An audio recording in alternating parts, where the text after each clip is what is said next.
Coming up next on Two Cops, One Donut. First deployment as just 0311 grunt in Ramadi, Al Anbar province of Iraq, 2004 to Damn, 2005. that's the shit. It was a fucking brutal time and place. My first day of combat hopefully was the worst day of my life, and hopefully will be the worst day of my life. We had a massive This is like my first time outside the wire.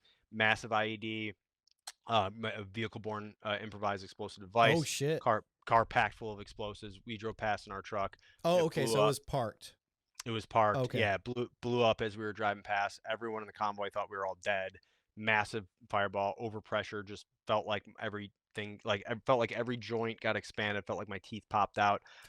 Really? My buddy took shrapnel through the eyeball, blew out the back of his head, bled to death all over me. We had everyone else was either half unconscious or like messed up in the truck.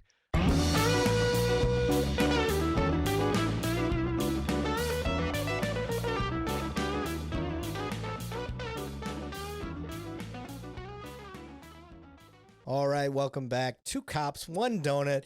We will be celebrating our 2-year anniversary with this episode. Got the new logo in the background, and why not go back with a guest that I've had before, Mr. Brian Marren. How you doing, buddy?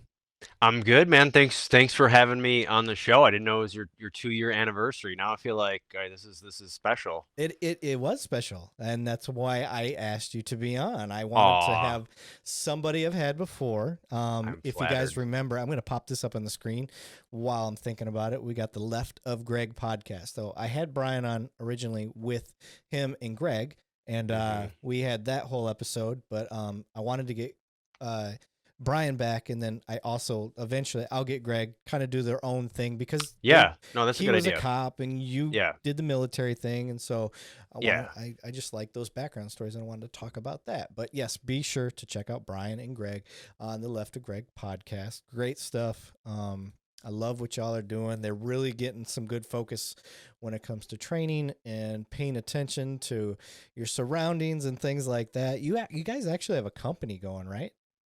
Yeah, the company was there before the podcast. We've been doing the human Oh, behavior teaching for a long time. okay. That's what Greg was the expert in. I kept running into him, and then I've been doing it now with him for about 10 years or so.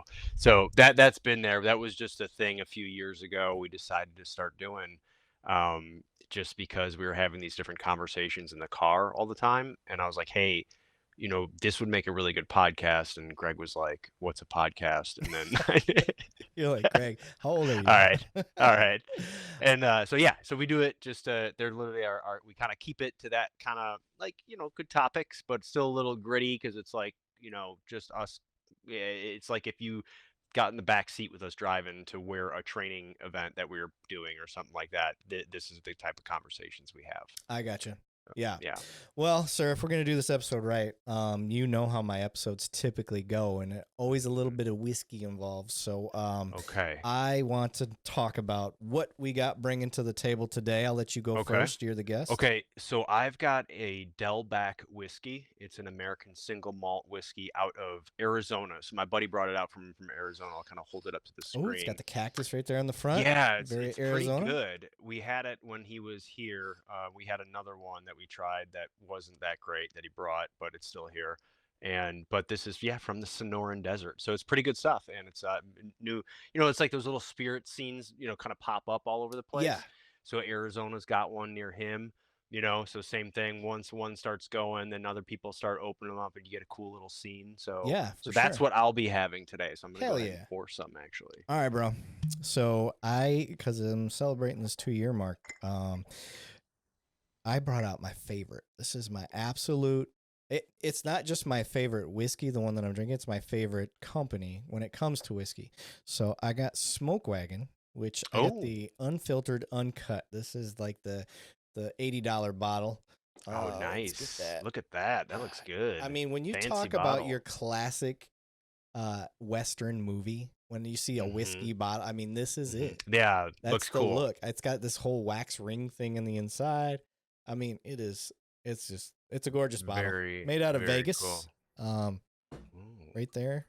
So I did a single large cube in mine, As and well, so as well, sir. the funny thing is I had these cool little glasses I used to drink out of, but then to get the large, they don't fit the large The ice cube don't fit. cubes. Yeah, So I literally have to grab a mason jar to that's drink out. I'm not doing it ironically. I'm that's just like, oh, perfect. but I'm Yeah, drinking whiskey yeah. from Arizona out of a mason jar. There we So go. I'm we got trying a to get my single. big ice cream. Cheers Salute, to you, sir. sir. Oh yeah, smooth every time. God, that is my. Okay, that is good. You like? That is Okay. Yeah, I So wasn't sure it was one of those we started after we had already had a few drinks, so you okay, never know yeah, when you go back to those. right. You're like, "Hey, that wasn't very good." Yeah, So I'm. Oh my god, dude. I am. I tagged. I opened this bottle last night. I wanted to let it breathe a little bit, but opened it last night with the wife. We got some pizza, and I was like, you know what, I'll just have one. So opened it up, and I was like, let me take a picture and just tag Smoke Wagon to see if they, because I would Oh, love to have them as a yeah, sponsor type thing. yeah. Um, and I'm not joking when I tell people like it's my favorite. It is my Yeah. favorite. Eagle Rare No, I was my gotcha. number one. Oh, that's These good guys stuff. I knocked them love out of the Eagle way. Rare. Oh, okay, And really, really? I yeah, like Eagle Rare a lot, yeah, Eagle so, Rare is great. So yeah. I've been on the kick for these guys for probably the last 6 to 8 months, probably maybe even Yeah. a little longer. But I make this picture and I do like the cinematic or whatever, the portrait. That's what it is on the phone. And I make it look pretty cool on our kitchen island. And I tag them in IG and they shared it. So Oh, I was yeah. like, That's your first step. well, That's your since I got first your step. attention, just so you Yeah. know, I got tens of followers. So let's make this official. But but Oh, at the same time, the people following are willing to probably spend the money on a nice bottle. So you yeah, know what I'm saying? So that's the whole thing about that's why they use these influencers for different social yeah, media stuff. It's about getting to the right person. yeah, So you never know, buddy. yeah. Yeah, My man. audience is mostly the cigar, whiskey Yeah. drinking folk, Yeah. and they So let me know. alcoholics basically. Yeah, Yeah, you yeah. got a I bunch mean, of any real cop they're an Yeah. alcoholic and has at least 5 divorces. So, Yeah, yeah, yeah, yeah. We've all that's. been there. So I was debating. My wife's like, "Are you gonna do your hair before the podcast?" Because she doesn't like me wearing hats on here. I'm a hat Oh, guy. you gotta yeah, but I, you gotta see your face I on wear here a if you ball want to. cap Yeah. 24/7. Well, you So got a great head of hair. You don't and need to. believe it or not, up until I got the podcast, I buzzed my hair. Really? I don't like doing my hair. I'm lazy. Yeah. I don't like doing it at all. That's why I went long with mine. Yeah, because And then it's you pretty just much just like yeah this. slick it Y- back, you're good to go. Yeah. Now I actually have to physically go to a barber Yeah. shop. I can't just buzz my I own feel head or you. whatever. I But feel you. yeah, I'm a low maintenance guy. I don't like having to do any Yeah. of that. But No, I get it. I get it. but yeah, so I did the hair and got this going, and here we are, looking like two gorgeous men. I like where this is starting This off. is gonna be a good fucking pod. I can tell already. Uh, I haven't had one like these in a while either. This is the Okay. difference when you have a military guy on. Like Yeah. immediately, even though you kind of dumb and you had to go in the Marine Corps, I get it. Yeah. It's Yeah. it's okay. I'm We'll not. try to have I've somewhat. never been accused of being smart, so that You is had to be true. smart. You was a sniper. Yeah. You I just learned fast. your That's math and all. all that stuff had to be on point. The funny thing was the reason why I picked it up so fast was because I was a city boy growing up. So they're in there showing me these precision rifles. Well, I didn't have, I never went hunting as a kid. You know what I Okay. mean? So a lot of guys show up with some bad habits they learn Mm, from yeah. someone else, and that's not how you are just supposed to do it in the military, in a certain way. But so I was just like, okay, I have no idea what I'm doing. Yeah. Just show So you me. learned the right way from the get go. Yeah, so Yeah. I had no I just didn't have any, I didn't have anything that needed to be corrected. I was blank slate, Yeah. so which is easier to start with. That's the So same as well in the police world with the females. yeah, Because you get an ego. Um yeah, I'm getting a fancy background going first oh, too. I forgot to do that. You get an ego with the males that come in, or you get the bad yep, habits, one of the two. yep, And they come in and they just suck, and they don't listen. And then with the females, they come in and they're like, I've They're- always, anytime someone yeah, asked me to like show them how to shoot or something like that, I've always had an easier time with women. yeah, Just always, because yeah, they're like, I have no idea what I'm doing. Just tell me. And the guy's like, Yeah, I think I got this. I'm yeah. like, You do not got this, sir. You do not got you're, this. you're still trying to curve your bullets like you saw in the Yeah, movies. You can't. yeah. That's not a It doesn't thing. work. Physics are a Uh, thing. yeah, yeah, they are. Unfortunately. I know, right? Oh, okay.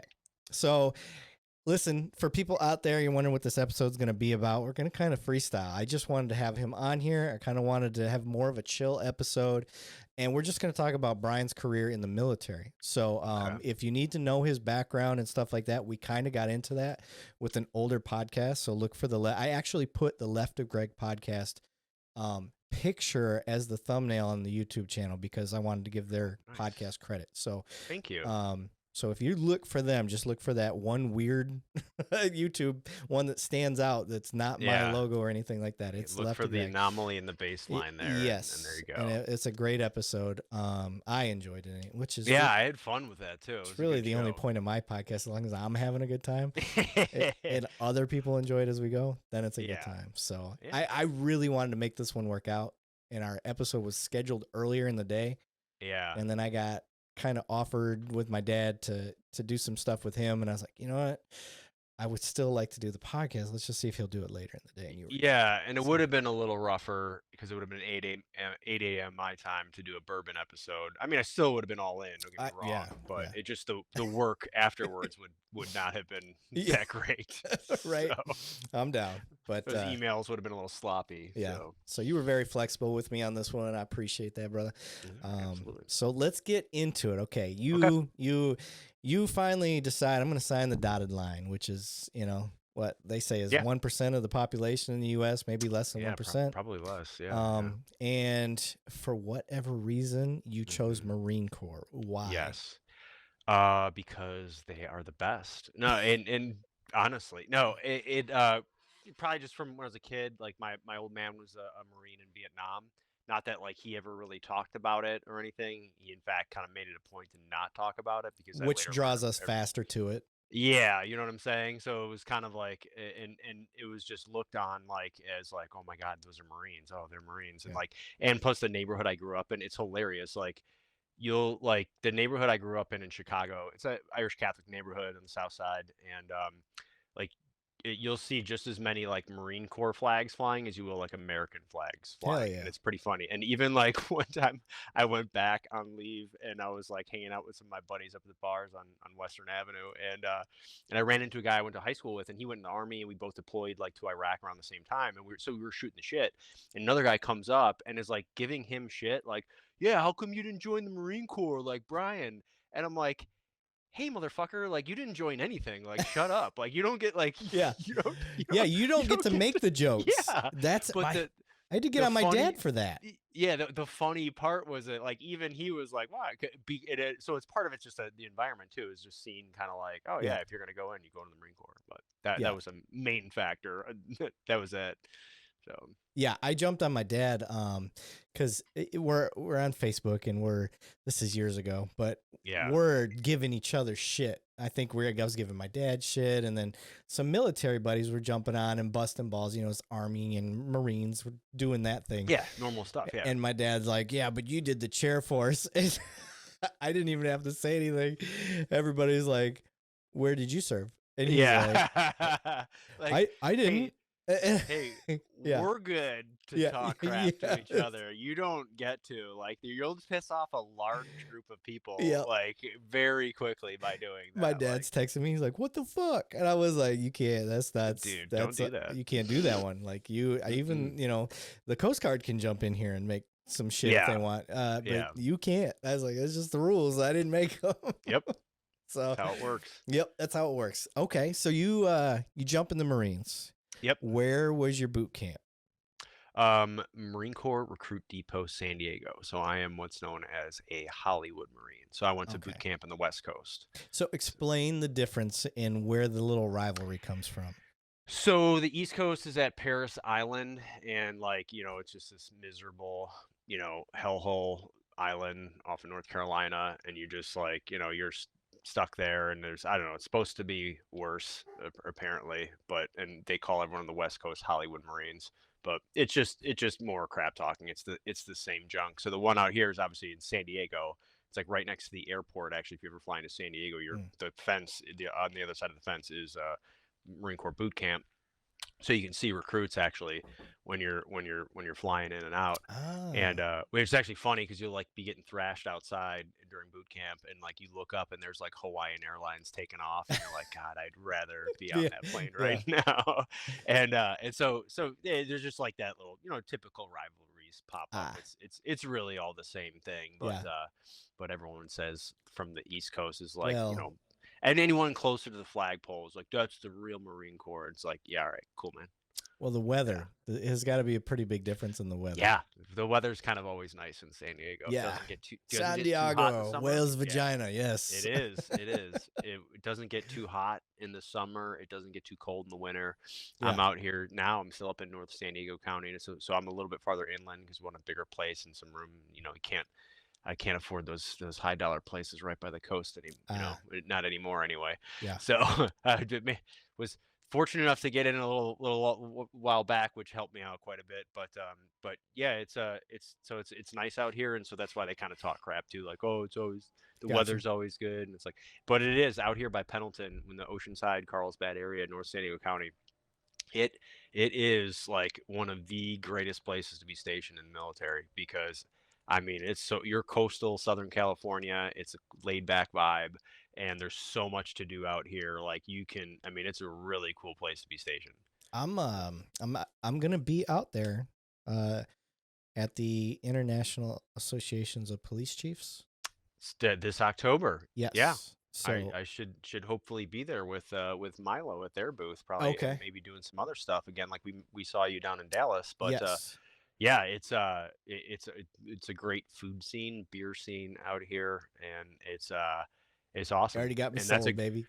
well, October is a great time of year. So that's like kind of one of the secret times of the year because all the tourists are gone, Uh-huh. and but the weather's still really nice and sunny and warm in October. So like Yeah. it's really awesome because like what happens here in the summer pretty soon is all the zonies come in from Arizona. The zonies take over our towns That's what you because call it's them, like the yeah, zonies. because they're it's like 300 degrees where they live. Yeah. And so they come here to the coast and they just invade our beaches and our beach cities, and you can spot them a mile away.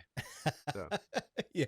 I bet you can there, hippie. yeah, Hippie boy. yeah, Got your surfboard under your arm. yeah, yeah, Okay. All right. Legit. So you're out in yeah. San Diego Mhm. and you're doing your Marine thing, and while you're in, did you know what your job was going to be when you signed up? So I wanted to do like I didn't know shit when I signed up. Like I did like a little bit of research, and just like all right, this like but again, this is like 2003, so you're on the internet. It's not exactly what you can like now you can find out everything and anything and you know chat Yeah. group and go on Instagram and talk to someone Was who's doing Google it. I even mean, a thing yet? yeah, it was getting there. Because I remember So web crawl. I don't know if you remember yeah, that. yeah, yeah, Web yeah, yeah. crawler Like was like the Netscape and all that lookup stuff. thing at the Yeah, yeah, time. yeah. Yeah. So it was getting there, and so you didn't have as much access to information. So like I knew I wanted to do like the sniper reconnaissance thing. I didn't know how it all worked. So you have to go in through an infantry route. But like I was the easiest recruit. Like I walked into a recruiting station, was like, yeah, I want to go do that stuff, and pointing at like the photos they had on the walls. And they're like, okay. I was like, yeah. So just like, what do I got to do? Let me know. And they're like, all right, well, there's kind of a process here. And I was like, all right, like I'm kind of ready. They're like, well, yeah, this is gonna take a few months. I was like, oh, all right, well, let's get this going. Right. They're like, all right. They're like looking around at each other, like, well, that was the easiest Yeah. sign up we've ever had. So They tried to talk me out of being a cop for the military. Um, really, yeah, I knew I wanted to go in and be security forces for the Air Force. okay, I'm a dork. I'm a nerd. I yeah, do a yeah, lot of digging and investigating. But prior, yeah, that's I your knew thing. I wanted to be a cop for either the Navy or the Air Force because they had the best police training. And when Yeah, you're a cop for them, like there is a full LE function for them. So I knew right, I had done my right, homework on what I wanted to do. So okay. I skipped over the Navy first because I don't like swimming. I don't like water, period. You So don't have to be very good swimmer to be in the Navy, which is yeah, funny. but if I could avoid it altogether, that's what I Yeah, was. you actually have to be a better swimmer as a Marine than you do in the Oh, Navy. for sure. for Yeah. sure. I So wasn't gonna do the Marine Corps at all. yeah. I didn't know. Boot camp is like what? Half a year? Yeah. No, I'm good. Whatever it is, It's 13 only weeks. 13 weeks Yeah. or something. Yeah. So Air Force was like 8 weeks, 8.5 weeks. It's like hell yeah, sign me up. So after I made the much smarter decision, I went Air Force, better It is the food, smarter all decision. that Yeah. stuff. But as I was trying to tell you, I wanted to be a cop. Well, I took the ASVAB and I got like an 88 on the thing. And I'm not a smart guy by any means. I just did really well on the avionics portion and the Yeah. electrician, whatever they call it. Mostly because of video games. Honestly, Yeah. like I mean, Yeah. if I'm being totally honest, the pictures and the stuff that they show, I just remember from playing like fighter pilot games and Oh, and okay. and knowing like what was the horizon, what was upside down, inverted, and all that Hmm. stuff. I just kind of knew it from playing games. I didn't know it from Yeah. doing anything Yeah. special. Well, that scored me a lot higher because I bombed the math portion, which was expected. So I tell them I want to be a cop, and they're like anybody can become a cop. Like Yeah. actually the people that don't do well, you only need a 35 on the ASVAB to do this, and 30 is the lowest job. Like the high, like the lowest you can score is a 30, and that's for being like Yeah. a cook. Sorry, a chef. Um, and lodging. A culinary specialist. I Yes, don't know. and I was like, I don't want to do that. And they're like, well, what about intelligence or linguistics or anything like that? And I was like, no, I'm not staying in. I'm going to do my 4 years. I'm going to be a cop, get some experience, and then get out and Yeah. go do my thing. And they fought me on it. They're like, well, let's just sign you up. These are really hard ones to get. You probably won't get these, and then it'll fall back on police. I'm like, they almost had me. They almost had me. I almost fell Yeah. for it. I was like, no, just do this, and then if they don't give that to me, then you can put the other ones after. No. Yeah. All right, we'll try. And sure as shit, they put police as number one. Of course, it got snagged up right Yep. away. Yeah. So you go in and you tell, like, was it sniper? Was that what you saw pictures Yeah, no, of? so I wanted to be I thought the sniper thing was cool and it just looked cool Well, who and doesn't? yeah, right. And so I was like, yeah, I just walked in, I was like, well, that's one. They're like, well, you have to go, you have to go in infantry MOS and that come later. And I was like, all right, like I didn't know the process, but I was like, whatever, just sign me up. Is that true? It, You do have to be infantry to do that? yeah, it's because Okay, it's so part they of the infantry. weren't So fucking it, blowing re, it smoke up your ass. Okay. no, that's how it was. Like you had to go to a sniper platoon that was in an infantry battalion, this kind of thing. So like you had to get there, then you had to go to a selection process for it and all that. So there's a whole thing, but like me, I didn't know. It's just like, yeah, I'm here to fuck shit up, man. Like let's go. I want to get on this war thing because I don't want to miss out on it. And so, What year? had What I year was known this? in 2003. Okay, So yeah. Had you known it was going to be a had, 20-year war, had I known, who knows what other choices I would have made, or I would have finished college or something. But been an officer, yeah. yeah, so I did that, and they were like, yeah, and well, same thing with the ASVAB. Like I'm one of those people that I'm really good at taking tests. Hmm. So they were like, hey man, like like you can pick whatever you want. Like there's other options available. I was like, oh yeah, no, I'm kind of want to do this. Like, are you sure? And I was like, Yeah, yeah. They're like, well, like you have all these other options. I was like, hey man, that's what I came here to do. yeah. So I don't see what the problem is. I- And You, so you know what I've noticed, and you tell me if you've seen this over the course of your military experience. If the recruiter did shitty in his recruitment when he came in and didn't do that well on the ASVAB, he's not going to talk you out of picking a shitty job.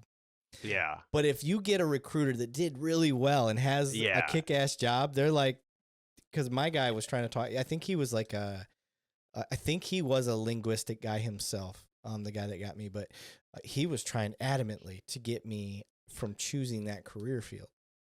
yeah. And There's some that are more like, hey, like I got my numbers to hit. Great, I don't care where you know what I mean. And yeah, there's some that are like more thinking about what your experience is going to be. You know what I mean? So like they're thinking like long term, trying to be like a yeah, good NCO and being like, well, look, hey, there you have other options. This is how things are. And some are just like, all right, cool, you're checking the box. So it just depends on who yeah. you get, really. And it's important because a part of this podcast is educating. And if anybody's watching this and they're like, well, I was considering doing the military, these are things to consider. One, Yeah, your recruiter may try to bone you. Like, Mhm. They've got Mhm. numbers they've got to hit. They get pressure just like anybody else. Yeah. They may not want to call it a quota, but when it comes down to performance and they're getting their evaluations, and their evaluations definitely determine whether they promote or not anymore. I don't know if you know that. Promotions, it is hard. You have to get, must promote now and all this. I mean, it's hard. So if Yeah. you are in a recruiter position and numbers matter and performance matters, like, you are trying to get anybody through the door you can get through, regardless of what it is. They don't have your best interest at heart. So do your research. Make sure you're not getting bullshitted. And overall, my number one thing is don't rush it. It ain't Yeah. going nowhere.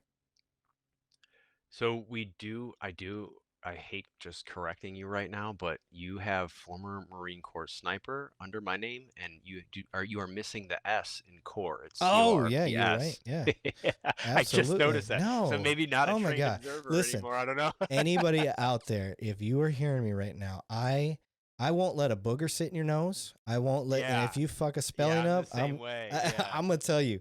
So It's like when no. someone offers me a piece of gum or a breath mint, I always take it, like, because Yeah, I just don't have the confidence to be like, all right, maybe they're trying to tell me something. They might just be trying to be nice and just like, hey, I got yeah. some gum, but I'm always like, yeah, I'll take that breath mint. Let me see. Thank Did you. I get it And I right? always thank them profusely. Are we good? There you go. Corpse. There we Yeah. go. Yeah. No, Yeah. you're right. Yeah.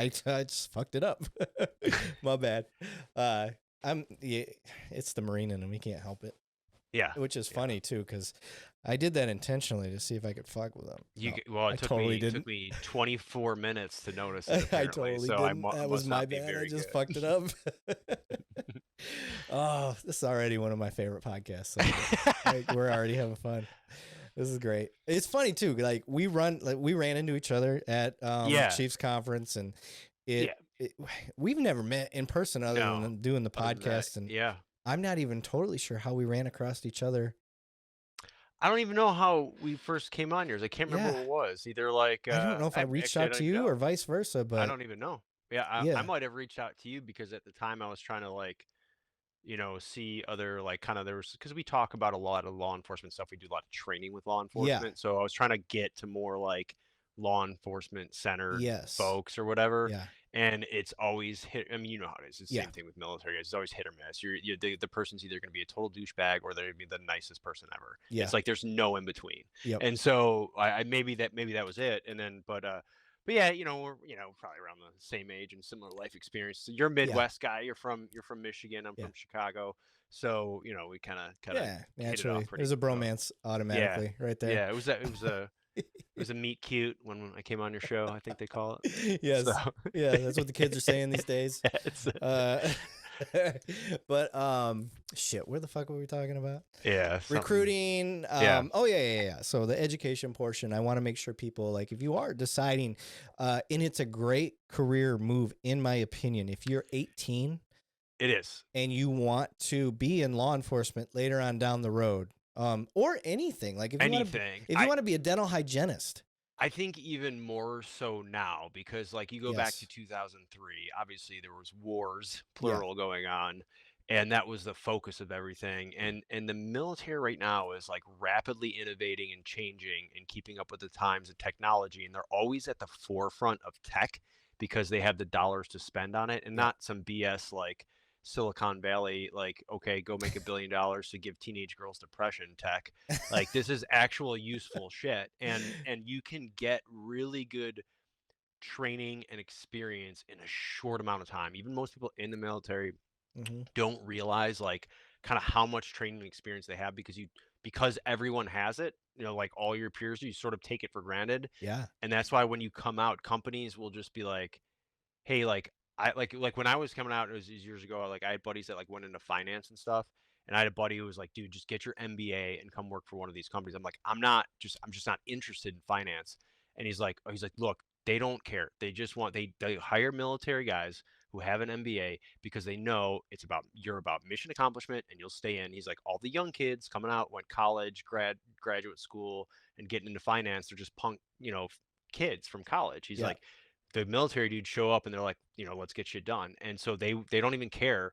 They just need that check in the box and your military experience. And they'll hire. I was like, that's pretty cool. Like I didn't go that route because it just didn't interest me. But Yeah. but that's a big thing now too. Like you're gonna get at the like user end technology in the field where it counts is what matters. Like because everything that goes in the military eventually becomes like part of civilian Yeah. use. Like I mean GPS, all the stuff in your phone that all started with DARPA projects. Those are Defense Advanced Research Projects Agency. The internet that all came from government Yeah. research, specifically with the DoD and all this other stuff. So I've gotten to do some of that stuff in both in and out of the military now, but like meaning working in that field of research stuff, and it's really really cool, and you get to test it, and you get to be part of it, and you get a good base of knowledge. I think there it's such a I mean it's who knows what my life would have been like if I didn't. I can't say what that would have been, but I'm certainly grateful for the experiences that I've had. That's for sure. Yeah, it's definitely uh uh it's a shortcut to your career. If you're goal oriented and you know exactly what you're trying to accomplish, the military can be a skyrocket for your And career. And because like so many every school has like an online component now, like I finished my bachelor's and master's degrees like online. I Yeah. mean throughout the last whatever 10 years I just, but while working full time and getting the military experience. So like when you have that experience and you're coming out and competing against someone who has a college degree and you have a college degree and X amount of years of experience, like it's big, man. And now Yeah. oh, I've learned something cool. I want to learn more about that. So I'll go get a degree in that. So now you're way ahead of the game. And there's a lot out there that it provides. And the pay and benefits and all that stuff, it keeps getting better. I mean, because veterans are out there being like, hey, this is fucked up or that's fucked up. And we got to change this. And it only has gotten better. I mean, you still got to deal with all the BS that's surrounded, but that's everywhere, man. I mean, Yeah. it really is. I Yeah. mean, Yep. so there's you. It's not like you avoid that at a private company. I mean, my wife works for one of the largest telecom companies in the world, and you should hear the crap that she has to put up with that they have going on there. Oh So yeah. it's normal stuff. But yeah, I'm a big proponent of people who are like, man, I don't know what to do. It's like, well, you're young.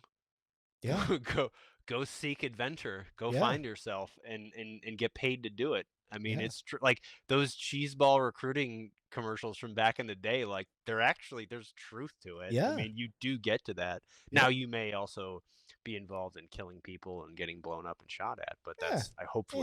hopefully you want to do that or at least that's part of the job. Yeah, I was So gonna say that just again that goes with doing your research and figuring out what it yeah, is you want to do. If you join the yeah, Air Force and you want to be a dental hygienist, that's a job. Like that's a yeah, specialty that you can do. yeah. And then when you get done in your 4 6 years, whatever you got to give to them, you come out. You've got on the job experience. You're a leader because you can't avoid becoming a And leader. you're given more responsibility than you typically would in the civilian world. Yeah. So when you come out again, like you're gonna be like, wait, they're like, well, you're only qualified to do this. You're like, yeah, I've been doing this stuff for the last Yeah. whatever years. Like, well, you got to get this extra schooling. But all those places are like, hey, they'd rather take you because you're like, man, you have experience beyond what Yeah. you're supposed to have at your level because you had that military Yeah. experience. So it's definitely, I mean, we're are we getting paid by recruiters to do this No, episode? that's what I'm saying. That's the Like, funniest part.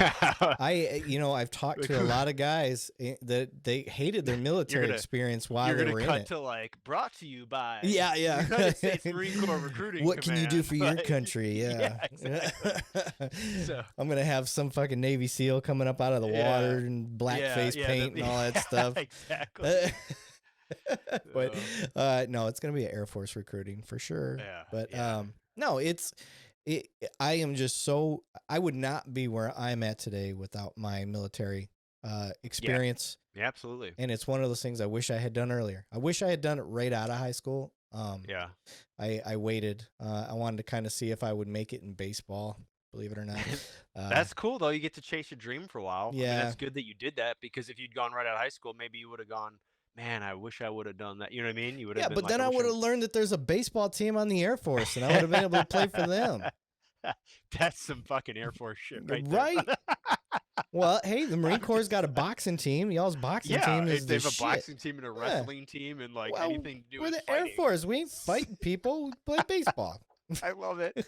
I love it. You have a baseball team. That's so fun. That's such a great Air Force joke right I there. know, right? Well, So, you got to have something to do when the golf season's over. So oh yeah, baseball fits. That's a real thing, people. If you go to Air Force Base, most of them have a golf course on them. So yeah, hey, yeah, it is what it is. Not everybody's smart enough to get in. That's all I say. yeah. That's true. That's But true. I'm sorry, we got way off the fucking Yeah, handle I here. can't remember. So we were trying to discuss like if being if you have a career field picked out, whether it be a cop or whatever, we'll stay specifically a cop. So this is two cops, one donut. So if you want to be a cop and you're not old enough to be a cop yet, join the military. That's my advice, because when you get out, you'll have an honorable discharge. It looks great on a resume. You'll Yeah, never have to put a down payment on a house. You got the yeah. GI Bill. Yep. There's just so many benefits to it, and then Benefits are huge. People don't realize it, man. yeah, They're huge. and you may So, not get the police experience you were expecting on the base, yeah, but you do get the training. yeah, The Air Force's police training is pretty good. Is it yeah, the best? No, but it's good, and it's good enough. It's better than some of the small cities I've seen.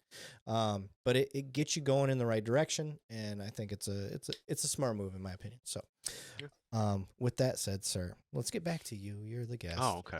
I'm sorry. Yeah. So you get into the infantry. You Yep. decide to be a sniper. Yep. You go through your basic, and you Hmm. basically have to gut that out while you're Yep. like, this ain't what I'm gonna be doing, because I'm gonna be doing this sniper shit. So Yeah. you get done, you go infantry. Now what? What's the process once you start going into your special? Did they It, take you from boot camp to your specialty? so from boot camp, you go to then what's called SOI, School of Infantry, and then everyone goes to technically everyone goes to the School of Infantry after you either go through um, what's called infantry training battalion, which I did, and anyone going into the infantry goes to that. And then the other side of that house is called Marine combat training, like MCT. So if you were any non-infantry MOS goes through like I forget what it is, like 4 or 6 weeks of like basic field training and shooting and like sort of basic infantry knowledge and skills, right? Just so you have like an understanding of it. Okay. Like you don't just go off to whatever your thing is. Like you have to understand, because part of it is just because like for those who kind of don't know this, there's difference how each branch is structured, and there's big differences between the Army and the Marine Corps. So the Marine Corps is all centered around obviously like the Marine Corps infantry. So everything is in support of that. So it's not like you have these different branches like the Army does or the Air Force has different roles. Like everything's support around this and what's called the Marine Air Ground Task Force. So you have everything for an infantry. Like right now, there's in a few spots around the world, there's Marines forward deployed on Navy ships, like Marine Corps infantry battalions, with all of the air support and logistical support they need to get deployed somewhere and engage in combat for 30 days unassisted, like basically, or at least, I mean, depending on what they're doing, but like full range of like you have this. So there's just ships floating out on sea that have their support with it too, not just Navy ships, like merchant marine stuff. So the idea is it's all centered around that. So everything starts with that infantry battalion and then what supports them, and then the air component, and then the intel component.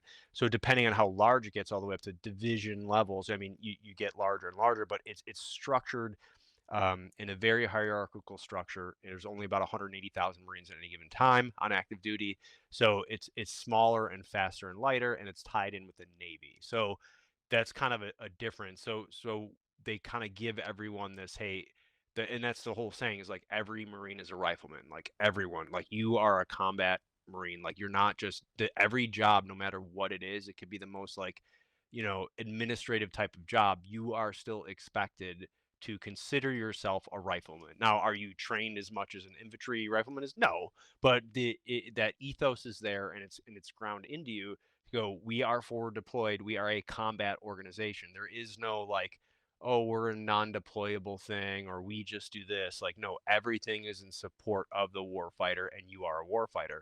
So that mindset is in Marines, which is hilarious because like which I love about Marines is because you go up there and be like, all right, who's in charge here? And some like 19-year-old private will jump up like, yeah, I am right here. And you're like, okay, thank you, bud. I love your enthusiasm, but Right. hey, you are absolutely not in charge here. Go get someone else. Like, and so you have that, or like, you have admin folks who are like, I'm a stone cold killer. I can shoot out to 500. And like, I love that stuff because Yeah. they went to the rifle range and you shoot out to 500 yards. They did great. And they're like, they have no idea what they're talking about. But Right. that attitude is literally what wins battles, man. I mean, just having that mindset and that ethos is like, that's what, you know, everyone loves and hates about the Marine Corps. Yeah. Like everyone loves it, but they're also super annoyed by it because like, yeah, I get it, you're a Marine, thanks. Yeah. But like that mindset is really what It's makes the Marine Corps it's win battles, man. culturally ingrained, and that's why we have one of the best militaries in the Yeah, world.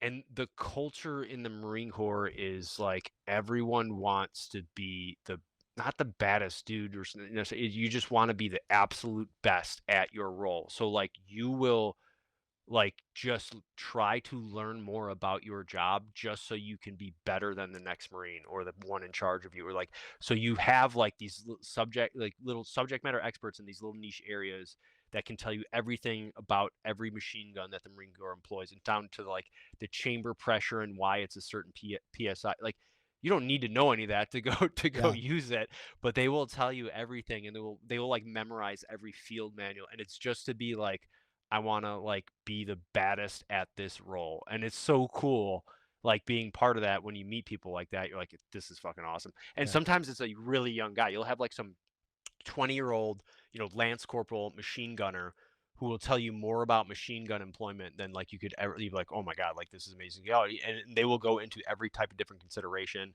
And that's what's cool is everyone gets super technical about their stuff. And yet we're still like, I mean, same thing. Like we're just young, dumb, drunk Marines, and we Right. we act like like children because we get treated like children. Yeah. And like you're literally like the people that everyone makes fun of and forgets about, and like you get equipment when the army's done using it, and then like I mean it's fun. Like you're like this underprivileged person trying to make their way and have to fight harder than everyone else, and it makes Yeah. makes you better in that sense. And so that's what makes the Marine Corps so great. And I get to actually still, I mean, even recently I went up to Camp Pendleton, and I know some folks that still run a training facility up there, and so I'll go up there and it's like, oh man, I'm looking at like guys, like it's like looking through like where 20 years ago I was in that guy's position, and I'm like, man, they're all way smarter than we were. At that Like, time. I'm like, these guys are so much smart, and girls are so much smarter than we were at that age, and like they've got better equipment now and this, and I was like, and they're just like, I was like, man, that's hilarious to see how much that's changed in such a short And amount they're of time. still bitching about the equipment they have. Same stuff. They're Yeah. still bitching about everything and whining and complaining, and so, which I love. But that's what, like, you get to do that. You get to like Yeah. complain about everything and be in the suck, and like it's all part of the experience, man. Yeah. So I always laugh when I hear that. Embrace the suck. And I'm just like, yeah, all right. I was Air Force. I'm really, eh, Like this is uncomfortable. yeah. I'm like, the AC is not, it's Yeah. not pushing hard enough right now. Oh yeah. I loved being anytime I got to go to an air base, man. Like the Oh, yeah. best food. Yeah, yeah, absolutely. If you're wondering, like, if you're like, I don't really understand the difference. Listen, this is kind of the basic premise. Let's say there's a piece of land, and we got to go there. We don't have any presence there. They're gonna send the Marines and the Air Force. The Navy, if they can reach it, they will also hit it. Yeah. But it's gonna be the Air Force goes, and we lob some stuff from some planes that nobody can ever touch. We soften it up. Marines come in, and they take that bitch over. It's theirs. And then once they get there and they hold it down, then they'll let the Army come in. All right, you guys can Bring have some this. tanks in. We're gonna Yeah. keep moving forward, and we're gonna take over a new place. And yeah, that's basically how that works. So when they talk about embracing the suck and all that, that's the Marines. Air Force Yeah. doesn't have to worry about that stuff. Fortunately, that's why I went Air Force.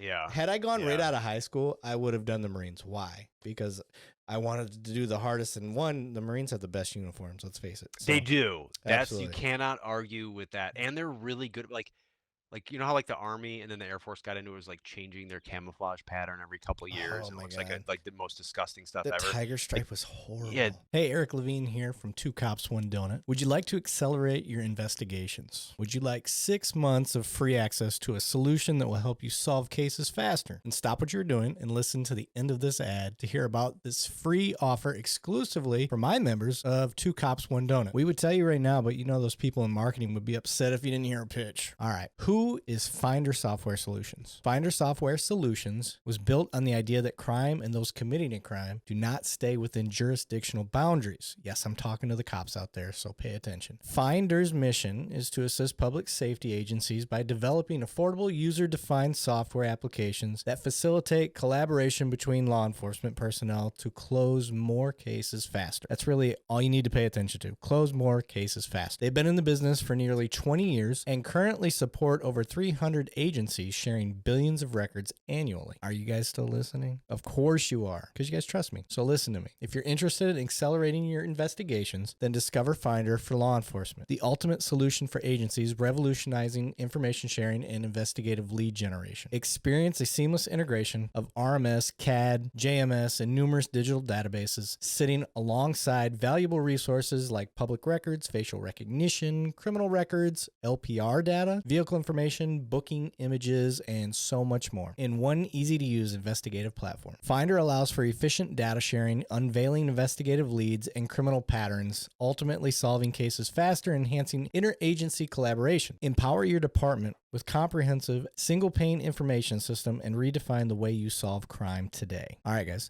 Now that we've checked the boxes from the marketing team, back to the free stuff. Finder is giving away 6 or half a dozen, insert your corny donut joke here. Yes, that is 6 free 6-month trials to the first 6 agencies that reach out and say you heard about it on the Two Cops, One Donut podcast. This is a limited time offer and will only be available for first 6 agencies. So contact Finder at findersoftware.com/Two Cops, One Donut, all spelled out, or call them at Finder and let them know you heard about it on the podcast. Get signed up with Finder and start closing more cases. It's that easy. the Marines were the ones who first adopted the digital camo that everyone went like, damn, that's really good. And they did it because like that shit works better than anything else Yeah. out there. Like they tested it and they said what works best. Yeah. You know, the Army does everyone gets berets now. Let's get this color. It's like what? Yeah. And so they do that, and then the dress blues and their service uniforms, Oh. like dude, hands down, like you Yep. can't you can't look bad in those, even if you were Yep. trying, even if you were overweight and whatever, like you cannot look bad in a pair of dress blues I uniforms, man. still, Like they just to this day, I was a kid when I saw this. The Christmas commercial with the Marine when they're all stood up and he just tucks his gloved hand with I don't remember what the toy was. He had something for a kid because the Marines do the Toys for Tots thing. Toys for Tots, yeah, in December, yep. Yep, and he just puts out something but he still holds his military bearing and staring like that stuck with me even now as an adult. That was one of the best recruiting commercials you could have because they looked shit hot with them with the sword and all of it. There's nothing better. There really is nothing better. Yeah, they look good. That's coming from Air Force guy. Like I'm telling you, like, I don't mind our dress blues. Our dress blues are pretty nice. But the Marine Corps is on another level. There's nobody like it. The Navy's got like 18 different. They got a bunch of different stuff. Yeah, so I do like the old school like white sailor. The white sailor, yeah. They look cool, like just because like that's got a World War II vibe. Yeah, man. It's like a World War II thing. Yeah. Like it's kind of like I think it's cool that I love it just because it's like a classic looking thing. Like you just don't see. And I think they all hate wearing it probably. Probably, yeah. Like same well, just imagine keeping that fucker clean. Oh God, shit. Yeah, that would suck. Yeah, no thanks. Yeah, but I don't want to be called a seaman either. So. Yeah. There's that. But all right. So you go through, you do your text. We call it tech school. I'm not sure if you guys call it the same thing. No, it's just like your MOS school. So mine was an 0311 rifleman MOS. So that's like I just go through, that's I think it was like another 12 weeks or something like that of just learning what it means to be an infantry Marine, learning how to patrol and how to ruck and like how to shoot. Now, are you with your boys from basic? for the A most lot part? of them, but then you're also thrown in with more. So it's Okay. not just the ones you went through with, but yeah, the majority of everyone you went through boot camp with is there as well. Yeah. Okay. So you go through that. Yep. Anything that And stands out as far as that training goes that you were like, all right, this is fucking legit. I could take this for the rest of my life as I go. um well, I mean, like you didn't know what was going to be relevant and what wasn't. You're just learning the basics. Like the first thing when you get there is weird because you're in like this holding platoon to where they get enough Marines. So you might like jump in where you're there for like a week or two to get the next drop. You know what I mean? So Yeah. that like you have enough to class up, and like that shit's prison rules, man. Like we What? had guys that were oh yeah we had like lance corporals, so like an E3 or a private first class E2 that like were getting like administratively separated from the Marine Corps for whatever reason for like drugs or like assault or something. And they were like in charge of you while you waited for this class. And it was like dudes fighting and like, They're getting d- kicked it- out and they don't give oh a fuck. yeah, dude, it was absolutely insane. It was like this weird and like you couldn't go anywhere. You had certain rules. And then like, dude, I mean, dudes were robbing other people. Like it was wild, man. Like yeah. What? So that was my experience there. Holy And then like shit. the actual training once that kicked off and the instructors were all I like how super you glossed over professional. that part. Yeah, yeah, but that was like that was obviously like stood out to me more. I was like, all right, like cool. I grew up on the south side of Chicago. I know how to handle my shit here. Like, but what is going on here? This is not what I expected. Like, it was wild. I'm writing that But time down. That's gonna be a clip. That shit's funny. so I wasn't expecting that. Maybe that's why it was so weird. Like boot camp sucked because it sucked, but like just the way I was raised, like I could kind of handle it. I was like, oh, I get it. This is all just them fucking with us. Like this is just like a joke. Like this isn't like this dude's probably not gonna beat my ass. Like he's just like this is a game. Yeah. And then the SOI part, that part at the beginning was weird. But then once we picked up, like I don't remember too much that stuck out, just because it's like you're learning, and like most of the instructors are there just like again they're just to teach you like hey this is important, we're at war, so it's not like I mean this is like getting serious. And so everyone knew where they were going. Everyone's like you're going to Iraq after, you're going to get sent to an infantry unit, you're going to deploy to combat. Like everyone knew that, so you're basically trying to like just learn as much as you possibly could in that time, because you didn't know, you're a boot, you don't Yeah. know what you need and what you don't, so you're like you think everything in the world is Yeah. important, That's and you're important to point out because yeah. you knew there was no doubt. Oh, You yeah, that's signed why I up during a joined. time of war. Yeah, Your that was ass the is point. going. I was like, all right, well, I know people that are going to war, countries at war, like 9/11 happened, like I'm in, like let's do this. I want to go see what, if I'm going to test myself, it's at the ultimate place. Like this is there's no higher test of who you are than combat. So I Yeah. was like, okay, well, that's what I want to go do. And so we all knew we were going there. So we were, one, obviously you're taking all that seriously, but two, you're young kids like in Southern California, and like it's the Marine Corps, so it's completely insane, and like you're like just trying to figure out what the hell's going on. You know what I Don't get mean? Like you're robbed. I mean, yeah, yeah. Well, fuck. once we classed up and we're good, and like there were some Yeah. some definitely people that thank God they were administratively separating out of the Marine Corps, and but yeah, once you got through that, it So was they good. weren't treating you like you were in basic still once you got to your rifleman school You and all this you stuff. still kind of are. I mean, not in the same way Marine Corps boot camp is, but like it's a little bit more relaxed, obviously. But like it still comes out, and everyone just really kind of falls Yeah. to that, like, Yes, sir. Yeah. I don't know," and like Well, they're like, it's a "Stop calling me training sir." environment Yeah, and it people need to is. understand that in the military, when I go to work in my regular job, like I know I'm a cop in the Air Force, I'm security forces. I show up, we have guard mount, we do all that. It's relaxed. There's no Yeah, like nobody's in your face, you're not getting yeah, knife hand or anything like that. However, comma, when you decide to go do some training for whatever it is, bonus stuff later on while yeah, you're in your career, training is a different environment. You don't fuck around. yeah. It can be loose the higher ranking you get, but you haven't really earned a rank yet because you just went from basic to Yeah, rifleman school and to like you and haven't actually done your job yet.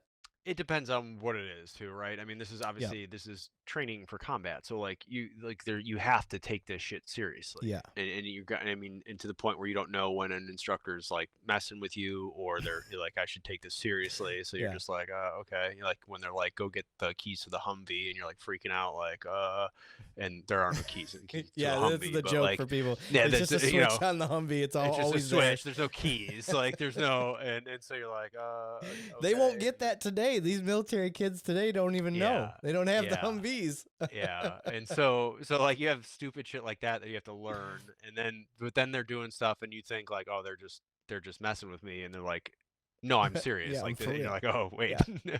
or go get me a box of grid squares, and you're like, what the heck? Where are the Yeah. grid I squares need a at? When you're doing 1,000 feet like, of flight line. yeah, Yeah. exactly. Yeah. Exactly. Or they're like, go get me, go to the commo shop and get a pricky 5. And like, A what? Like, pricky is five. What's that yeah. then? So like a lot of the radios like with a prick or the PRC portable Mm. radio component, prick 119, 150, all the different ones that they have. And then like you say, go get a prick E5, like a prick sergeant an E5. You know what I mean? And Yeah. you're like, this is so. And then when you learn the with me, I would learn what the joke was, and I'm like, that's so stupid. I'm like, I'm never gonna do that to I'm not someone. doing that one. Yeah. I'm like, that's a horrible joke. It's not even funny. Like, if Okay. you're like, I get the keys to the Humvee, like, hey, go ask Gunny for the keys to the Humvee, Yeah. because then like Gunny just yells at you, he's like, get the fuck out of here, and then you're like, Right. you don't, you're like, okay, that's kind of funny. I get it. Yeah. There are no keys to a Humvee, It's but quick. some of the jokes are they're just not funny. Oh, bro. So, I got some new guys with the Blue Force tracker, right? oh yeah, yeah, Okay, so for those that don't know, the Blue Force tracker is basically how we keep track of our troops while they're deployed. yeah, It tells you where all their positions are, and you can see it on a yeah. nice, neat map. Blah blah blah blah blah. So it actually involves this like GPS tracker system on your body. Well, we also are all given what's called a CAC card, a CAC. I can't remember what the acronym Yeah. stands for, but we say Common access card. common access card. There you go. And we call it our CAC card. Even Well, though you should just call it your CAC. yeah, your CAC. So you whip your CAC out every time you go in and into the base, and you get access, or whenever you want to get on a computer. Well, it's got a chip on it, Yep. a visible chip. So what we would do is we would tell the new guys that they had to go calibrate the Blue Force tracker by Oh, God. holding their CAC card out on the helo pad, so it could acquire a position.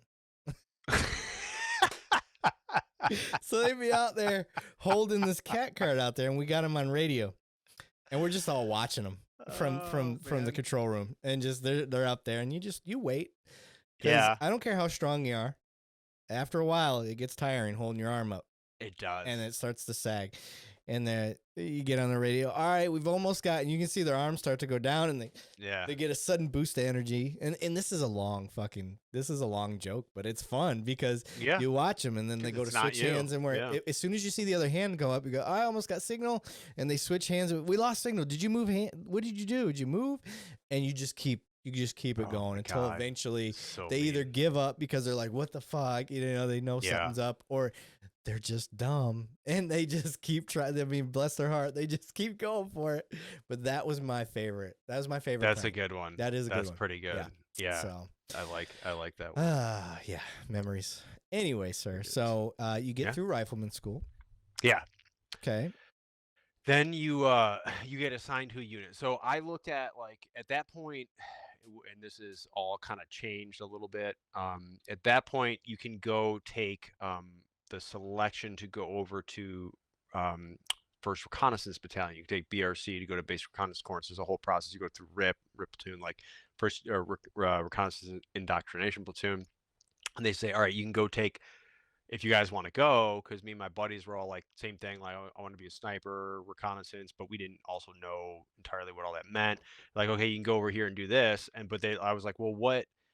me, I was, I was like, well, what does that mean? And like, okay, then you go if you pass this screening, then you can go take their selection and go through RIP and do all this stuff, and then you can go through a pipeline of schools. If you get through that, you go to your jump school, dive school, you go through all this stuff, right? And I was like, okay. And I was like, well, what's gonna get me to combat the fastest? And they were like, oh, you're you're in the right place. So you just go straight to that infantry battalion. And I was like, okay, cool. So like, can I go to snipers and stuff over there? They're like, oh yeah, they have snipers, but like, you want combat now? "Oh, you're gonna go straight to an infantry battalion. Don't worry." I was like, "Okay, I want to do that now." And like some of my buddies were like, "Hey, aren't we gonna go do this recon thing?" I was like, "Yeah, dude, that sounds badass, but like I kind of want to go see what this is all about Yeah. first." So and then you go. So once you're done with your infantry training battalion, you then get assigned a infantry battalion to go to, and so there's a drop of you depending on how many they need. You know, for that back then it was like I don't know whatever it was like 40 of us or something went over to the same unit, and I went over to Second Battalion, Fifth Marines. On at San Mateo on Camp Pendleton, and that's where I got sent over to. So that's kind of like was the next step after that. So So, you go so to go, this, yeah, and you're not a sniper yet. You're nope, not.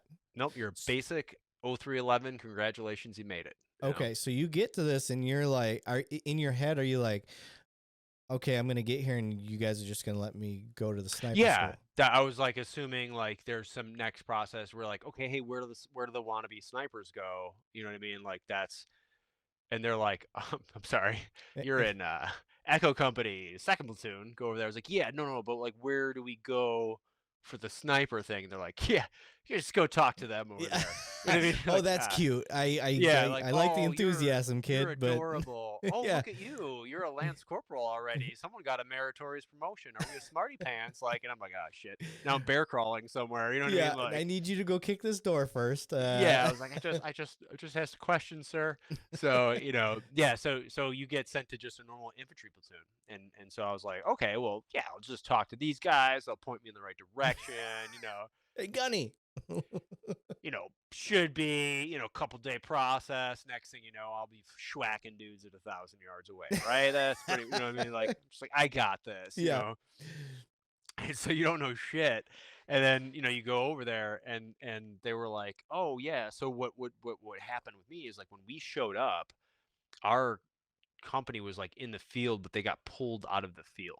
And so like literally like heloed in, like guys are coming and showing up like out of the field, like all this stuff and like the company commander is like pulls everyone in and is like, "Hey, we just got pulled in."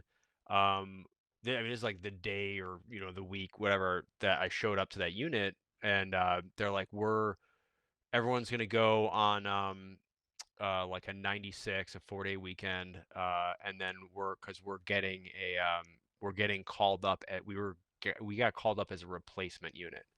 And so what had happened was Second Battalion, Fourth Marines were in Ramadi and Oh. Iraq in the Al Anbar province, and they'd taken more casualties than Marine unit has taken since Vietnam, and so we were going to get sent over there right now to go be casualty replacements, and so we were gonna, Damn. yeah, get, and so that was just like, That's a oh, this wake up went from, call. yeah, this went from, but like again, I didn't know what the fuck that really meant, and so we were trying to figure that out. We get a long weekend and we come back. We're doing like inspections. Everyone's getting, yeah, and dude, I'm just meeting like the people in your squad and platoon and team leaders and squad leaders and platoon sergeant, all that stuff. And then we're going to do this quick little workup and try and go do this. Now that ended up getting changed. We didn't do that, and then we ended up the entire battalion went over there to rip out with them a few months later. It was a couple months, but like it was like this immediate thing, and like all Hurry up this, and wait. yeah, so the whole Yeah. sniper thing was out of the question. I was like, "Hey, how does one get over?" And they're like, "Shut How up." does And then one like get over? finally like a week later when I could finally ask the question, like thankfully one person like took pity on me and kind of explained the process. It was like, "Hey, look, like you got to do this. Like we can introduce you, but we're about to do a workup. They're not going to take you. Like you have to wait and do a deployment here and then you can go take the screening and see." I was like, "Oh, okay, like all right, what yeah, Yeah. cool, here we go." And so then I was doing that. And then you know, those funny things that happened. So we got put in for that leave that we had to go take, right? Before deployment. And then I got all of a sudden like, I got called into their company commander's office and someone's like, "Someone get me," Gunny comes out, "Where's Lance Corporal Marren at?" And I was like, they're like, "Hey, Captain Doe wants to see you." And I was like, "What?" And everyone's looking at me like, "What the hell?" Like, and I walk in and I heard him when he was talking to us. I was like, "God, this guy sounds familiar." Are you still the FNG at the time? Yeah, yeah. Oh, yeah, yeah, yeah. Oh FNG, total. So shit. like literally like shaking, and everyone's staring at me. And we had Gunny, who's like, I still call Gunny to this day, even though he retired out as a master guns. Like, and like he's a great guy, and he's like, but he's like, 5.5 foot tall. Of course. Guy who's just scared the hell out of me with his tiny little mustache. And so he's like staring at me, and dude, I'm like terrified, and I get called in there. And he's like, "Oh, you think I'm gonna sign this leave request?" The captain is like, our company commander's like, "You think I'm gonna sign this leave request?" I'm like, sir, I don't know." Turns out him and I went to the same high school a few years apart, and like he lived in my neighborhood. He's like, "Hey, you're." Oh He's like, no. like we're talking about what parish were you from? I was like, "I'm Barnes." He's like, "I'm St. John Fisher." I was like, "Are you serious?" And like, What? yeah, so we knew all the same people and had grown up in the same neighborhood, years apart, and it was hilarious. And then so of course I walk out. We like, "Oh shit, that's cool." I walk out, and of course like Gunny closes the door. He's like, "Oh, so we think we're boys with a CO now. We think we're," Oh and I'm like, yeah. "Oh no!" like, Gotcha. and they were just thankfully just messing with me, dude. They got me out of it, Yeah. but like it was like all these random little things that kind of made my life a little bit easier So did when we he got know there. that prior to you coming in? No, because he was going through leave requests. He had to sign them, Oh, right? and they were And he making saw you the do a leave address. request that you had no intentions of putting in for.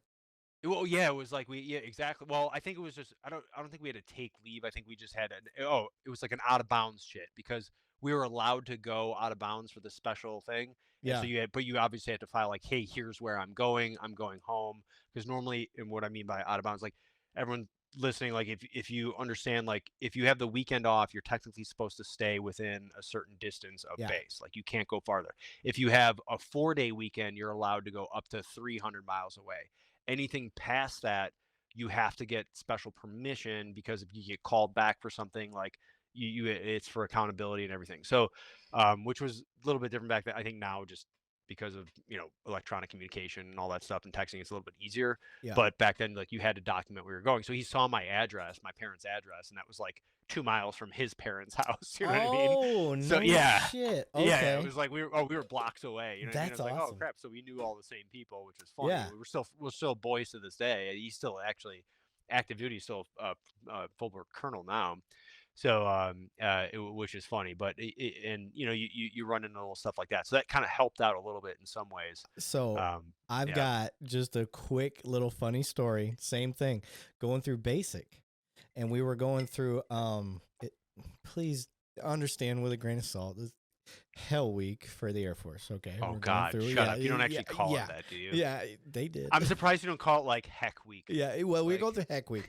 yeah. Fair enough. We were going through Heck Week.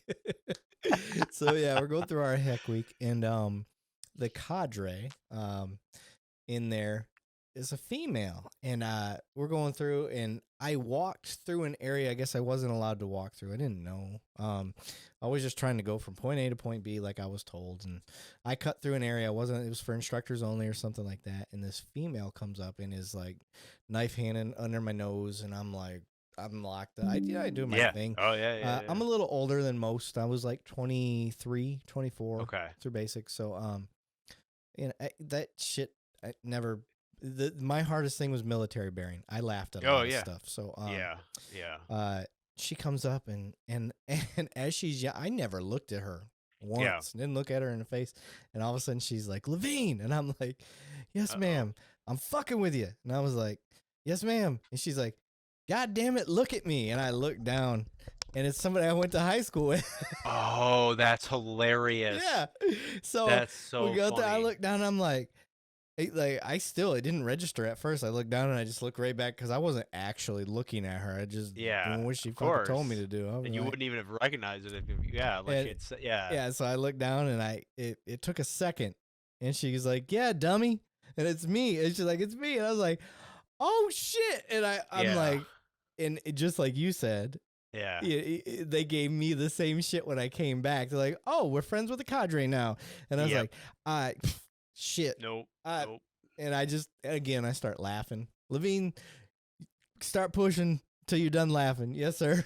So, I mean, That's funny. it was a common thing. I stayed below the radar, but Well, if the somebody funny laughed, thing is too is like I was like 20, almost 21 when I went to Marine Corps boot camp, and so because I went to okay, college for a couple of years, so like so you were the old that man. that difference, and it sounds crazy, like is huge, It's huge. and like because you're some guys are like, especially in the Marine Corps, like they're barely 18 Yeah, sometimes, and like and never left where never left town they came home. from, never left home before, like it's Yeah, the first time away from home, and like that was actually a shock to me because I was so used to just I even just a couple years of my own experience on my own but you're that was freedom. Yeah, is it's huge. If Huge. you're coming right out of high school, you're from a small town, you've never been out of there, like that is culture shock. So it was funny where I'm like, how are these guys having such a problem? Like this is just like BS. Where it was like, oh, then I Yeah. realized like, oh, like this is the first time, dude. My old man's been treating me like this my whole life. I get that. Like this ain't a big deal. Like Yeah. I get this, Yeah. but It does make a big difference. it's a huge difference. Like Yeah. even just those couple years is Yep. big because I even remember like the first time even like then finally have a weekend free. I'm going out and like in a bar trying to talk to girls or something like that, and guys are like getting hammered and like and I'm like, dude, like what is your fucking problem? Is this like your first time in a bar? And they're like, yeah, why? And I'm like, oh, I'm like That makes sense. the neighborhood in Chicago I grew up in, we started going to bars at 16. So Yes. Yeah. you know, I get like, all right, like you don't know Same how to thing in act in Flint. here. Got it. My But wife. yeah, so that's the thing is like we grew up in this our neighborhood there were certain bars where you can go with even a shitty fake ID and they just let you Yeah. in. They didn't even care. And so Yeah, like that's what I we was just gonna say. My wife, she had older sisters, yeah. and her when we were 16, old enough to drive, her sister who was 21, older, she just take her ID, wouldn't even Yeah. tell her, and they Yeah. all looked alike. So Yeah. shit in the hood they didn't give a shit. Yeah, exactly. Yeah, And no one cared anyway as long as you weren't causing trouble. So, yeah, but you also learned at a younger age how to act in a bar. You know what I mean? Like, it's different when you don't have that. Like, I literally didn't realize until someone was like, "Yeah, this is my first time in a bar. Why?" And I was like, "Oh, yep, I I guess you got a point there then. yeah, Well, here, man. yeah, Like, one, we're playing the long game here. Let's go talk to some people yeah, and beat them. Like, and you don't have to get having shit faced and get in a fight. So, having that, like there's a lot of guys. This is a Midwest thing, I think, but yeah. everybody's Oh yeah, guys. yeah, People, when yeah, you go from high school to boot camp, like you've always had a boss. Your parents have always been your boss, and then all of a yeah, sudden, now the military's your boss, yeah. and your parent, and for them, like they're just it's a big culture shock and out of their mind. Where I call us free thinkers. We've Yeah. broken that barrier where we start to think for ourselves, and we're the adult now. And me being 23 going in, like Oh yeah, that's I was like huge. a fucking Yeah, seafood. you're they probably called you like old man and Oh, like for yeah. gray balls and shit like that, like Yeah, just yeah, because yeah, you're yeah. yeah. Gray Bush. I was Gray Bush for Yeah. sure. Yeah, of course. Like Yeah, which is hilarious now. Look back at like yeah. 23, you're Now still that I'm so 40, young. yeah, Yeah. And you're like that's so young. Like yeah, and that's what people forget. Like that's who fights our wars. It's like yep, the 18 through 22 are the key people, decision makers on the ground, which is I think is so fucking cool. I yeah, mean, like it's really amazing at what you can do at a young age, and yeah. people forget that.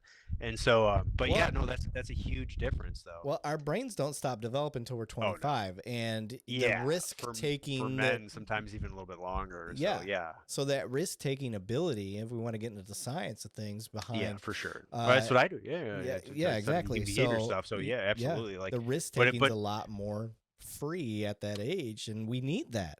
People well, don't want to hear that, but we and it need it. goes to well, it really actually speaks to as you know good or bad experiences people have in the military is just like what the training actually does. Like people don't realize like how much science is behind the training that the military does. Like Yeah, because they've been at the forefront of this for the last 100 years studying everything, right? yeah, So they were the ones who studied and understood IQ. They were the ones who studied like everything when knowledge and skill transfer and how the brain learns and what to do like that's been going on for 100 years in the U.S. military. The yep, stuff you see out now is like still behind what the military has already known for decades.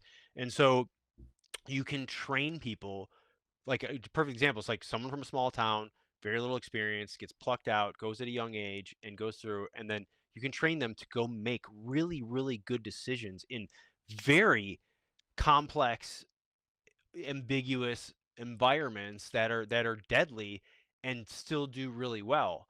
And like it's still amazing to me sometimes because that's just a function of your training and what you were taught and and you can go do that. Now, what we forget sometimes like it's only within a certain domain. Like I always tell people like the problem sometimes in the military is like, all right, you look up to your seniors because they're teaching you what's going on, right? They're supposed to be the mentor. And at work and the job that you do, they're usually really, really, really good.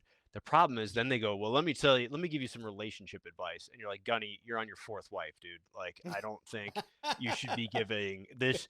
Do not listen to Gunny about dating women. Okay. Yeah. Do not do that. But we have like these natural biases, like when like fundamental attribution error. So Eric, like, dude, I look up to you. You teach me everything that I know. I respect the shit out of you. So when you tell me about this, I'm like, damn, I didn't know that. I had no. So it's like Yeah. you have to be careful because you got to stay in this one lane, and Yep. then inside that lane, you're good. Yeah. All day, do exactly what they tell you. Outside of that, might want to get a second opinion. Yeah. You know what I mean? So you brought it up an idea while we're on the subject of military, like the U.S. military. Like yes, we do a lot of dumb stuff when it comes to, I think, financial decisions. But when it comes to fighting war, when it comes to intelligence and stuff like that, the civilian population is grossly misunderstanding the capabilities of what our military can do. So, well, because they're fed a bunch of BS. But I mean, go ahead. Sorry, I was going to say the most recent example is these weather balloon things that came over from China or whatever. Yeah, like we watch them launch it. Do you honestly think that we just let that go? You don't think that we had what people don't know is we watched them launch it. Right. We had them we saw them launch it. We saw what it was and where it was going. And the U.S. government made the determination like this thing got blown off course. They were trying to go over here and read some shit and do this, and it went up here. And like then the Chinese even came out like, oh, it got blown off course. Like, yeah, we knew that. Yeah. But at a tactical and operational level, like there's no better example of the war in Ukraine. Like, I don't care what your thoughts are on it. Yeah. But okay, Ukraine, that area, you know, this has more historical significance than it has anything to do with Putin or Biden or Russia or what a Ukraine. There's just historical significance there. So Russia couldn't cross the street. They literally it's connected to it borders Russia, Ukraine. Yeah. So they couldn't literally drive across the street without getting bogged down by Ukraine, which is hilarious. Where the US, like, our operationally and tactically are the most amazing things that we can do.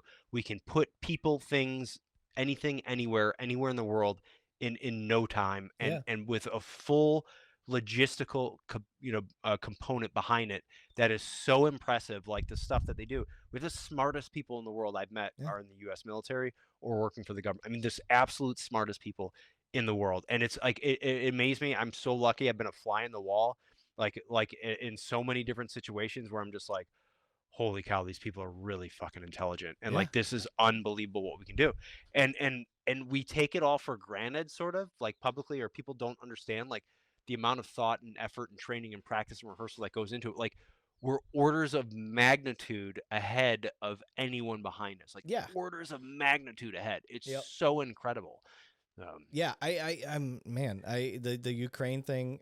This is a great example.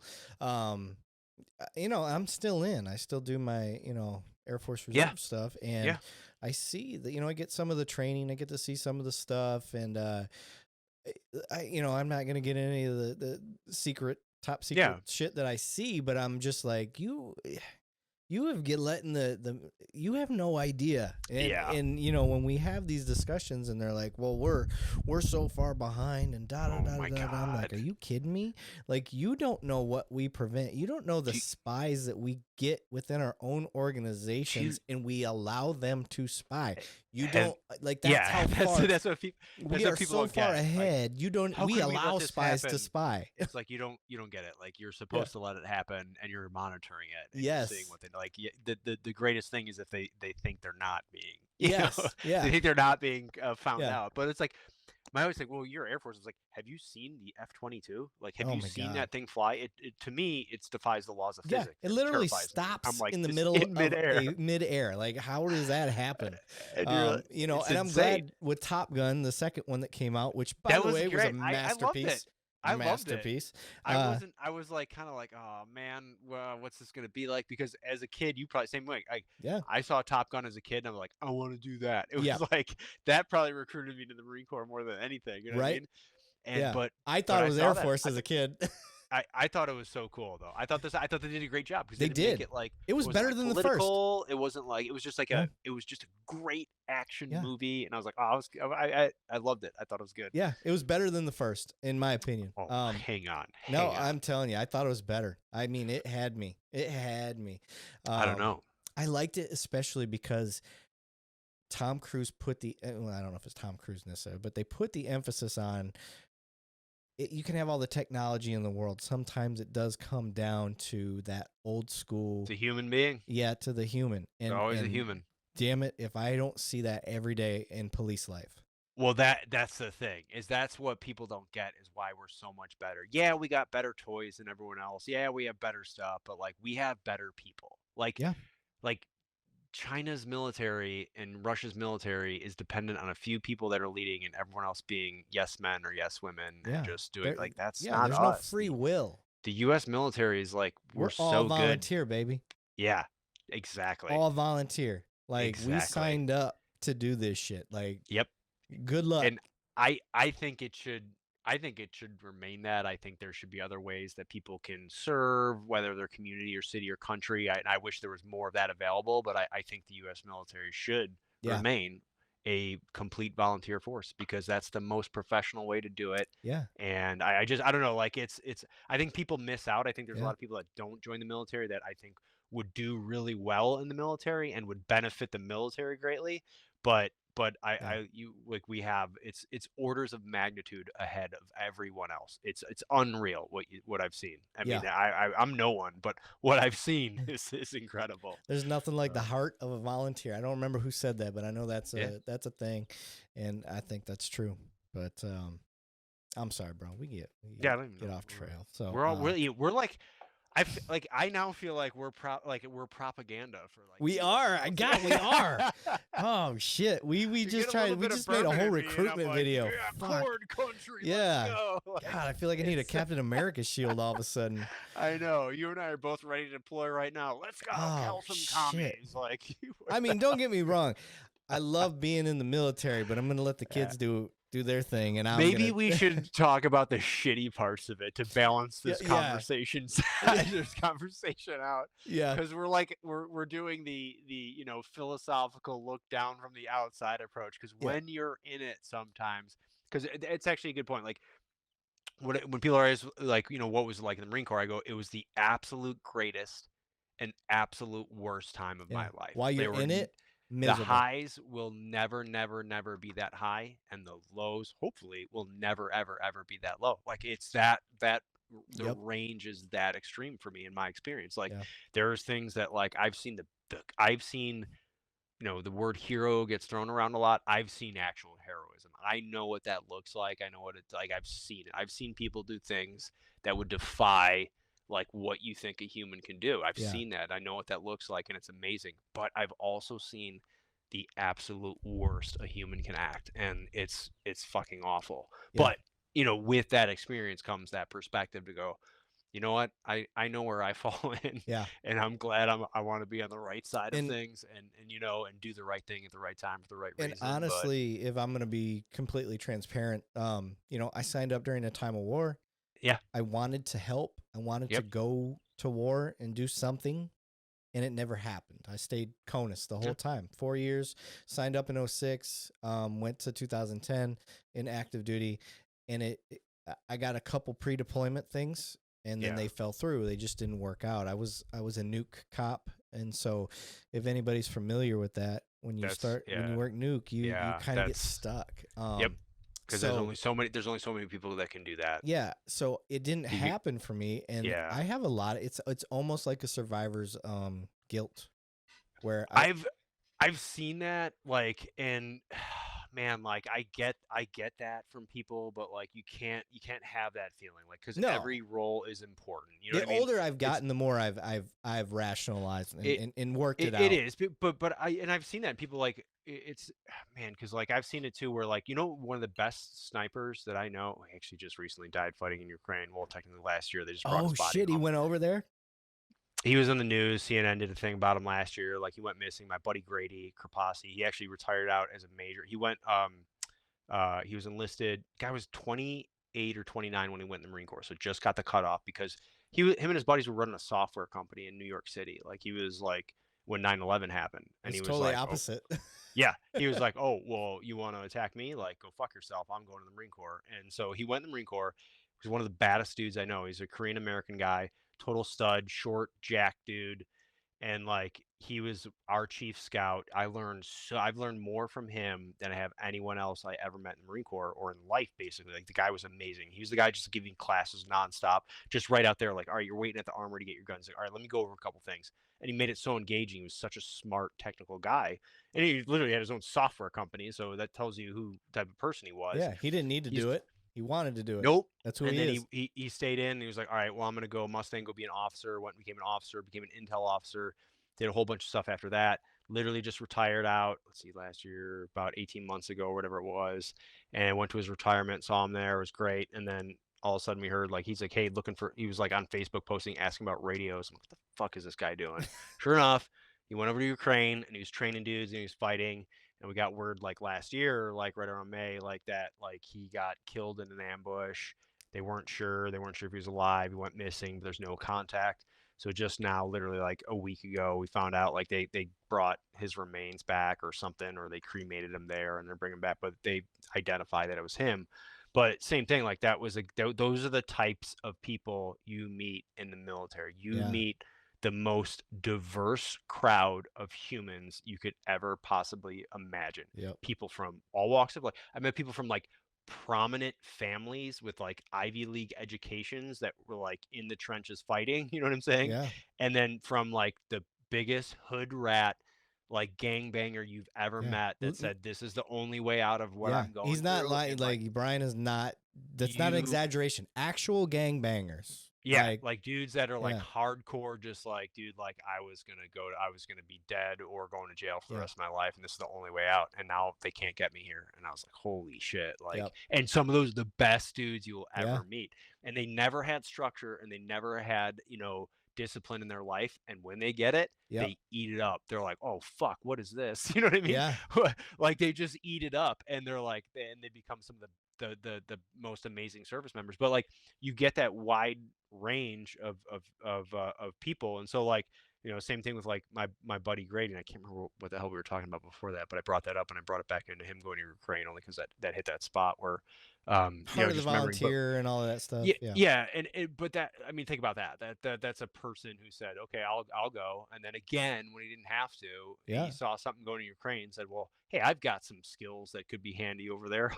Yeah. I'll go Absolutely. help out. I mean, it's that's the type of people you get to work around, and so that's the cool thing is you're just Yeah. surrounded by people that are mission focused. They're like, here's what we believe in. We come from all walks of life, and like that's was my greatest takeaway from the Marine Corps was just I met people from everywhere, man. I mean, literally everywhere that you never would have been friends with before had you not gone through this experience together or met here. And those relationships that are forged in battle or forged in training and forged in whatever, like they last a lifetime. Like Yeah. I'm still in touch with those people. See, this is why I like doing this show is because the main purpose is to bridge the gap between the community and first responders.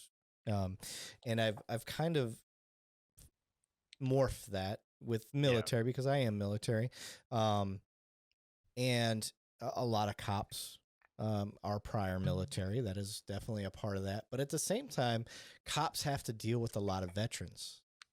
Yeah. And I like having guys like you on here so they can see. And if you're like, I don't understand how this has anything to do with your podcast. Well, this is why, because you have to hear the stories and understand the mindset of people like Brian, that dude did what he did and why he does what he does now, and then hear him explain this stuff, because it will give you further insight when, if let's say you're a cop listening to this show because I'm a cop, and you're like, well, now you're getting insight. You're understanding where somebody like Brian comes from, if there's a what do they call them now?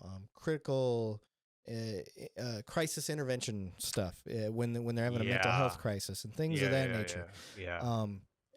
I'm giving you the ability. I shouldn't say we're giving people the ability to understand the mindset and the things that we talk about in a way to relate that you don't necessarily understand if you've never done it.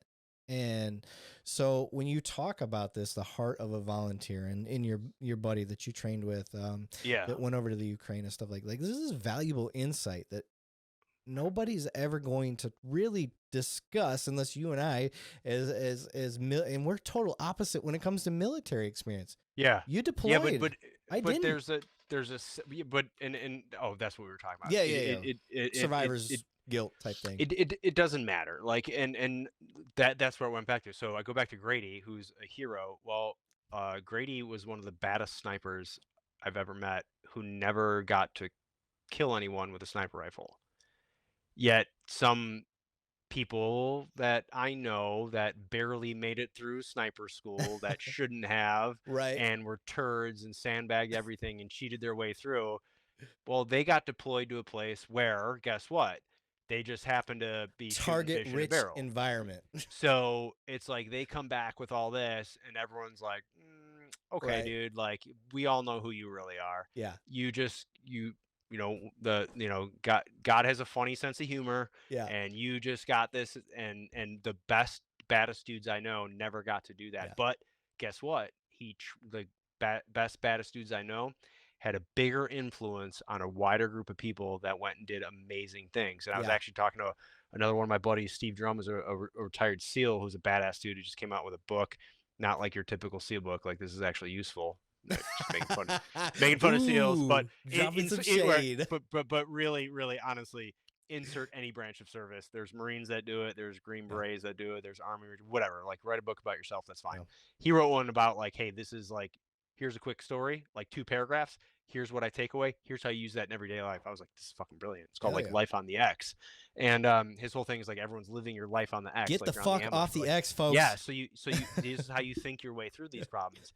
And same thing. He goes like, I just feel like my greatest contribution to the military was the people I trained, whether that was other SEALs, whether there's partner soft forces, whether it's this. And I was like, yeah, that's what you are, that impact you have. So to take it back to exactly what you're talking about, the cop on the street or the crisis intervention, like the people you interact with, dude, that has a far greater impact than being the hero that walks in and stops the shooting. Like, I'm sorry, like those dudes are badass. I'm not taking anything away, but like those things you do every day at a basic level, interacting with every single person you meet, Yeah. like you don't. My biggest advice with people ask me was like, what should I do, or what should I think? It was like, you never know who you're talking to, who you're running into, or what you're gonna do. Yep. Like, volunteer for everything, talk to people. You don't know what that's gonna lead to. It's either, I've had it before in cases where I got information that led to me, probably saving my life. It's led to me gaining some insight about a human. It's led me meeting someone that 2 years later I ran into and I got a job because I was nice to them. You know what I mean? Like, Yeah. you don't know what those things are. And those daily interactions are far more important Yep. than being whatever else it is. And so it's the difference between the story I brought about the kid that like barely made it through sniper school and killed all these people, like, and was a badass sniper in quotation marks, air quotes, compared to my buddy Grady, who's done more for the world than that dude could ever do in his lifetime. You know what I Yep. mean? Like, he didn't get to have that experience as a sniper, but he trained everyone and made everyone better, and was that force multiplier there where 1,000 people could right now go, yeah, I know that guy. Here's what I learned from him. That's far more important to Yeah. society and the world. It really, really is. Yeah. And so that's the cool stuff you learn at, like, because you get to see it in the military, and Yep. you know this as a cop too. Like, you sort of get to see the effect of the effect of your actions and the Yeah. effect of your behavior. You get to see how it plays out in real time sometimes, and people take that for granted, where I'm like, no, that's the most important thing. That's actually Yeah. far more important than anything else. It's what are you doing day to day, and what are you talking about, and who are you dealing with, and how are you treating people. So I mean, that's and you learn that. Well, you should learn that in the military. Sometimes people have a bad experience and it leaves a bad taste in their mouth. It really does, and Yeah. that's unfortunate. I've seen that, and that's bad leadership, because you see, like I said, you see the best and the worst, and Yeah. you see that in cop work too. You see people that are street gods, man, that you're like, holy cow, this person's a legend. Like, they're so good at what they do, and then you see some that are like, oh God, Yeah. really don't like that person. They've shouldn't been be in this just as job. long as your street god example, and they've Yeah, they've done wasted it. nothing. Yeah. Yeah. It's funny because little self brag for me. I'm raising the roof. I'm promoting to sergeant. Oh, I will be. congratulations, Yeah. buddy. So Congrats. thank you That's very huge. much. That's Yeah. awesome, man. Yeah. Way to So go. Way to pretty go. pumped That's a about big deal. that. Yeah. Probably Considered. spent a lot of time studying for that test, Oh huh? yeah, I did. I took 3 months off, man. Luckily I had enough podcasts Dang. recorded prior, so all I had to Dang. do was post and ghost. I didn't really. Yeah. Wow, that much time. That was funny. I was working with a PD one time. I will not name on here, but they were awesome and like they were so great because I was doing some work with them and doing advising stuff and like I got to working with them, so it was great because one of the guys was like, "Oh, dude, this is awesome. I can sit in the back of the minivan now, and I can study for the sergeant's Yeah. exam while you take observation on the surveillance gig." It Yeah. was so funny. I was That's like, how I it was like, "Yeah, works. brother, I got you, man." Yeah. It's like it was hilarious, but like that's all he did is like, dude, this. So everyone's like, "Yeah, he really likes you." I was like, "Yeah, no, he likes me because I'm helping him with his career. Right. It has nothing to do with my performance." It Yeah, was but to the point where you're talking about the street god, I got an email recently. I won't say his name, okay. but he sent me a personal email saying, "Hey, I saw your name on the sergeant's list. Congratulations. Looking forward to it." Now he's an officer. Yeah, He's never tried to promote. He's that guy. Stayed, yeah. and he is to me. When I think of street gods, as far as police work goes, he's it. And he knows I think that about him. And I That's guarantee awesome. if he happens to listen to this, he knows I'm talking about him. Well, But and it and was pretty cool. everyone's got their thing. You know what I Yeah, mean? Like there's some people that they really want to be in leadership positions and that's what they're chasing and they're going to go do this. And there's some people that just really love the day to day like I love doing this thing. And there's that balance to try and be sort of both like hey, like I want to continue my career. I want to move up the chain, but I still love what I do. But the farther up you go, the more you get away from that kind of yeah, tactical day-to-day yeah. stuff, which is what you're supposed to do. That's what But happens. you miss it, and so you have to stay involved to know and remember what it's like. But Yep, you also have to continue your own career path and yep. like your education and your that next level. And like what a lot of places and in the military is even bad at this too sometimes depending where you go is like we're not good at the institutional memory like keeping like the lessons learned and passing it from one generation to the next like we're not always good at that and we have to relearn mistakes so let's like you have to mentor and that's what people love and miss when they get out of the military sometimes is like whether you want to or not, you're constantly being mentored. Like Yeah, because and the Marine Corps is like very clear, like, okay, like you're a team leader, like you're trying to work your way out of a job. Like you have to train these guys to do below you your job. because they're gonna do your job because you're going to get promoted. Like it doesn't matter if Yeah, you're proficient or not. Like this is the way things work. yeah, So your squad leader should be developing you. The platoon sergeant should be developing the squad leaders and down like and it's so yeah. ingrained. And then when you get in the private sector Now or sometimes like you're being very positive about why that is. The dark side of that is in combat. If you oh yeah fall, you yeah need you're the next guy to step up yeah and well fill that your you spot. everyone has to be able to do everyone's role Yeah. yeah so it's not Yes. just that yeah obviously of course like it's Yeah. because someone has to step up and take that job if you die Yes. and like but also too like you're also expected to move up Yeah. like you're not staying nothing There's no stationary. stagnation in the military. No, No. no, you're moving up or you're moving out. Like that's Yeah. it. Yeah. Like They you're will you're boot your ass yeah, out. you're gone. Yeah. And so people miss that a lot in a lot of regular or corporate type jobs where they don't have that same, feeling. They don't get the same mentorship because maybe it's a little bit more competitive because I want to look better than you, so I get the spotlight and the promotion and the extra stuff, which sucks. But that's one of the benefits too of being in the military is like you get that to learn like okay, this is about constant development. Yeah. Like no matter what level you're at, you're always expected that you're only going to be here so long because you're moving up. So you got to learn this stuff, and it's cool. It's Yeah. really cool. Yeah. Well, sir, let's get back to the Yeah. point of Okay. this podcast, okay? Because we Yeah. got off The the rails. the bourbon has taken me The off the bourbon's taking over. rails. I And feel plus, like I'm, we get along. Like, let's yeah, we face do. it. Like, if We do. I wasn't married, we'd probably be Yeah, together. we So, probably make out. We yeah. at least make out. At least, at a minimum, I'd pull your hair back. So,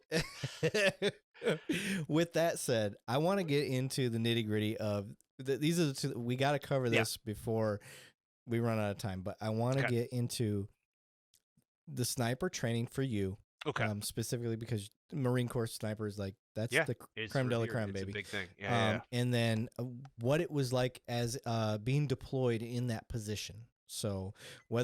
whether it's a war story, I don't care, or if it's just Okay. the experience, let's just get into those things. Okay, so I ended up doing first deployment as just 0311 grunt in Ramadi, El Anbar province of Iraq, 2004 to Damn, 2005. that's the shit. It was a fucking brutal time and place. My first day of combat was hopefully was the worst day of my life, and hopefully will be the worst day of my life. We had a massive this is like my first time outside the wire. Massive IED, a vehicle-borne improvised explosive Oh device, shit. car packed full of explosives. We drove past in our truck. Oh, It okay. blew So it up. was parked. It was parked. Okay. Yeah, blew up as we were driving past. Everyone in the convoy thought we were all dead. Massive fireball, overpressure. Just felt like everything. Like I felt like every joint got expanded. Felt like my teeth popped out. Really? My buddy took shrapnel through the eyeball, blew out the back of his head, bled to death all over me. We had everyone else was either half unconscious or like messed up in the truck. You had guys like literally rifles get blown out. You had people kind of bleeding from everywhere.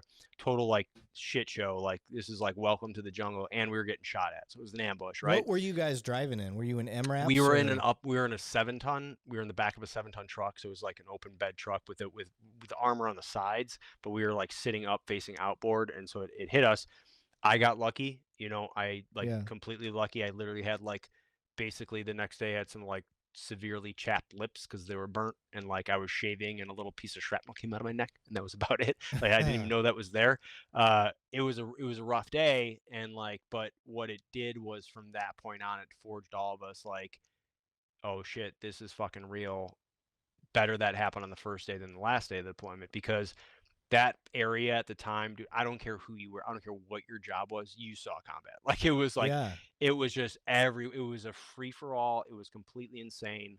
And we were learning how to do this counterinsurgency thing as we went. So we were literally building the airplane in flight. I saw, officers who hadn't slept in 3 days. I saw guys that had been, shot at and blown up more times than, any movie you've ever seen. Like it was just one of those things. It was just because of the time and place. And Yeah. so we're all figuring it out. And like that sort of baptism by fire, both in the literal and metaphorical sense, like forged everything and how we were for the rest of that deployment. And like, it was a lot to get through. And then, but it was funny because a lot of us tried to stay. Like a lot of us were like, hey, like the new units coming in, because at the time they were hurting for people, taking a lot of casualties. And then, so they were allowing certain jobs and certain people to stay in country longer than you were supposed to, and they actually came down from like headquarters Marine Corps and they were like, absolutely not. No one serving in any of these units in any of this time, they are absolutely not staying any longer. Like you are gone. You are getting out of country when your unit is set to rotate back. Really? Because it was too much. It was like guys were just like, well, I'll just stay here, and like, no, you're not, dude. Like you need to go back. Like trust me, there's Marines here that can handle it. And so that it was just a chaotic time, man. And so coming back from that, like that was my first like, okay, welcome to the party. How long Like were I you said, there?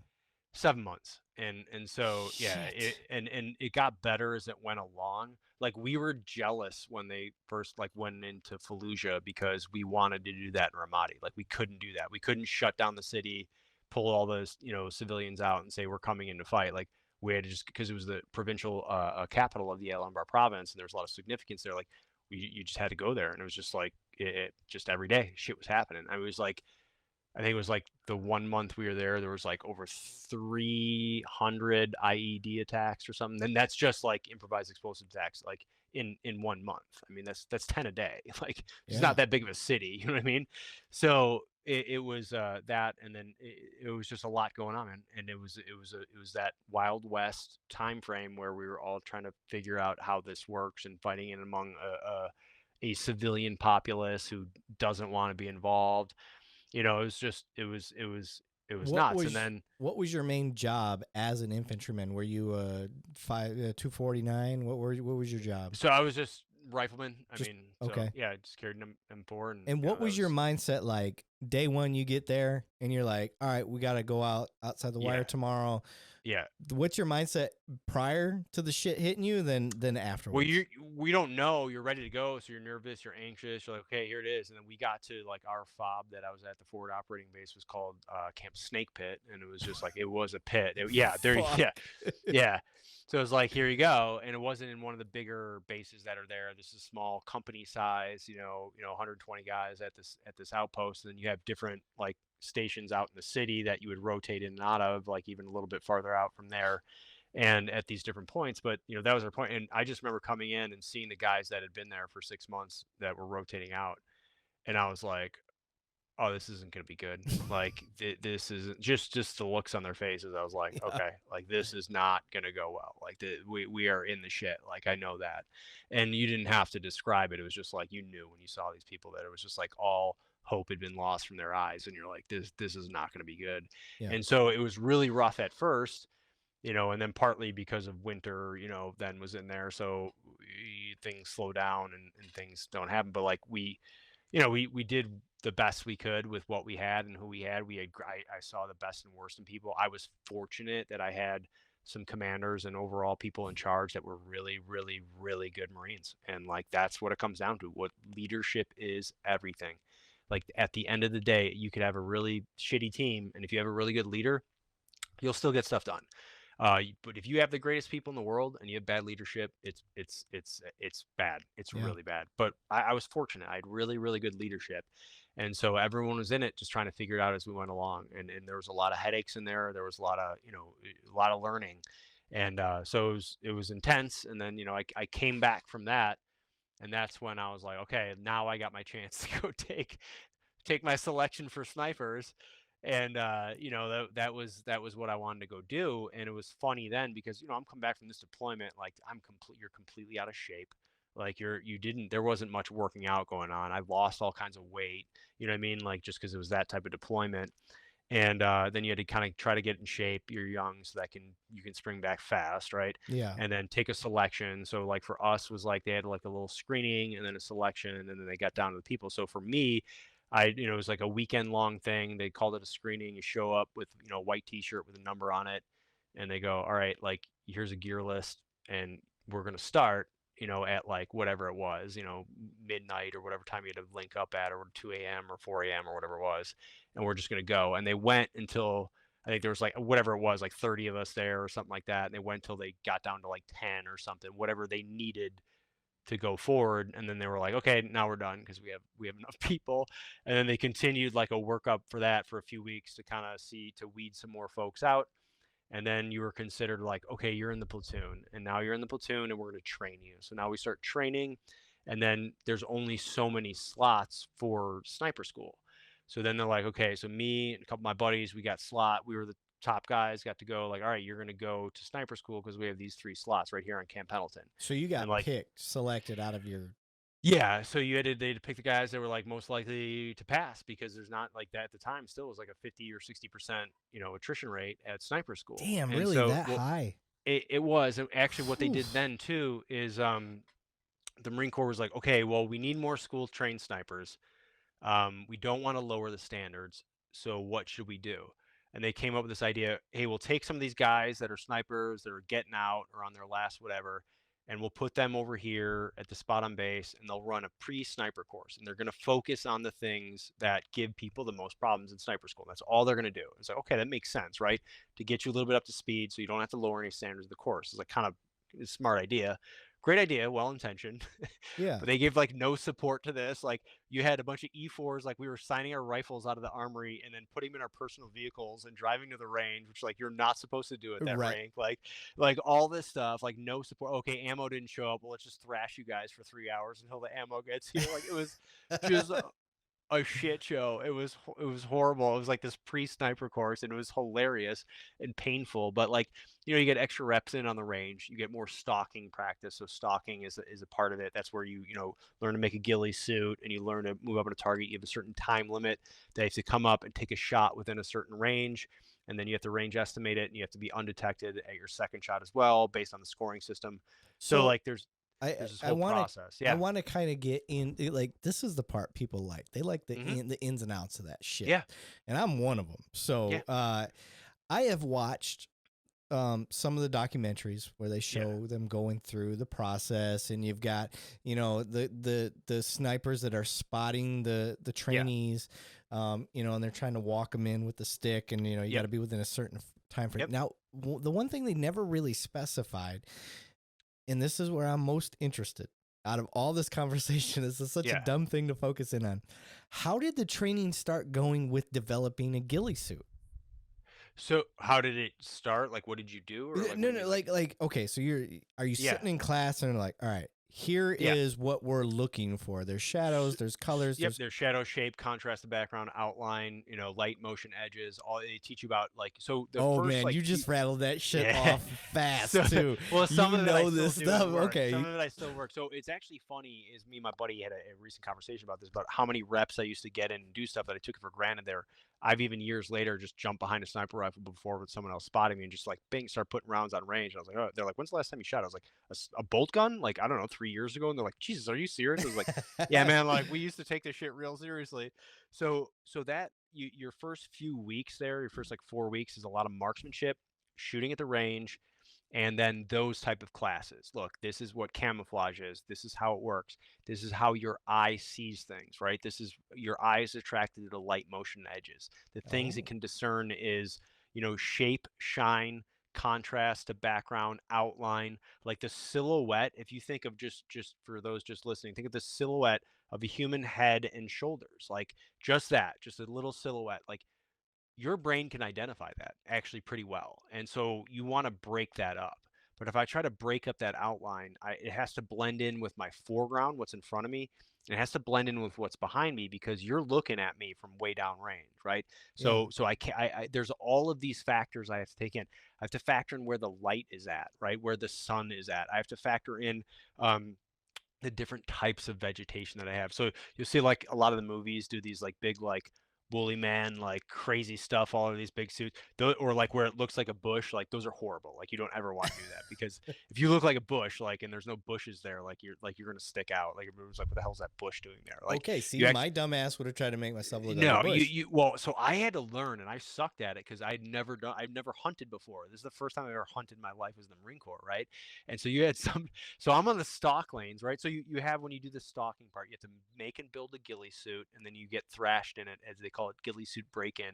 So you run for miles in it, then you'll go in like a river and like a lake and you'll go all the way down to the bottom and like you'll come up and you get thrashed for hours. They call it ghillie suit break-in, and it really does actually help make it like because there's like glue and there's canvas on an old set of canvas, like so it does break it in so you Oh, can't so see you any of make that this stuff anymore. fucker before you guys you even you start have to learn how to make it yourself.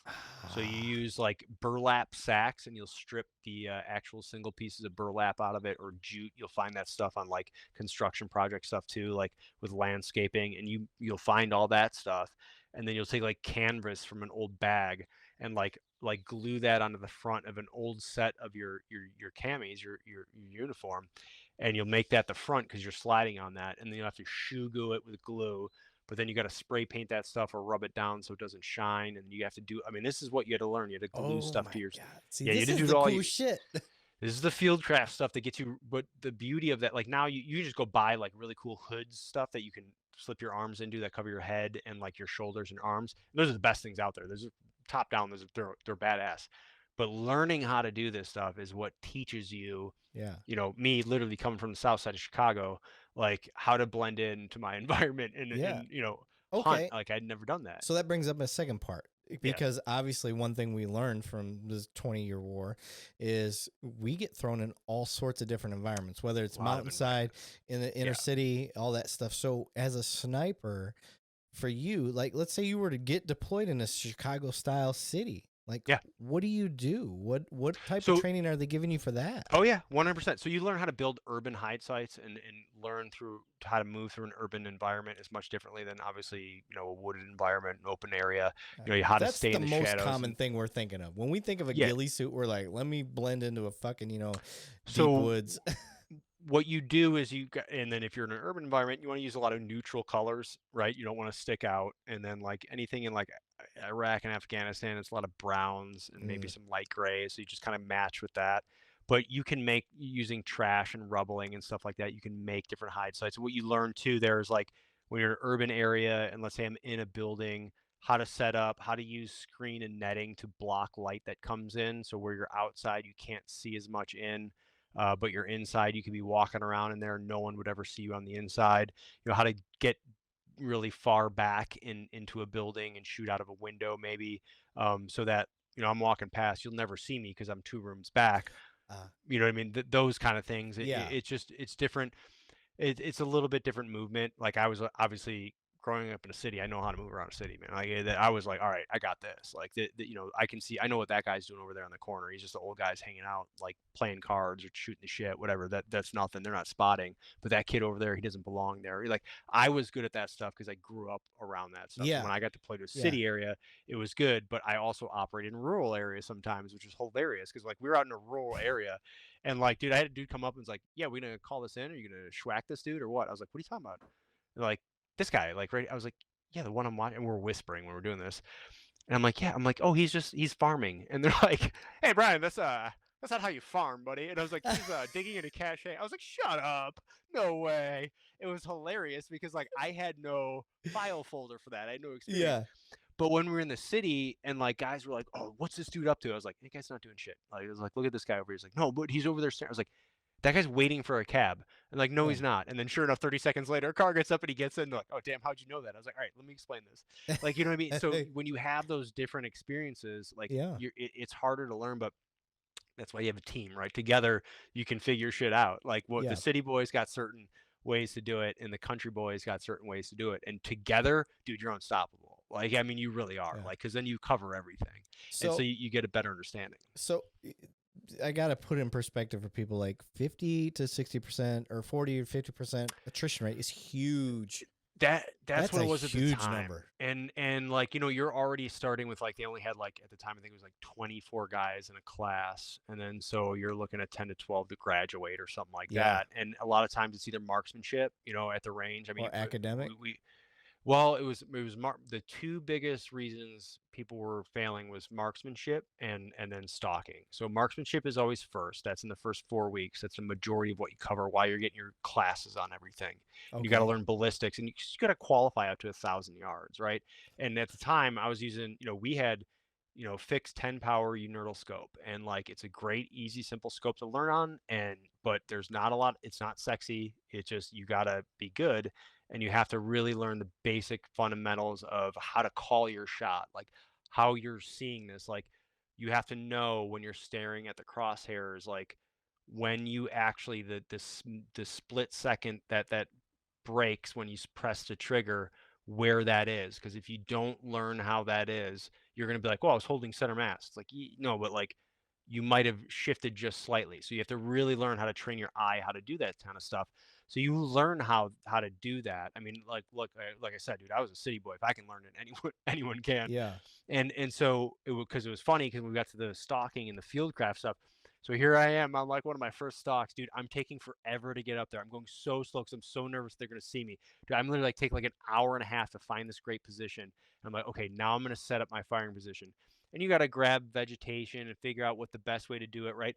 And like 50 yards to the east of me, I look over and another guy in the course, like he's like total country boy, been doing this stuff. He was like the class honor grad. He was actually a stud, and he'd been doing this his whole life. He literally was like, I see him like crawl up, same even with me, look around for like 2 seconds, grab some stuff, set up, and be like, bang, bang, like, dude. And I'm like, so what took me 45 minutes to do, he did in like 7 minutes, and I'm like, I'm never gonna get this. Like, I was so like demoralized, like, holy shit, I suck at There's this. levels to this shit. And dude got up and left without anyone knowing, and I was like, ah. And then they were like, when they were trying to walk in on it, what happens when someone takes a shot on the stalk lane because you're using blanks, and then you have to call in, hey, here's like what I saw, what the What? instruct. Well, so You're well using blanks.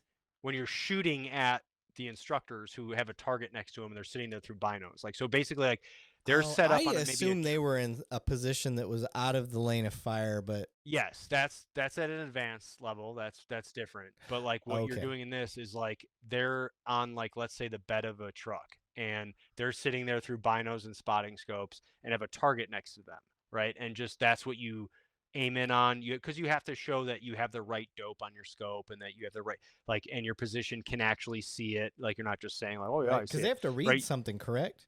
Yeah, it depends on Like how a they do it. letter. There's either letter, number, or like a playing card on there or something like that. And you gotta be like, oh yeah, it's a king of hearts or whatever. I mean, Okay.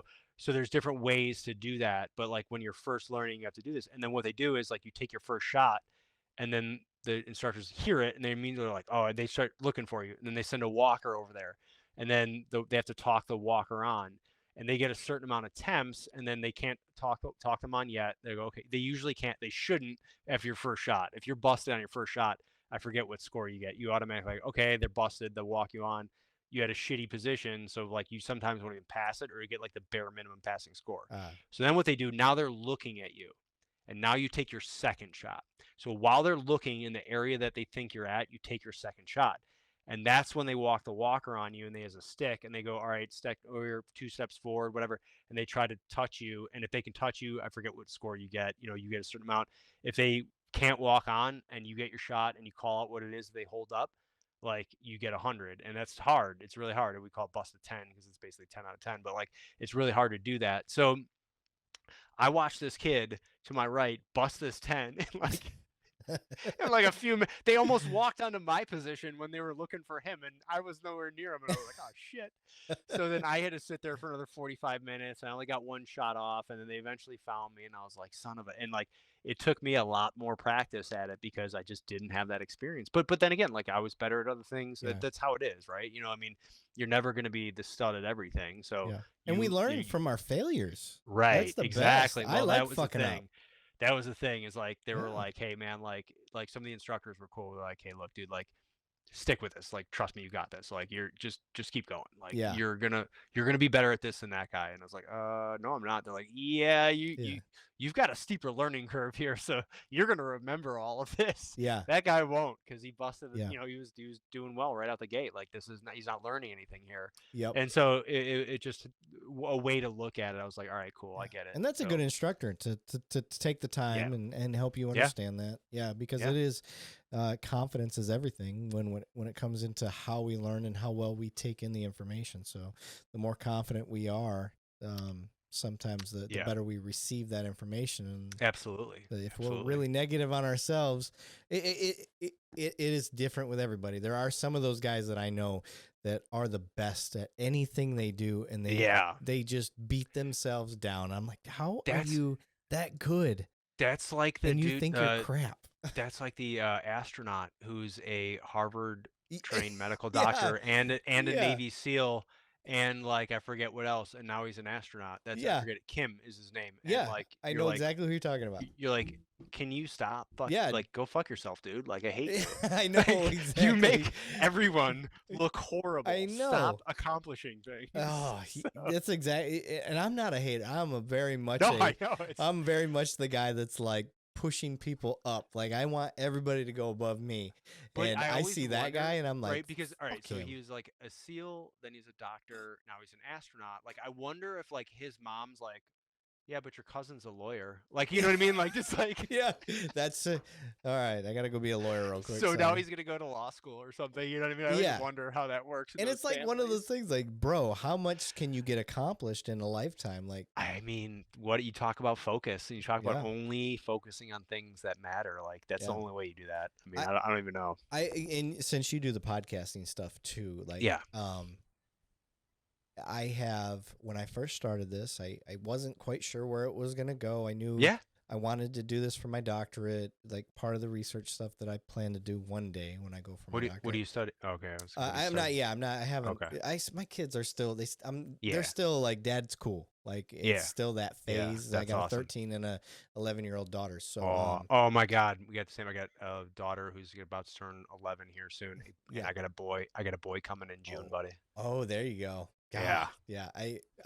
I grew up all boys, so for me, like I couldn't imagine having a boy now. So, because girls are so much easier. Not for mom. Mom thinks the opposite. Mom. She thinks the opposite. But But anyway, so it's part of what you study and like, or what you're looking with the podcast. Like you don't know what's going to happen, right? And I remember looking into this and kind of like, I know what I kind of want to go down, but I didn't really know what to expect. And here I am 2 years later, Yeah. and the amount of time I thought I had in a day back Yeah. then to the amount of time I have in a day now, and we're talking about this Mhm. guy that becomes a doctor and Yeah, yeah, yeah, an yeah. astronaut and all that stuff. I like people look at me that way with this because I probably put 20 to 40 hours into this podcast a week, depending on Yeah, it's a lot. It's how a many lot, I man. do. Yeah. And it I sure as shit don't make the money for it Yeah. yet. Yeah. And Yeah. I don't. Here's the other thing too: credibility. I don't Yeah. think I could do this podcast the way that I've got it designed and not be a cop.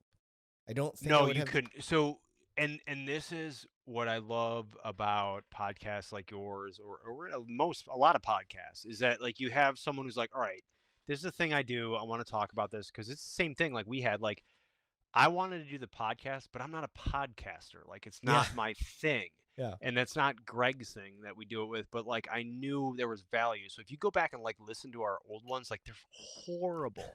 They're so bad. My And first like episode, you could only hear me in the left ear and my well, partner in the right that's ear. hilarious. But because first you have to get over hearing the sound of your own voice, which is the most Yes. annoying thing in the world. And then but like after a time, like you get past that. You're like, okay, like I just get it now. I've heard it enough. Yeah. And then like you know, it was growing it or figuring out what to do. I'm like, dude, I don't know what the fuck to talk about. Let's just get on here and talk. And then sometimes I'll put time into something thinking and like that episode won't do well, and then we'll just get on and shoot the shit, and that episode's amazing. I'm like, all right, trying to figure out all this stuff. Why'd that one do but good? Yeah. but the same thing is like the reason why people like it is because like all right, like perfect example right now we've been talking for 2 hours drinking bourbon, like Yeah. like this is now you know who we are, like there's no hiding it, like dude, Yeah. I never drink almost because I don't have time but like I'm now buzzed It, like off this bourbon because I've been popping the bottle next to my mic, hoping everyone hears it every time I pour myself a glass. right. But like I keep refilling it. But like people at least appreciate and respect being genuine. And Yeah. so now, if you're being genuine and you have experience, like people are like, oh, that's cool. I Yeah. want to hear about that.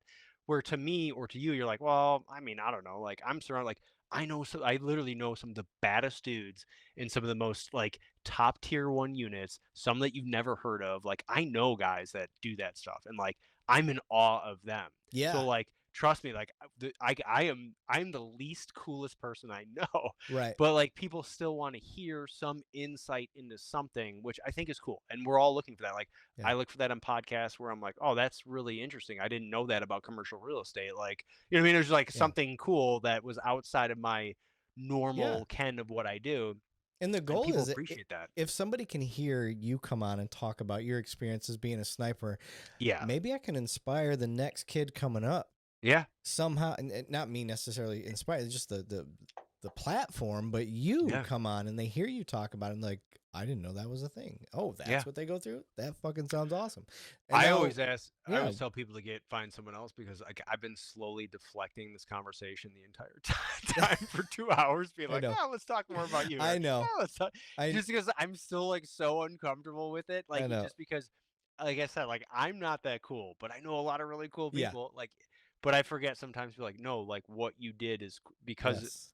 because it's just something you do every day or did for a long time or whatever. Like you Yeah. don't think anything of it. Where someone out there, like you said, is like, no, I want to learn. Like because I'm sure you get it from people too, where they ask for advice about something. At first, I'm like, "Oh, you're gonna ask me for life advice?" So Yeah. Jesus, no. Like, look, I do this Yeah. human behavior thing. Like, I'll tell you all about that, but like, don't ask me for. But then I'm kind of like, I'll say something and be like, "Oh my God, that's incredible," and I'm like, "Hey, actually, that was pretty good advice. I wish I would have Yeah. had that 20 years Yeah. ago." And, So and that's kind of the thing that I look for. Like I know you've had a lot of what others would consider traumatic yeah, experiences through your course of your service. I'm not going yeah. to press on that. That's not why we're here. I'm not here to save your soul or do any of that Oh shit. yeah, yeah, However, if you want to bring that stuff up, some of the shit storms that you've gone through, cool. But the education the education portion is what I'm trying to yeah. get, and you, the little intricacies that people don't, the insights they're not going to I, get from anybody else than somebody I, that's gone through it. So you talking I'm about I'm an open stalking book and about that stuff yeah, because, like, really, like, and especially with any of the like traumatic stuff, like, man, like like had to deal with a lot of that shit where I know, and I've worked in with human behavior, and I've worked around some of the most brilliant minds in our country. So like, I've gotten really great advice and learn how to handle stuff or talk about things, but I had to learn how to do that. Like I wasn't along like I was out of my mind for a long time. And like I literally had to get to a point where like I went from the Marine Corps, working for the Marine Corps, deploying again for different government agencies, and then like literally like being in like Saudi Arabia in like 2015 and like going like what the fuck am I doing with my life? Like I am in this middle of this desert, like training these guys who are gonna go fight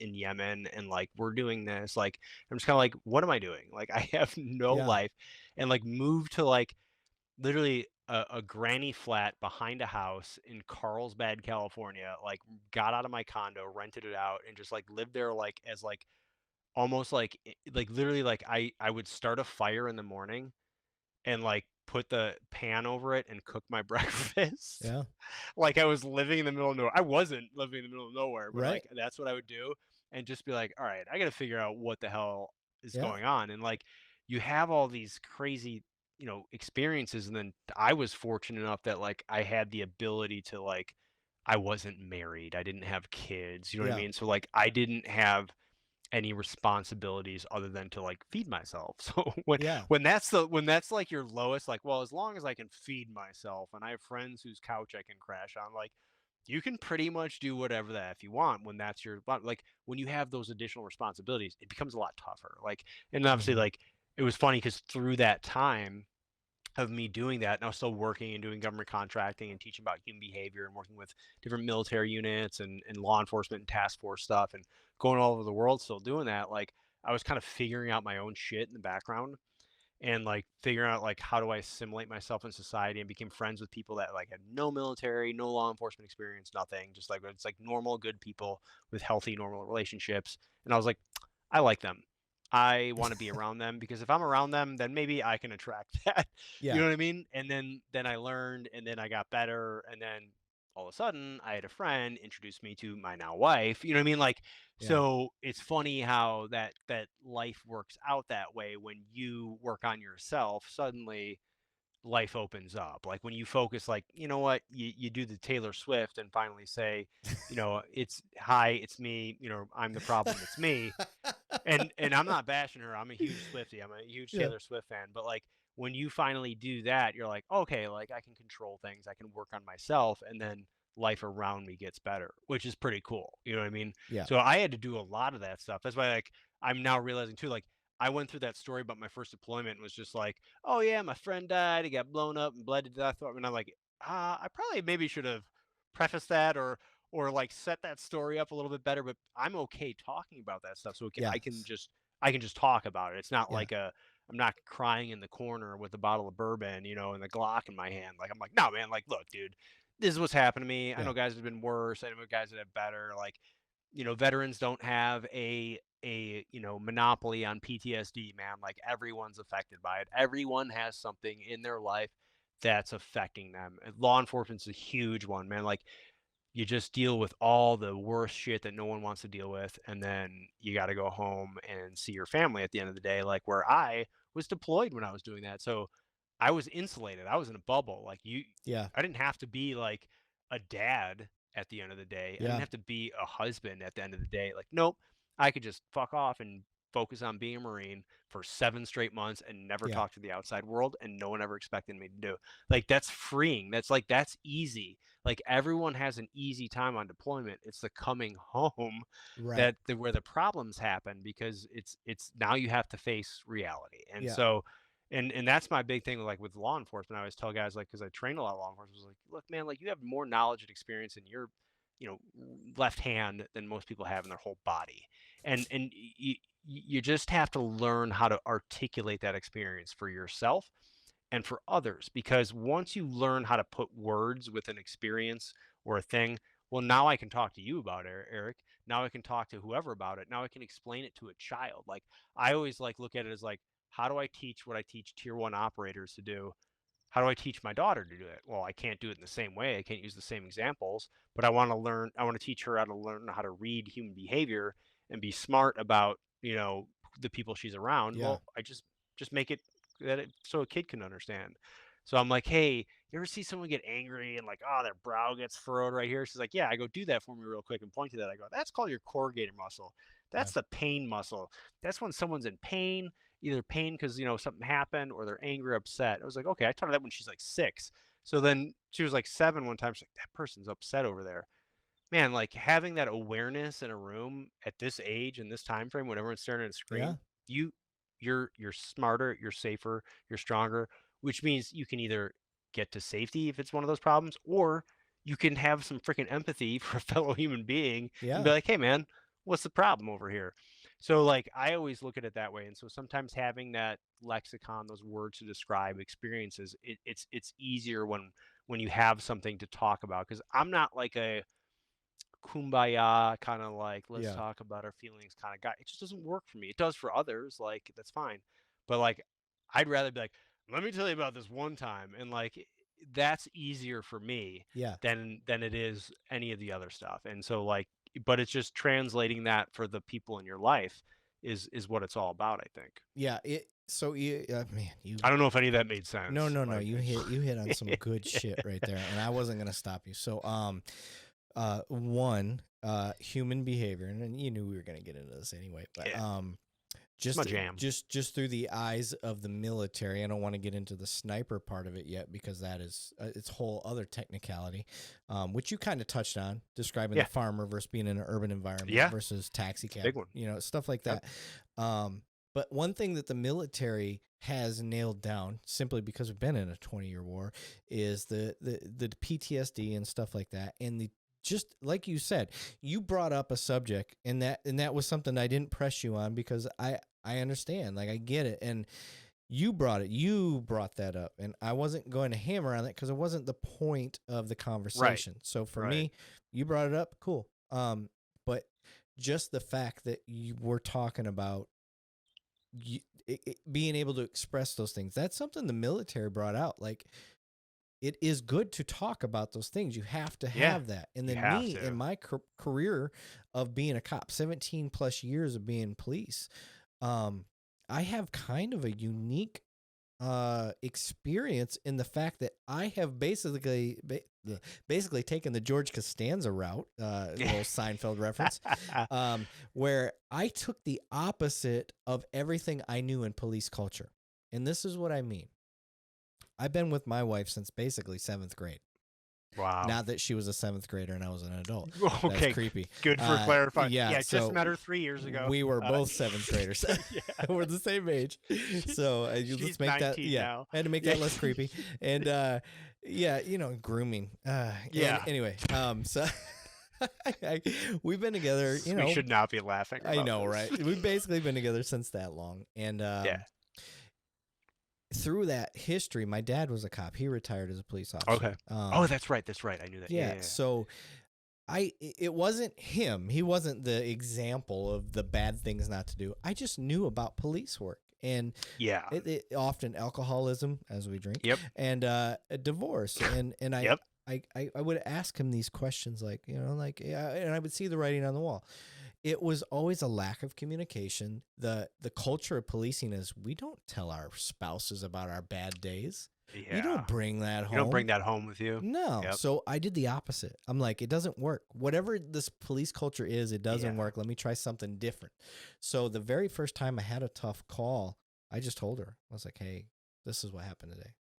And ever since then, it's worked for me. And I think that's one of the reasons why I've never, we don't have the same issues in this career field that a lot have, because I tell her everything. And I let her decide how much she wants to hear. I'm like, it was a bad one. Like, it was a bad accident. Do you want to hear? Yeah. Yeah, she'll tell me. Yeah, like, tell me what happened. I'm like, well, it was a dead kid call. Do you want to know more? I'm like, okay, well, the kid got thrown from a child seat that it wasn't strapped down in. Wasn't strapped in. Another 100 yards. And I had to go find the baby. And I was like, it was bad. So, I come home and I'm giving my kids extra hugs, and she knows right away. She knows what's going on. And she'll sit down and she's like, tell me what's going on. And I'm like, this is what, and so that's kind of the approach I've had towards it. And then when, like, for you, when you went seamless through the conversation, it wasn't like, Yeah. oh, this guy's a sociopath. I'm like, oh, this guy's talked this stuff out before. Yeah. He's used to it. So, Yeah. and guys like us that see the traumatic stuff, people want, like you said, veterans don't hold the PTSD card. They really don't, but No. they did Oh, give fuck it no. its signature. Yeah. So Yeah. thankfully we got the work that we've gotten into it so far, but a cop sees Oh, 200 to 400 traumatic yeah. experiences in And a career, where even a military guy sees maybe, let's say, 8 to 10 in his first 10 years. And that's being, I'm no, just and that's absolutely true. And I actually, because I worked a lot with military and different government agencies, a lot in like urban areas too. Like I always learned more from really good street cops. Were yeah, always who taught me a lot of what I knew in terms of just the good like field like trade craft kind of stuff. Those are typically and actually really good like intel and counter intel officers, guys who do a lot of covert stuff. Like a lot of them have some cop background, yeah, and because they've been on the streets for a little bit, and they have to be able to read that. And so you can do the same thing in other countries, but like it goes into actually, well, you're talking about how we handle that stuff and how people talk about it. It's gotten better over the years, where yeah, before like you couldn't, and because like even to the point where now like for security clearance stuff, like it's okay that you put down like, yes, I've seen like yeah, is psych or gone through counseling. Like it's now seen as like one yeah. It's not a career everyone. killer No, like it because used to be. everyone should. Like even if people who haven't seen traumatic events like should talk to someone or learn about this stuff, because you're going to, and knowing how to handle it and how the brain works. Like that was the worst thing. I used to see like police like train that stuff where they'd be like, the worst thing that you're ever gonna have to do is take someone's life or something. I'm like, well, yeah, now it is. If you fucking tell people that, Yeah, like, now it is the worst thing that's ever gonna happen to them. Now that's what they're gonna reactions gonna be. Like, if you go like, hey, look, these are the things that are gonna happen. It's unlikely that you're ever gonna have to do this, but when it does, you're gonna have these normal feelings. Like the same thing I had to learn with like I was lucky. I had some fortunate enough to be around people that explain things, where like we went through a debrief where it was like, hey man, like the first thing you feel like when you see that is called like, damn, I'm glad that didn't happen to me. I'm yeah, glad that was my buddy and that wasn't me. And then what happens later? People go, oh shit, I feel really bad for thinking that. I was like, well, guess what? Like, that's a completely normal reaction. yeah, You see some dead people, you're like, yeah, I'm glad I'm not that guy. Like, yeah, that's okay to feel that way. Like, and so what we don't get as humans, and especially in those roles like law enforcement, first responders, scene and stuff, is like it's going to affect you more than you think it does. It was just like everything with COVID. Like I don't care what you think about it, like the fact that all that stuff happened affected us as a culture far more than people are willing to accept. When you take away certain freedoms or you take away certain things and you put that pressure, it's psychological trauma, or not trauma, but it's psychological weight that's thrown into your ruck that like you don't think is there, and you don't realize it's affecting you, yeah, and it's affecting every single thing that you do. But here's the thing, it's only a little bit. Maybe it's only 10 or 20% more than it was before. But over time, that is massively significant. So it's the same thing with like first responders and law enforcement. Like you see that where it's like, well, yeah, I see this and I've seen this. It's like, yeah, but like if you don't know how to communicate that, like, it's going to get bottled up and it's got to come out somewhere. So you either yeah. start drinking or you'll start, screwing around or making Cheers. risky decisions. But that's the other thing too, is like for some people, like they need a glass of bourbon to Yeah, get to all of that off cope. their chest and Yeah, talk about that. And that's a funny thing. Like no one's ever going to say like alcohol is good for you. No, there's nothing that says everything that says like alcohol is bad for you. But then every study shows that like people who drink a few drinks a week live longer than people who don't drink at all. Like that's yeah, that's that's been shown. And it's like, well, you know what, Eric, maybe it takes me and you to have a glass of bourbon to me and shoot the shit and just like tell a story. And that relieves some psychological stress that is far more significant than the physiological stress that alcohol does to my system. You know what I mean? yeah, So it's a balancing thing. I'm never gonna say alcohol is awesome. yeah. Except I'm nodding my head right Right. now, like no, but we cope with it in not the best ways, and I don't care how people do it. I just want them to be better. What works for one person doesn't work for everyone.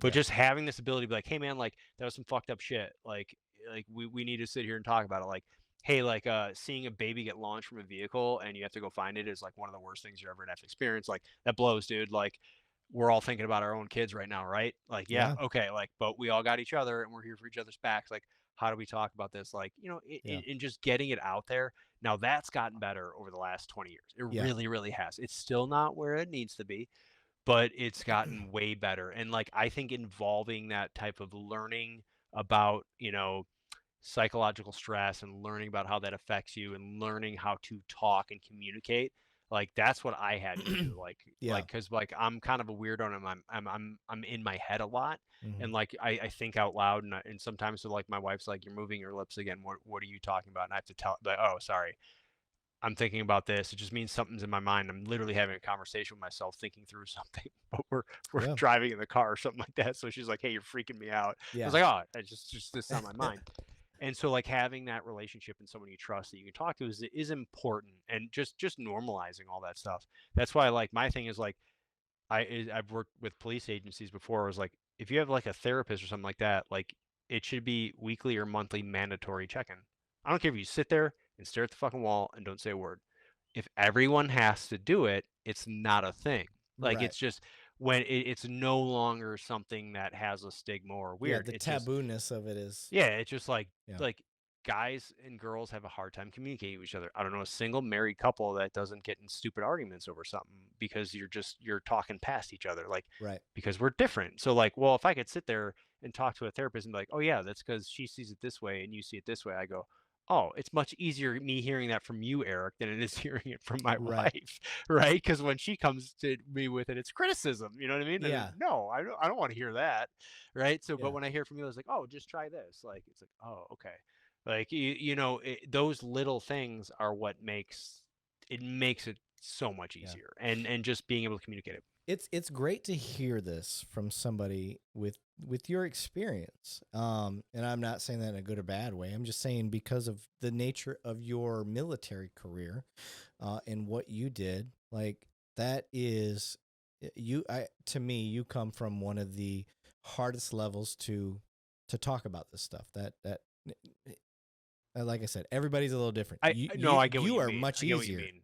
Yeah. like talking with you. And I've had several guys that have been involved in officer involved shootings and stuff on the podcast. Bruce Anderson's one of my most popular episodes where like Bruce and I, we're friends, and when we talked prior, I was like, "Hey, I want to talk about your shooting. Like, are you good with that?" "Oh yeah, man, I'm good with that." Like, he's like, Yeah. "I'm that." He's a sergeant Yeah. now. This happened when he was an Yeah. officer, and he gets out. We talk about it, and then he fucking breaks down. Like, he Oh, no relived it, shit. and Wow. Yeah. it was a powerful, impactful episode to the point where I've had officers from Washington, the state, to Washington Yeah. D.C.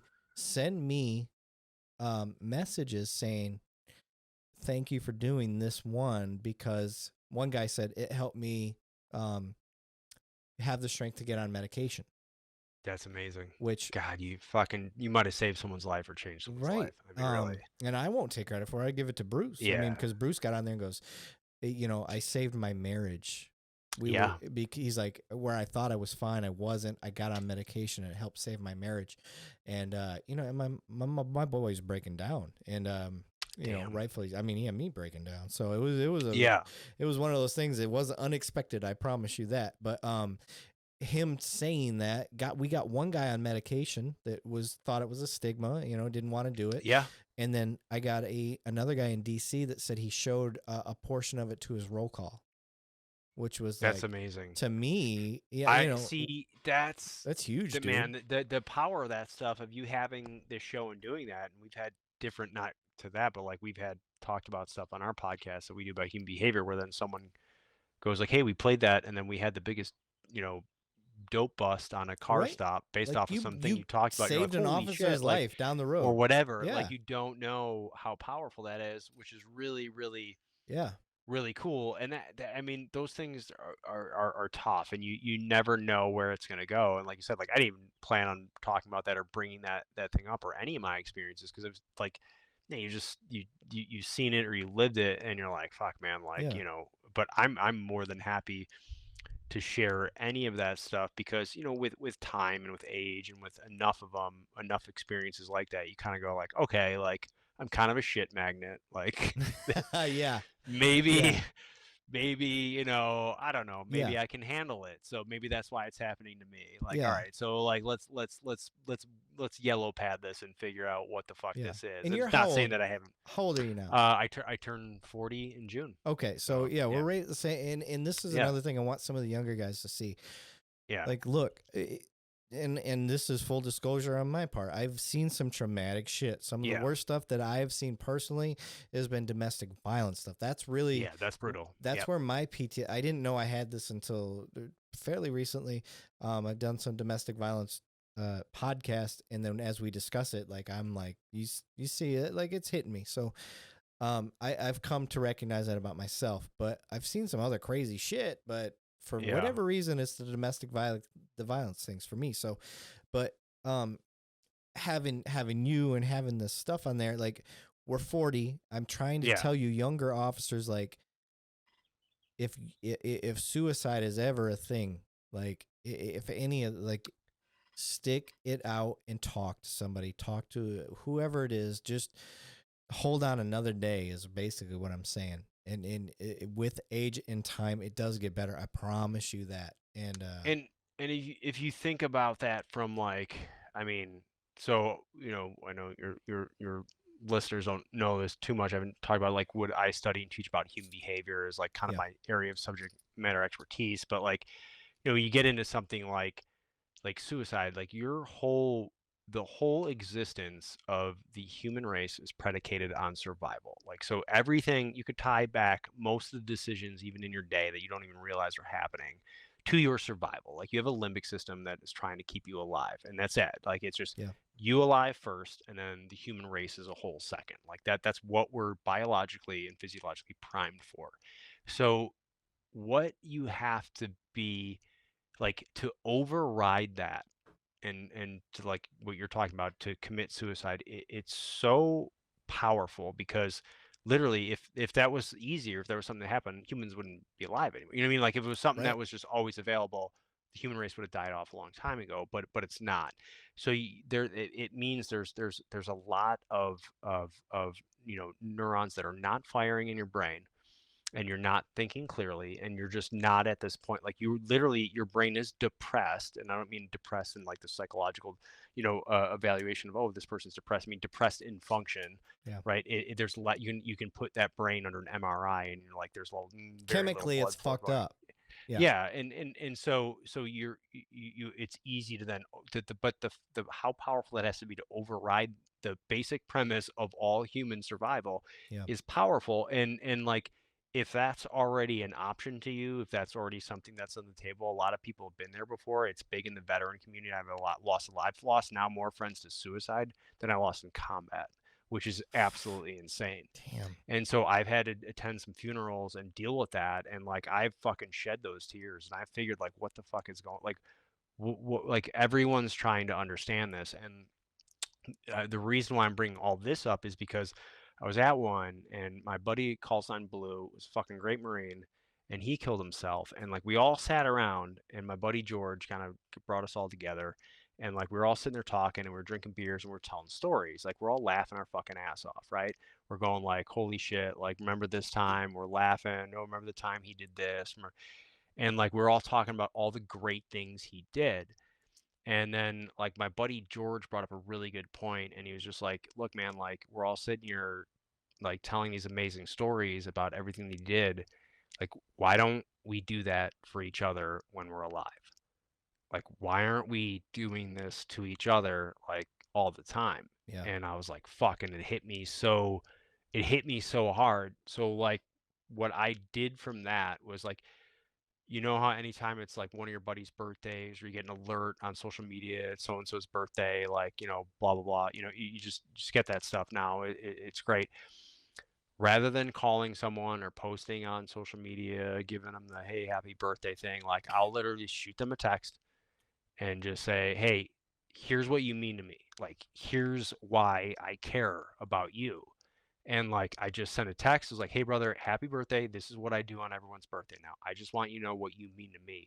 Dude, I've gotten calls and texts back from guys who are like, "Dude, you this is better than anything my whole family just did for me." Like, do you understand that? Like, and that simple thing now has stuck with me because I don't want to be telling that story or saying what they meant to me at their funeral. I don't want to do that. Like, Yeah. so let's just do it while we're alive. Let's just do it. And so like one little thing that I can do to maybe reach someone who's like in a shitty place, looks at a text message and goes, "Oh fuck, I matter to someone." I mean, that's rough, man. And like we don't, we don't handle it well because we're humans, man. We don't know how to articulate it. We don't get it. And like we get angry at our friends that that happens to. Like we get like, where we're like, Yeah. what the fuck, dude? Like you were part of the fucking team. Why didn't you just reach out to me? And like, but then we have our own tendencies where we go to dark places, but then we don't think that we're in that problem. You know what I mean? Yeah. Like, so it's that part of that human condition that we haven't kind of cracked the code on yet. And if you're in a job where you're dealing with the fucking people in society that no one wants to deal with, like day in, day out, like you don't know because the baseline for normal has shifted so much that you're already so far out of what's considered clinically normal Yeah. that like you're like no no no like you're already in the need help area and like you're the one who's doing well on the team. Like you Yeah. get what I mean, like that's what we don't get is we keep shifting what normal is. Well, if we keep shifting what normal is, like we can do that, and think we're fine, but normal is still way the fuck back here. Right. And so that's part of the problem. Yeah. I'm glad you brought. I want to dive in before we finish your sniper stuff. Dive into the chemical makeup because we're talking about suicide and mental health and all that stuff, which all flows right into this podcast. So I'm glad we're talking about this. You got endorphins, dopamine, Yeah. oxytocin, and serotonin, and then Hmm. what's begins with a C? Cortisol. Cortisol. That's what I was Yeah. thinking of. So your two self-preservation ones are endorphins and dopamine. And then Hmm. your two, when he was talking about we are designed to survive and make sure others survive and that human connection, that's our serotonin and oxytocin. Those are the two Yeah. love each Can I other love chemical. drugs, baby? Yeah, that's the Yeah. love each other chemicals. And that is why we have survived. When we're talking about the biological makeup, and I will preface, I am not a doctor, I'm not a scientist, but I've studied a few things, and I'm an educated Stayed at man. a Holiday Inn Express last Yeah, I night. stayed at I Holiday Inn watched some Express. YouTube Yeah, videos, right. I so like that. So, yeah, that I'm into that stuff. And when it yeah, comes to leadership and things like that, I study a lot of leadership stuff, and so I want to know what the mind is made of when it comes to leadership and yeah, following people and getting people to follow you. So your oxytocin and serotonin are the two big things when it comes to trusting and following leadership and being a leader and things of that nature and just have an overall positive attitude towards stuff. And if okay, you want to know yeah, why you stare at your phone and you want to look at it every 10 seconds, that's because of dopamine. That's the same reason we get addicted to gambling and being on a slot machine and things like that. yeah. That's Um, certainly part of it. Yeah, yeah, and then endorphins is a slightly different thing, but that's your hunter gatherer chemical. You go out and yeah, you run for miles and you chase things down, and you. Why is laughing so fun? Because you're releasing endorphins because you're jiggling your. This is the funny part. You're jiggling your internal organs, which releases endorphins. yeah, It's the physical pain drug, basically. yeah, It covers physical pain. So when you are out of whack, your cortisol is what is fucking you up, your stress level. So when your cortisol levels get too high, whether that be you're working a midnight shift and you don't see the sun, that really does make a big difference, and your cortisol levels rise. So screws with your circadian rhythm is huge. Yeah, yeah, so it suppresses things in your body. And then when that cortisol level rises, well, guess what? We're also limiting. We're limiting our oxytocin, which is creating that bond between people. Now we become despondent and we're not connecting with people. And when we stop connecting, we stop talking. And this yep, is where shit starts to fall apart. So yeah, if you find yourself despondent and not talking to people and just, disengaging, you're there. You may not think you're there, but you are fucking on the cusp. So you need to start breaking that chemical barrier however you see fit, whether that be going and talking to people, forcing yourself in positions you don't want to be in, or yeah, whatever it is. But you got to start connecting. and it really is a chemical issue. So go It seek help, it talk to it people.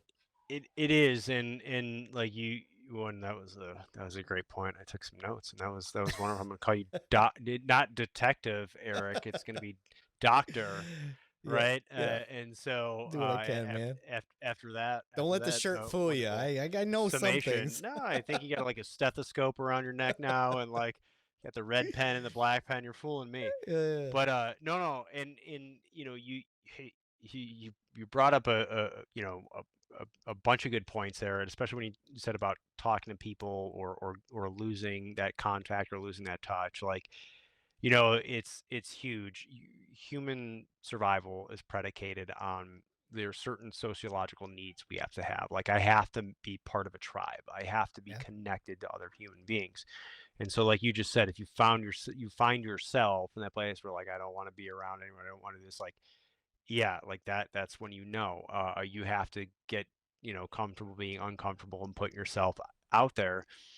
And that's really tough to do sometimes, right? It's tough to just say like, okay, I need to go do this. But the way I look at it too is actually, so people who have experienced a lot of traumatic events, whether that's something that you witnessed a lot of traumatic events, you are the victim or part of some traumatic event, or you inflicted some traumatic event, whatever it is, like you build that up, and like because of those experiences, you actually have the tools necessary to fight your way out of it or figure out what means, meaning you are actually stronger for going through those uh, than someone who hasn't. So it's interesting. Um, so I give the example of what's his fucking name, the swimmer guy, the best swimmer in the world, Phelps. Phelps. So Yeah, Michael Phelps, dude, the guy's a fucking machine, dude. yeah. Obviously one of the guy, he's fastest human in the water, you know what I mean? But if you look at what he's come out now with all this training protocol that he did, and he lived this life, and this was his thing. What's he doing now? He started and was working with mental health and doing an app thing because he kind of had like a breakdown in a sense. And I don't want to use Yeah. that in like a clinical term of a mental breakdown. Like he didn't have something like that. He just realized like he couldn't function. He's like, now he's out in this world, like, and I don't know. So meaning the one of the greatest athletes who have ever walked the face of the earth had a difficult time like integrating into society and being a normal human being. So Arguably the what best. so what does that mean for me, dude? I'm just a fucking cop on the street, like, who grew Yeah. up wherever, and this is the only way I could get a job out, and I couldn't go to college and do that stuff, whatever. I don't care what it is, your job, what your role is like. But that's what I'm saying is like, because you have that experience, you actually have the ability to be better and develop resilience and be really, really good at versus someone who's never had those experiences. Yeah. We've all know people you run into that had just like, it's usually some wealthy person, whatever, from family that they've never had anything hard in their life. And it's not taking away that they don't have hard problems. It's just all relative. But like, when you haven't had a struggle, or you haven't had a seen that, or seen that despair in someone, like, you don't know what that feels like. And there's something about that. And when it happens to us, it becomes a very subjective experience and very personal. Like, I'll look at you, Eric, like, yeah, well, you don't know what I've been through. It's like, yeah, yeah, I fucking do, dude. Yeah. I had to go find a baby that got launched out of its car. Like, great. Like, you watched your friend die, dude. You signed up for it, went to war. It's like, oh yeah, you're kind of right. Like, Yeah. you know what I mean? Like, we look at it, everything is different because it's so personal, that experience, that we think no one else has felt this way, or we think no one else has experienced this. Well, everyone has in some way. Even that person that lived that sheltered life. Okay, maybe they never got taught resilience. Maybe they had a very soft life growing up. Maybe they had everything handed to them. So guess what? Their car breaking down on the side of the road really is the worst thing in the world to them, because they Right. literally have no tools to Yes.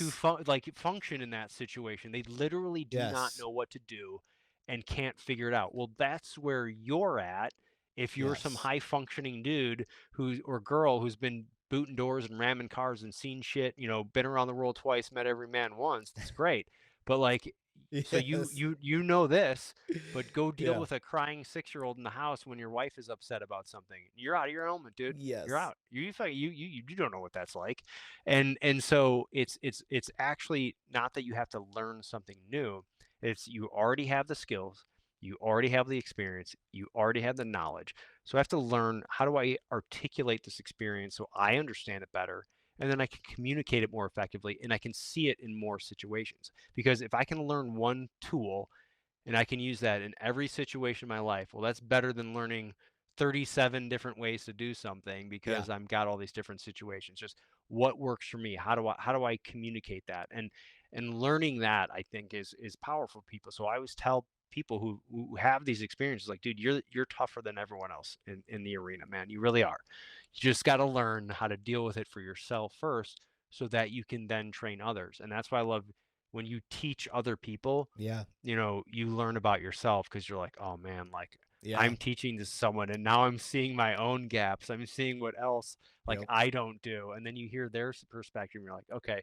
So it's like, how do it's really just about communication. And you brought up time earlier, and time is a very perceptual thing. I mean, time is what you make of it. Time is a construct of language. Time is a construct of how your experience in the moment. Like, there's always time, man. Whether it's an extra second, a minute, a month, a year, whatever. There's always time for something. And like so we get so focused on what we have to do day to day, or what the mission is, or what the call is that I got, Yeah. that we don't exercise that technical patience and go, all right, how is this affecting me and everyone else around me? And learning that, the younger you can learn that, the better your life is going to be. Yeah, and that's what I'm hoping to do, because you brought up a fucking great point when we talk about the worst thing that's happened. Yeah. The worst thing that's happened to me, it's not a contest, guys. And No, this is for it's my not. cops, not my military, because my military guys, I really do think you do need a slightly different mindset for Yeah. your performance and what you're Yeah. doing, your mission. Yeah. But my police officers, we are integrated in a community. Yep. And not only that, we got to go back home at the end of the night. So Yep. the mindset of when you get there and it becomes this pissing match of, okay, well, your worst tragedy is that your mom took your phone away and I'm dealing with some spoiled 14-year-old. Like, Yeah. that is the worst thing that's happened to this 14-year-old. Yeah. Relax. You're getting Yeah. paid either way. Yeah. It's true. So take a second, like, have fun with it. And I'd rather deal with that than like Yeah. the 3-time felon who's got a gun on him that knows he's going to Right. jail if he gets, you know what I mean? Like, that this would get Yes. real dicey real quick. So you Where get it is like, all officers, right, they let that amp them up. They let that amp themselves up. Like, really? I just dealt with a dead baby call, and now I got to deal with you. Like, that's not the point, guys. That is not the point. Relax. Take a breath. Like, slow time down and just step back and realize this is the worst thing that's happened to this 14-year-old. Just sit back, smile, enjoy the show, because we got front row tickets to the greatest show on earth. I don't care what anybody says. You do. We really do. That's what cops take for granted. Yeah. I was like, you do. Anytime I work with law enforcement, I'm like, you motherfuckers see the best shit in the face. Yeah, you get that. No, yeah, because I get all excited. I'm taking photos and asking questions. Like, dude, this is like a Tuesday night. I was like, yeah, but this is fun for me. Right. And we lose touch of that no matter what we're doing, whether we're in the military. Like I said, we look back on our military time with greatness, because it was adversary. That's not the right word. That's the bourbon talk. It is the bourbon. It's adversary. What is it? Adversity? Adversity. That's the word I was looking for. Yes, it's adversity that we faced together. And we embrace the suck together, and then we can look back at it at a later time and say, okay, that was great. But while we're doing it, it sucks. And that is kind of how the police work goes. Is when we're in it, we're like, oh my God, this is the dumbest shit ever. But if your mindset when you go into it is like, I've got front row tickets to the greatest show on earth, like, just how you look at it. And again, that's why I say I kind of think I have a weird way of doing police work. Because police work is very cynical. We're our biggest haters are on each other, like always. And I'm just like, I don't look at it that way. I love police work. Yeah. To me, it's a glass half full. And when I show up, if I have to deal with the weirdo homeless guy, like, it is going, like, I will annoy partners because I will keep asking them questions and just getting the funnest answers out of these guys, because to me, I am going to have fun with it no matter what I want. And it do. And that is, it's hard to flip that mindset when the culture is different. The culture isn't that way. it's looking at it like, and I had to learn that too on different stuff that I did in different operations where it's like everything is important. Everyone you do is important. Like Yeah. this is the most important, like the call you're on right now is the most important call you'll ever have in your career. And if you look at it that way, like things open up, right? You start to not worry, like, because everyone's done like the shitty mission or the thing they didn't want to do, and you're like, "Oh, let's fucking get this done," or whatever. Like, I got other stuff to do. You're not Yeah. paying attention, but like, we all have to do that, and no matter what your job is, like, everyone has to do the thing. Like, we're all thinking of like, "Oh, this is the cool one I want to do," but like, you don't get to do that very often, and you may never in your career. So it's like you have to go into each one as if it is that call. Like every mission I went on was like I'm not like I may never come back from this mission. Like Yeah. so I better put everything I have into it because this may be the one how I'm remembered.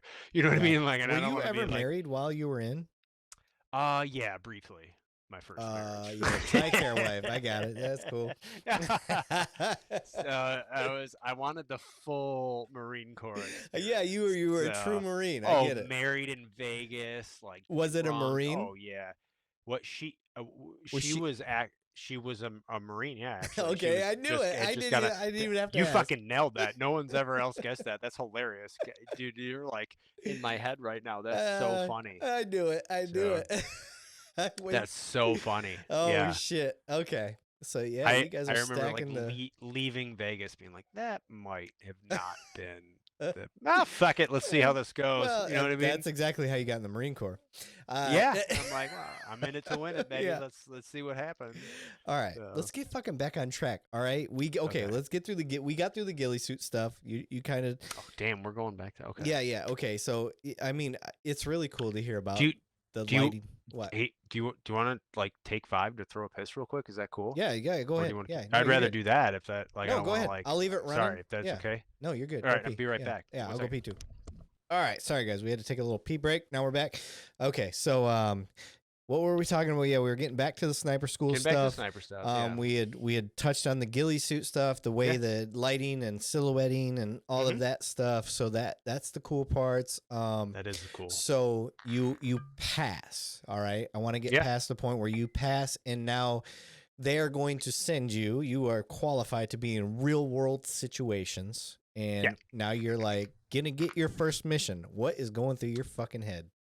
If you're law enforcement, stop and listen to me right now. If you're a police department that does not have an LPR system, Insight is offering the first 10 agencies, that means one agency apiece, gets one camera for free. You have to tell them that 2 Cops 1 Donut sent you. You heard me right. If you're a police agency that does not have an LPR system yet, or does have an LPR system, and you're not happy with the product you have, Insight is offering you a free camera. No strings attached, and they will install it. I have 10 to give out. Tell them 2 Cops 1 Donut sent you, or reach out to me, and I will get you in contact. If you're a business owner or an HOA, please stop and listen to me right now. If you're just listening to the audio, do yourself a favor and watch the YouTube version of this episode to get a visual of what I'm about to tell you. I want to tell you guys about Insight LPR. It's a license plate reader. If your agency, community, or business is looking to invest in LPR to help solve and deter crime or to make your community safer, Insight LPR has my vote of confidence. I've met with their team. They know their LPRs, guys. They're the real deal. They bring over 75 years of collective experience to building LPR cameras and the software that supports communities across the country. The other thing I really like about this team is how much they listen to law enforcement. They understand the importance of working together with law enforcement and getting their input as they build and innovate products and their service to match the needs of law enforcement. In other words, when I complain or have suggestions to make their damn camera better, they actually do it. The Insight LPR team is extremely passionate and takes pride in their product development, which makes their cameras some of the most durable cameras in the market. For the gear nerds out there, what that means is this stuff's made of military grade aluminum and is nitrogen purged, whatever that means. This design makes the cameras rugged and able to withstand harsh weather elements. Here's the big selling point for me. Their nighttime scan accuracy is higher than most of the leading competitors. In my opinion, this is what sets them apart. As we know, the majority of crimes occur at night, so it's critical to have high scan accuracy at night. Insight's cameras check the box with the nighttime plate read accuracy greater than 96%. 96%, guys. That's pretty freaking high.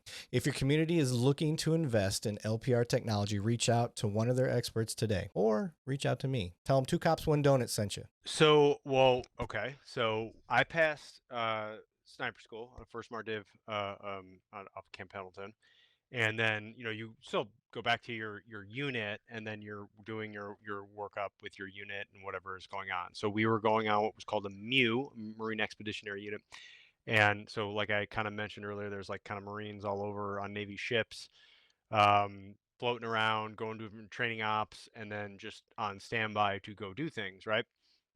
If something happens, like right now, actually this week, stuff is popping off in Sudan.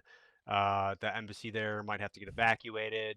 There's like a very specific Marine mission that has that called a NEO, a non-combatant evacuation operation, where they can fly in Marines, take over the embassy, evacuate out all the State Department employees. Like it's a whole thing. Like so it's just one of the many missions the Marine Corps has. And so that was what we were going to do at MU. So you're floating on ship all over the Pacific. You're doing training the whole entire time, and then you're on standby for different missions that might come up, right? So a national command authority can come down and say, all right, the ship goes on comms blackout. Like I was on the phone one time and just talking to my parents, and it just cut out, and like, all right, something came down, like they shut everything out, and you're going to go do something. And you're considered like a tier 3 or tier 2 unit at that point for different things you have to do. So in order to do that, we had to go, we had additional training over in Okinawa, Japan. So I actually, what was called SOTG at the time, a Special Operations Training Group over there for the You Marine went to Corps. Japan, you fucker? Yeah. Well, I Damn. went to Okinawa. Yeah. Did you get a It was samurai sword? no. I ate a lot Oh, of I would have great, spent the ate a money. I lot don't of care great what it sushi costs. and fish though. But that was awesome. And so I went there and actually had to go ahead, like ahead of the main unit. I mean, a couple guys had to go through some of the training there, so we had to go through what was called our urban sniper course. And then to be part of the urban RNS course, urban reconnaissance surveillance course, and then you get all these additional classes to be part of what's called the Maritime Special Purpose Force at the time. And so like you're basically have everything built in with this MU, to where the MU commander has a reconnaissance and surveillance element, a direct action element of Force Recon Marines, and then the sniper element is also part of that and part of the reconnaissance and surveillance element, right? So you have this kind of mission capable set that you can do. Well, you have to go through these qualifications, you have to do these training exercises and qualify and make sure you're up to certain standards. So I actually got additional training right after sniper school for that, which was a lot of fun, because then I basically dual had it as a team leader in the sniper platoon, and then I was a sniper in the amphibious reconnaissance platoon in which at that time was Bravo Company 3rd Recon Battalion, which is funny because my dad was in Bravo Company 3rd Recon Battalion in Vietnam. So Nice. yeah, it Okay. was ran. Yeah.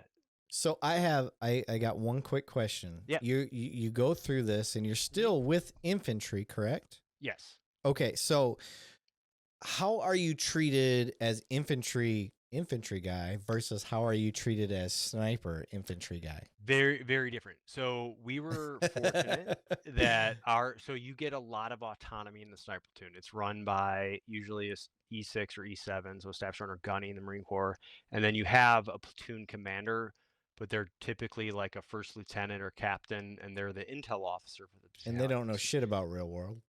No, and they don't. That's not what like they do. So they're just like, yeah, you guys do your thing. Like, and then let me know if you need anything. Like, you don't really interact with like, I mean, let me know if you Yeah. need to sign something. You know what I mean? Like, you don't even interact. Like, ours was great. I called him Uncle Luke, and he's like, hey, can you stop calling me Uncle Luke in front of other officers? I was like, Why are they he's like, you're calling you not Uncle supposed to Luke? do that. You're a sergeant. I was like, yeah, but I kind of outrank you, and we're the same age. And he's like, shut up.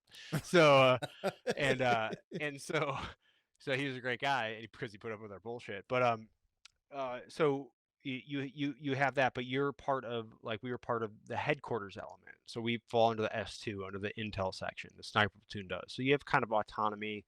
You're not part of this bigger part. You get to choose your own missions, and you integrate with some of the companies when they're doing stuff, and you either brief to the company commander, but typically you're in what's called general support of the battalion, so you report directly to the battalion commander and then the MU commander about what your mission is going to be. So even as a young Marine, as a team leader, like, you're briefing, like, and you have to plan and prepare your mission.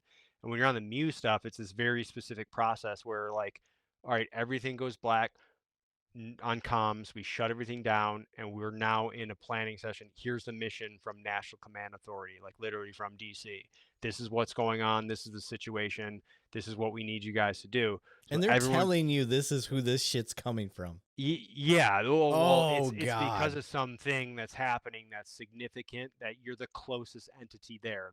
They can't like, Yeah. with full capacity to do this stuff. So then you enter a planning process. So like, Hold on. all right, Hold on. yeah, Hold on. What is going through? How old are you at this time? like 22 or What 23 is or something going like through that. 22-year-old mind of You Brian just Marren as mission he focus. No, you're just finds mission. out Like it doesn't matter what it is. none of that, Reggie? You're You don't get no, like, you don't even care. You're not even like, oh, you're just like whatever. It's Tuesday and I got to go do mission planning. Like, no shit. yeah, it God, doesn't. looking back at that now, I'm like, Well, it depends. fuck. Like it depend. It just depends on what it is. So like we got actually like we had a humanitarian thing we had to go do in the Philippines because there was a mudslide. So like they Oh, sent us down there to that's a go feel do good that. thing. But because of a lot of stuff that happens in the southern Philippines with different the Islamic terrorist cells that are down there, like we were gonna go do some missions down there. There's always like kind of special forces usually in that area too, and like but we have certain capabilities because we bring all this with us, right? Yeah. So everything's integrated in what we do, so you kind of bring a lot. So we got sidetracked from that to go do this. And there was actually at the time too, there was stuff going on in Nepal, and then they were worried about the embassy there. So they're like, Really? okay, yeah. So like if there's protest or something erupts, like you literally might have to go help evacuate the embassy. So they take the reconnaissance elements and the sniper elements and like, okay, you're gonna go push out, and you're gonna do overwatch, and you're gonna watch what's going on. You might have to sneak in, you might have to do this, you might have to link up with some asset that's in there and get to the area while they bring in Marines on helicopters to come and evacuate. Like these are all potential scenarios that are just part of that capability that comes with what Okay. a Marine Corps MEU is, right? So I've got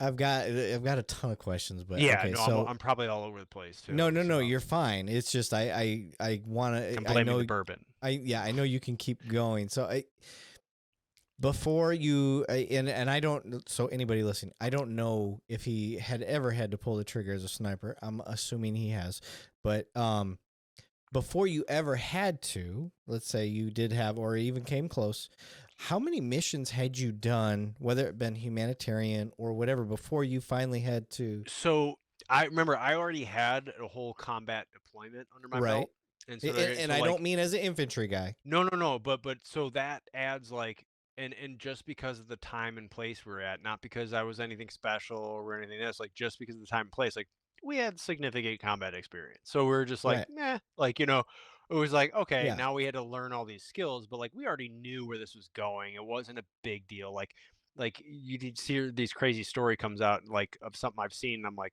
dude, that was like a Tuesday for us. You know what I mean? Right. Yeah. Like it was just the time and place of where you're at. You know what I mean? Yeah. And so we already had that. So now I had this additional planning and operational stuff. And it's just training. You can learn how to do this stuff. Now, not everyone's the best at like briefing it or talk like, not everyone can be a team leader because you have to go brief a colonel and be like, hey, here's what my mission is. Here's what I'm gonna do to support this overall mission. It's not just mine, it's in support of something. So like Right. the reconnaissance and surveillance element is always going to infiltrate early to get eyes on this, terrorist training camp or whatever it is that we can't get from other, assets or, especially back then at the time, it wasn't as good with the different intelligence, surveillance, reconnaissance assets that we have now, especially with drones. But so you have to go put eyes on that target. And then you have a direct action force, a raid force that comes in. That's a combination of like, maybe that's a Marine Corps Force Recon team and then a platoon of Marine grunts that come in with them as support. You know what I mean? Like, Yeah. depending on what the mission is and how high value the target is what you're gonna do. And you just what you learn is really this process about how you go about. You got 6 hours, so you have 6 hours from the time this word comes down to plan and be ready to go on your mission. You might not go out on it, in 6 hours, might take longer, but like that's the timeline you have to submit your reports, get your radios, get your gear check, prep the team, go over, do your rehearsals. So it's this constant, you're living in this bubble of we're always about to go do something. So it's cool. Yeah. And then you take like 3 days in Thailand to go get drunk and have fun. Like it's just like Get you a it lady goes boy. I it get goes well, not for it. me, but Not there's anything wrong with that. Whatever you got. no, not at all. Whatever you're into. Yeah, I yeah, support that's you. your thing. But not for me. But like you go from one extreme to the other. But like that's your role as part of this team, and like so you get to do cool stuff along with that. Like one of the things is like that the Marines are really good at, especially in reconnaissance community now, MARSOC too, is like what's called VBSS, vessel or visit board search and seizure on a Oh. so you go to a boat from the whatever boat you're on to a boat and you board it and you take it over. Yeah. So like my Believe role in that Coast would Guard be does that shit. Coast Guard does that stuff. Like Fucking Marines are really crazy. good at it. Yeah. SEALs used to be good at it. What happened to you guys? No, I'm just talking shit. But they you have these different mission sets, and then so like all right, so I'm the sniper. So what do I do? So I'm literally got to do a lot of like I'll roll in the helo, and I'll have a sniper position set up in a helicopter, and I've got the headphones on, either talking to the team on there, listening in their comms, and talking to the pilot. That's a And real like thing? You like that's a sniping real from a thing. fucking Yeah. helicopter? It's so you know how like everything in movies looks badass and then you actually go like do it and like you're like all right this kind of sucks or like there's certain things about the military you look like that looks so cool like everyone sees like fast roping. Well, when you have to go learn to fast rope, you start off on a static line, you go over and over and over again, Yeah. and then you get in a helicopter and then you go over and over, like you fast rope down, then it lands, you get back on, you fast rope down, it lands, gets back on, you keep doing that, and then it leaves, goes get more fuel, and it comes back, and you keep doing, you're like okay, this is fucking boring. Like, you know what I mean? You're supposed to do that because it's supposed to be boring because it's supposed to be part of what you do. Yeah. Get the The muscle one memory. thing that's is as badass as it looks is shooting from a fucking helicopter. Oh my Like, God. it is the cool. Like, that's the one thing in the military I can point to. Where I go, you want to know something that's as cool as it looks? Shooting Yeah. from a fucking helo. Like, I'm not gonna lie, bro. It's pretty fucking badass. Like, Oh my it's God. it's really difficult to do because there's a lot of factors in there with the Right. watch Keep this shit still, yeah, like motherfucker. I'm trying to yeah, shoot. that, and you got to be close, like once you get out with some distance, because you got the fucking blade spinning on a helicopter, it's gonna push a Yeah. bullet down. Like it's Yeah. hard to tell, but like it's cool as shit. So like that would be my job to like, all right, I'm gonna cover these guys while they go board this boat, and if anyone starts to From a pop out, like, helicopter, I would have no confidence in oh, you. dude, Until I see it, it's I've got no confidence in you. I actually got to do it in training a whole bunch of times, like even Yeah. out in the middle of the ocean, because what they'll do is they're just like, all right, like the pilots will need time, like they'll need flight time, right? And then we're like, all right, you guys want to go up and Oh, shoot? Like, yeah. So we'll just like get some like cardboard boxes of MREs or something, like and just empty that, or just tape them up and just yeah. like fly around, dump them in the water, and have them fly around, and we shoot at them like as they go to get like what I mean, it's just Yeah. it's like talking about it now, I'm like, damn, that was pretty fucking cool. Right. Like, At the time, you're like, oh, I got to go up again. yeah, you're like, all right, get some of the new guys up here. You know what I mean? Like, Right. let them go do it. But yeah, at the time, it was really badass. Like that was one of the coolest things I got to do, is So, shoot from helo. okay. So you go out on these missions. Okay. So Yeah, I'm tying this into your specialty. So as you're doing this, you got your experience growing up in Chicago and all of that yeah, stuff, but your time behind the scope yeah, and figuring out human behavior. yeah. How did you start to correlate that, or was that something that they No, trained you that's a in? great question because no, I didn't get any specific training in it. That all came kind of like shortly after that. Actually, when I now left of Greg, like he wrote the Combat Hunter program for the Marine Corps, which all was about human behavior, and then the ASAT program for the Army and a bunch of others. But um, so we'll fast forward a little bit to I went back to Ramadi, Iraq, and Anbar in like 2007 as a sniper team leader, and same thing. We're running missions. Now I'd been to the city before, so I knew it. I knew it pretty well, As and it was infantry? yeah, that was my Yeah. 2004, 2005, now 2007. So like I've seen the city change. It's a different war now. Like we got the Sunni tribes on our side a little bit, so this isn't so much like, local populace. It's these are no shit. This was actually a lot of the original version of ISIS, which was ISI, Iraq, Islamic State of Iraq, which then became ISIS later on. Like, and they went through a couple different name changes at the time, but this is what it was back then. And then, so it was actually what happened was, the locals, the Sunni tribes, got so pissed off at the Islamic insurgents coming in from out of town, because they started getting super violent. You know, Zarqawi was one of those guys that came out of Jordan and was just a brutal, brutal, horrible human being, and he started lopping heads off of tribal leaders and sheikhs. Well, they went from now all the people went from hating the Americans to hating these people worse. So they're like, well, we got to choose, Help and us out. the Americans got better guns and more money, so Yeah. let's get them in here. And so the dynamic had changed a little bit. So to get to what you're talking about, so now I'm operating in that urban environment, you know, as a sniper, as a team leader, and it was still kinetic and dangerous, and there's a bunch of stuff that happened during that deployment. But like you do get good at it. Now, actually, there's a there's a good story I have because we were set up and it was like, you know, we were at this house and it was probably like July or whatever it was, 2007. Can't remember, June Oh or God, July. how fucking hot was it? Oh my God, it was so hot. Like when it's hot when you're like your uniform is immediately dry. Like you've been sweating all day, but it's immediately dry. You're like, that's Oh, probably not good. Like it's that's not a even different wet. Like level. so Jesus. so it was so hot, but like you and your brain is fried. Like you open up your like can of dip because you're like half asleep and want to throw some Copenhagen in, and just like the wind blows and like it like half of it blows out because it's so It's dry, and like vaporized. you're still sticking in your mouth. Like maybe this will do something, but so you had that going on, and so we're in this house and we're set up and we're watching this area, and then like all of a sudden, like there's like this you know, you hear like a burst of gun, like it's dead quiet in the city, right? Like, you know, I mean, and you know, it's the middle of the day. Then you hear like a little bit of gunfire, and then some more, and then some more, and then like the fucking city erupts, and we're like, holy shit, like what is this is on? Like it's right all around, like we can hear it, and we're like, dude, something's going on. The radio's going crazy. So I'm like, all right, I'm third team was like, all right, let's start looking for targets. What's going on? Hey, see what you can see. Some guys are observing, some guys are on guns. I've got my rifle set up down the street. And I'm looking, and I see this guy come out, and he's looking around the corner, and I'm like, okay, here we go. And I'm like, I'm locked right in on him. He keeps poking his head around, and he's got his AK, and he's popping around, and like we're in our like no one knows we're there. We're in this hide site, right? So that's important part of the story is like this isn't like they're attacking us. We're in a clandestine position, and so you know we have freedom of movement. You get a true view of what's going on. So all of a sudden, like he starts shooting up in the air, and like all of a sudden, I'm looking, I'm like, what the like this doesn't make sense to my brain from what I'm seeing. There was something about it where there was like this heightened level of things going on, but I didn't like. I'm just going like off of how I feel and what I see, and I'm like, I don't feel threatened for one. Like I'm not like, oh shit, here we go.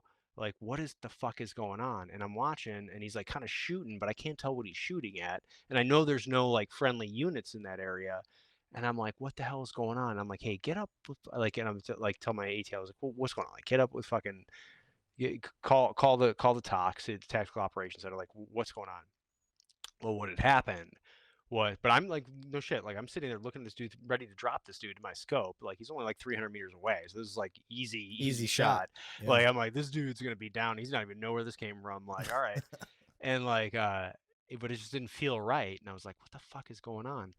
So he comes back. He's like, "Hey, the Iraqi national soccer team just won some big game in like Egypt or something like that. It was like Oh one of the biggest shit, things. they're celebrating. The whole country was watching that game. So remember, I said at the beginning, it was like the whole city's dead. Like, yeah, it's hot Yeah. out and it's gonna be dead, but there's still some little bit shit going on.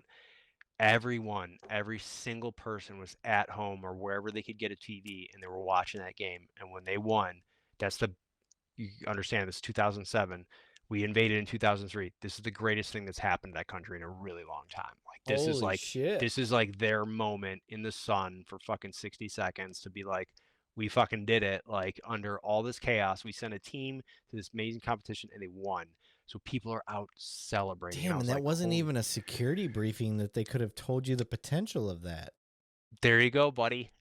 So, had I known that going in, I'm sure Yeah. someone did. Like there were people going like, "Hey, you know what? This is probably going to happen today."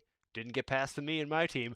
Oh, But imagine that. Like imagine like if you didn't have you sent a team there with no combat experience, with no reference, with none of right. that, and now they're showing up and people are shooting. Well, you've seen that in cop work. What happens? Well, a Right. guy was shooting. I was scared for my life. Sympathetic fire. It's like That's a thing. what? Yeah. So I mean, those stories to me are always more powerful because it's like, dude, like I almost fucking smoked this dude, Yeah.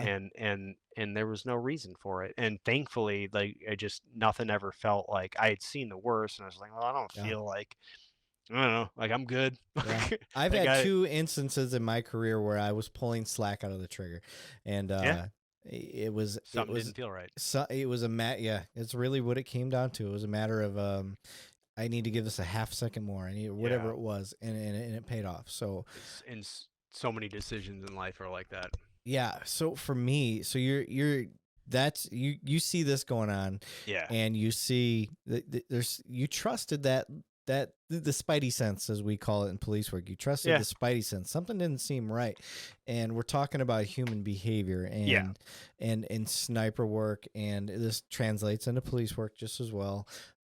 So that's your first real taste on something crazy going on. You know, there's gunfire. I mean, just the gunfire alone. Well, y- it That's was just because it wasn't the first time, but it was one of the times where like you get a perspective. Part of the reason why I became a sniper was like I like that idea. I like where I get to have things on my terms. Like I get to yeah. go where no one knows I'm at or not supposed to, Hopefully, and yeah, right, and you get to see things because you get a true sense of it. When you show up on a scene somewhere, you change the dynamic of the scene simply by being there.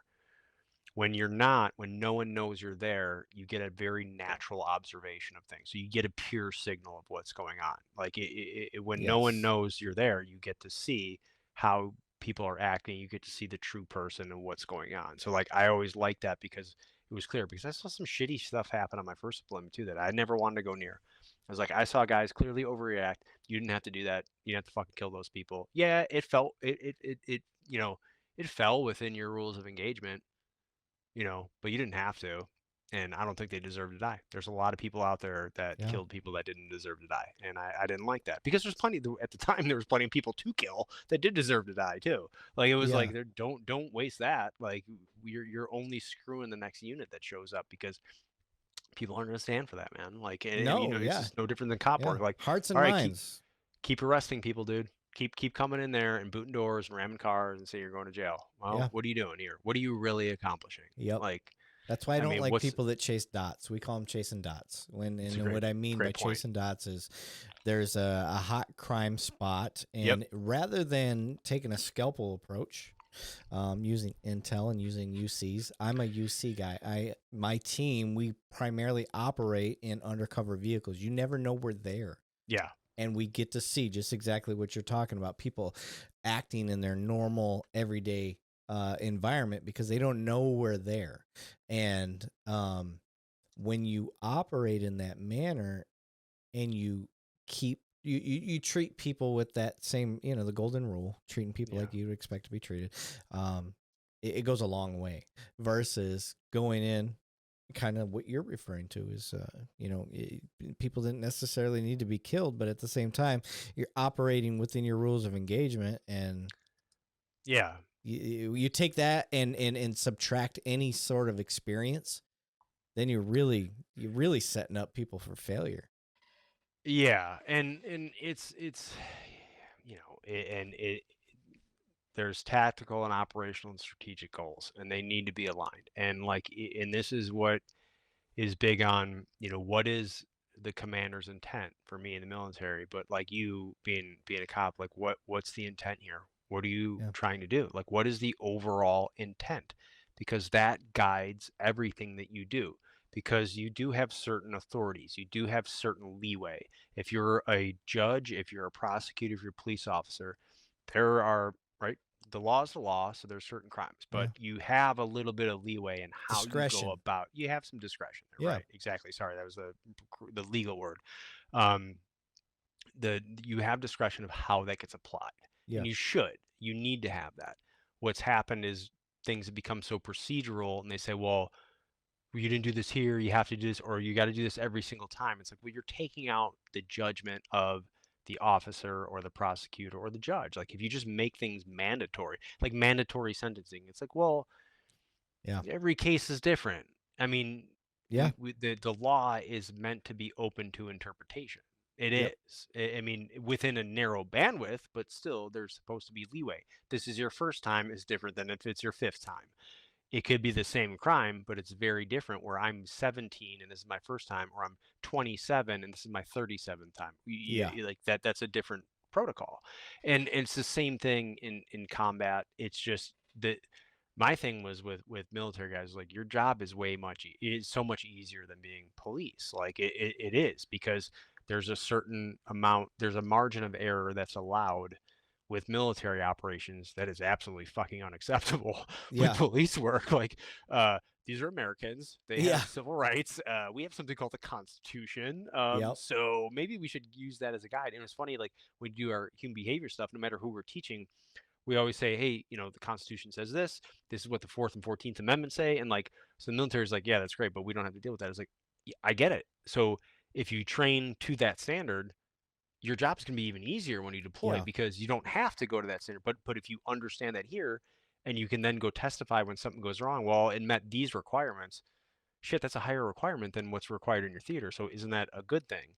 You know Yeah. what I mean? And people have a hard time understanding that sometimes. Like, well, let's just do this. It's like, hey, man, it's a it's a it's a it's a it's a big world out there, and those ramifications, those second and third order effects, you don't know what they're going to be. Yeah. Yeah. Yeah. So, all right, you're going through. You've done. You're obviously an experienced sniper. You're team lead. You're doing all this stuff. How long were you in that position? Um, well, I did a couple deployments as a team leader. So what I don't remember the time frame. I'm horrible at time. But yeah, I did a couple deployments as a sniper team leader. So Okay. And as you do that, what year did you get out? 2008. Okay, So it so was a oh while eight. ago. Yeah. Okay, so you get out. And as you go through this, you obviously you're. We're talking about a culture that you are not accustomed to, and you have to. I'm sure you're being trained on the local cultures as you go from place to place, but Oh God. Yeah. um, as you go through this training and stuff, but being out there real world and seeing how people behave when Yeah. it came time to seeing the bad guy, and this is kind of the Yeah. climax of what I'm trying to get to for this whole episode is Yeah. I as you're seeing the behavior and stuff like this, like what are the things that you notice between normal person's behavior versus a bad guy's behavior? That's a great question, and that's always what people want to understand. And so I didn't have any kind of formal training in that stuff until after, right? So, I yes, I got out in 2008, but I really didn't, because then I worked for the Marine Corps as an instructor for the next couple of years on Camp Pendleton, just under as a contractor, because Were I was. you an asshole? Were you like, get the fucking No, I actually got, God, I got an incredible experience. Again, this is like me just being lucky, right place at the right time. Yep. There was a training center there that was just being built under the direction of General Mattis, and it was underneath a Mattis. DARPA project, Defense Advanced Research Projects Agency, where they said they wanted to do a couple things. One, Mattis's goal was, I want a Marine's first firefight to be no worse than his last training evolution. So we're going to build a training center, right? And I want him to run reps through combat, like is close enough to combat that we can simulate. And I want to bring in all the big brain PhD scientists to figure out what's real, what isn't, what works, what doesn't. And then DARPA was doing the future immersive training environment. So they're testing out new technologies in virtual reality, augmented reality. And again, this is 2008. So the technology back then is not what it was in 2013 right now, or Shit, 2023. I mean, this thing right uh, here, the damn fucking iPhone, wasn't yeah, popular to what, nope. 09? It was barely coming out then. Yeah, It I was think it still, came yeah. out in 09. Yeah. So think about it then. Yeah. So, well, the funny thing is that gave me the groundwork for a lot of the work I do now, especially with a lot of the virtual different training stuff I see out there, Yeah. especially in law enforcement. That is, Milo and all um, that good shit. Yeah. yeah, we got a great thing going with Milo with what they're doing. But there's a lot of folks out there doing things that they think is great and is absolutely ass backwards I and think wrong. my And department has a whole Milo system. It's like a Milo's got some good stuff. We got a great. not 360, but pretty damn Yeah, close. we 270. got some scenarios. We'll talk after the show too about Okay. we can with some of the new stuff that we have going with them. But I got a framework from all the big brain scientists that goes, here's what works, here's what doesn't. That's it. They were like, The this is scientists are they telling you what works. yeah, they were like, all right, here's what you're doing. That's correct. This isn't correct. Here's the problems that are going to happen. And they spelled everything out. And they literally, it was amazing that I got to see this at a ground level. And then you fast forward to today, and you know what has happened since 2008 or 9, I guess, when that was completed, or 10, to today, is the technology's gotten better, the technology's gotten smaller, the batteries are better, the graphics are better, the user interface is better, and not one fucking company has actually addressed any of the issues with training. It's amazing. Really? So we go to these companies, we're like, yeah, you're not doing this, you're not doing this, you're not doing this. This is what you have to do to engage someone cognitively. This is how decision making works in a virtual. And they're like, what the fuck are you? What? Like they're like, we Wait, hold didn't on. know any of You're this. telling them this, or they're telling you Yes. this? No, we're telling them this. Like, Oh, here's what okay, you're missing. beautiful. Like, Okay. you built all this great stuff and it's great whiz bang shit, but it's not actually doing anything. Okay, Like, yeah, I because see people doing like video training or virtual training where they're like, all right, you're gonna go run some laps around the building and then do some burpees and then go. I'm like, yeah, that's dumb. That's not what this is for. And like, well, no, it's to get you. Nope, that's not working. That's a wrong way to go about it. And you may be doing negative training. You may actually be taken away from it. And yeah, like, this is what this is designed for. And so as long as you stay in that lane, this is what you need to do. You know how everything is. Everyone goes, everything's a shoot, don't shoot. It's like, no, that's not how fucking life is. Like, that's right. just not how it works. Like, you can't, not everything is binary. You have to have a number of options, and the goal should be to think your way through the problem, not shoot your way through the problem. Like, and they're like, well, see the reaction time, and if we run this drill, it's like, dude, you don't need more marksmanship training. Actually, today, police officers are better trained in marksmanship than they've ever fucking been in the history of law enforcement. Like, the shit you get now is from like tier 1 military dudes like, oh, I'll teach you how to shoot. Yeah, Like, but that's all it is. That's not scenario based training. That's marksmanship training. Now that's needed, but what was it 20 years ago? 20 years ago it'd be like, police officers shoot 47 rounds, hit suspect twice. Now it's like, police officers shoot 1 round, kill suspect. Like, okay, yeah, so you've solved that problem, but you still don't know why you shot that guy. Like, it was yeah, still the wrong guy. Like, you're like, that's the problem. It's like the yeah. decision making is what needs to focus on. So I got a great groundwork in that with some of the most brilliant people who are actually still, a lot of them still doing this stuff. It's funny because we run into them now. A lot of people got their start. They took a lot of folks from these big brain folks that are like, here's what works. Here's how stress inoculation actually works. Here's what you should do. Here's what you shouldn't do. And like, no one followed that protocol. Everyone's like, oh, cool. And it's like, we've been on projects where they were like, hey, this is what we want to study. And we're like, hey, if I reference this 2009 document from your agency, it says this. And they're like, oh, Oh, nine. they're literally like, wait, what? No, that won't work here. We're like, yeah, but so we already found out that this is the way to do it. So why don't we do it this way? And they're like, well, let's study some more. And we're like, oh, Jesus. But you brought up a great point when you said, like, knowing the difference, because, there's cultural differences and there's this. There's really not. And so I've been studying human behavior intently, explicitly, for the last 10 plus years. And before that, I was doing it without knowing I was doing it, right? Did a lot of reconnaissance Yeah, and surveillance. That's your whole job as a sniper, too. So I had a lot of background understanding this. I didn't have the language behind it, and I have the science behind it. And I ran into Greg, who's now a business partner. We had a company together when he was implementing the Combat Hunter program. And I remember I watched him talk. I took a page and a half of notes in this like hour presentation that he did. And I was like, all right, this guy's fucking full of shit. And like, I tried to do my he's a fast background. talker. I Yeah, understand yeah. I was like, all right. I predisposition, was like, but yeah, he I knows know a his shit. I know a bullshitter when I see one, right? And I'm like going through it, and I'm like, wait a minute, like he's like taking all of these scientific principles and actually putting them into a usable format. Because he would say something, I was like, yeah, I've seen that before. He's like, well, that's called this, and I was like, fuck. All right, what's the physiology behind that? Okay, this is how your brain works, right? So what everyone's trying to do is figure out, like, people get obsessed with body language, and I'm like, all right, that stuff is so contextually based that you can't just study that. Like Right.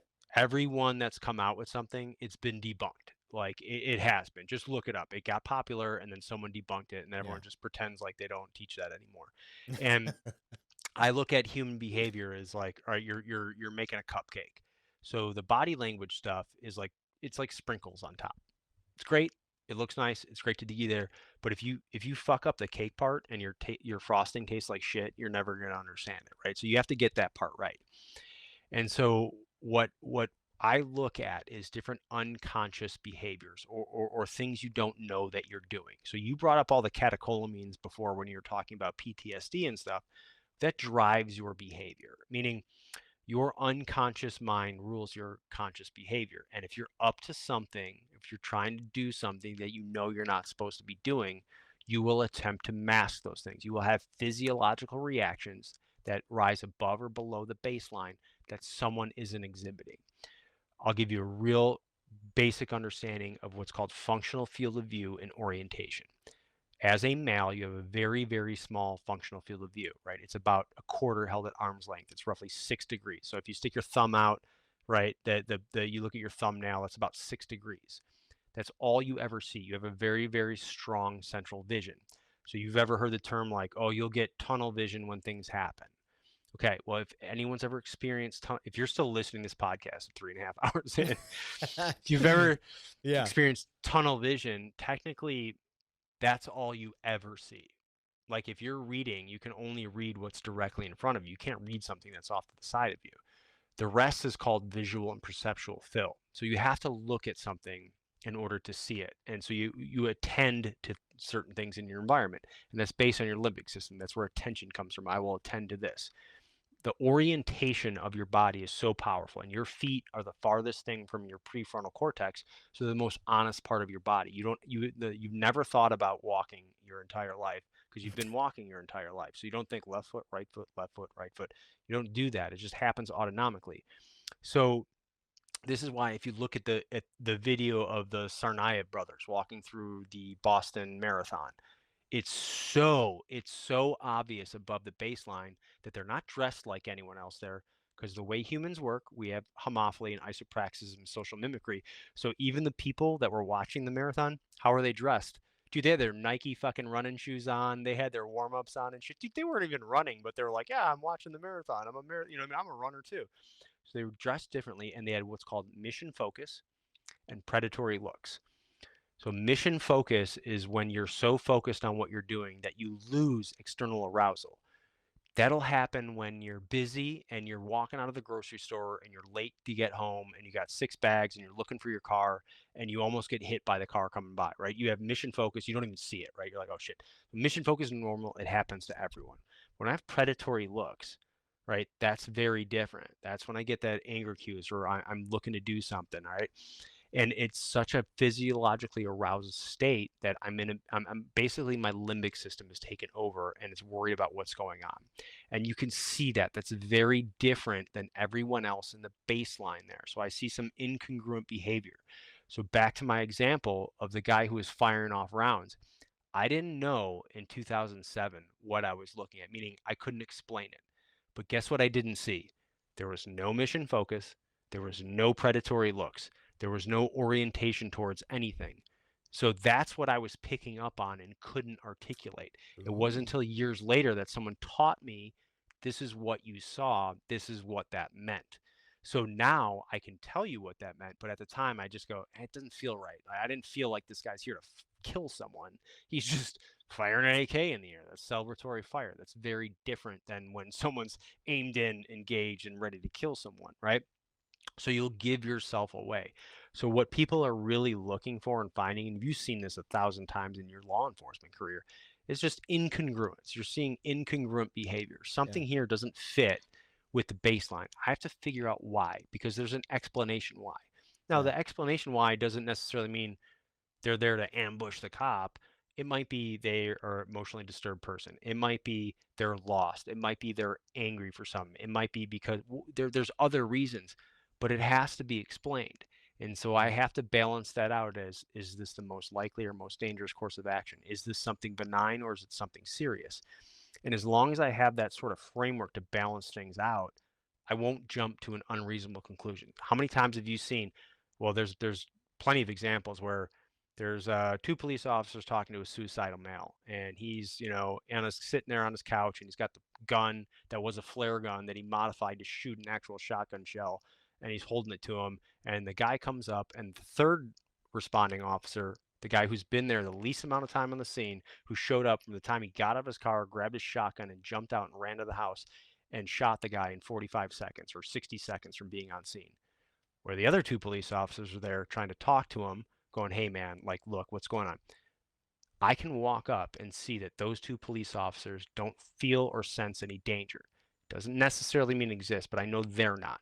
So if I come in over the top rope and go, he's got a gun, he's got a gun. It's, dude, everyone's got guns. You got a gun. Fuck, you got 3 guns on you right now, dude. Like, if you're not comfortable with guns, don't get in a profession of arms, right? Especially in the United States, dude. Everyone's got guns, right? And they'll see one situation and only look at it as a potential threat. And if we don't deal with this right now, they could kill us. Well, if you're not comfortable being in that dangerous situation, go the fuck home, dude. Like, I mean, go home. Like, you don't belong there. Like, the other ones are handling it just fine.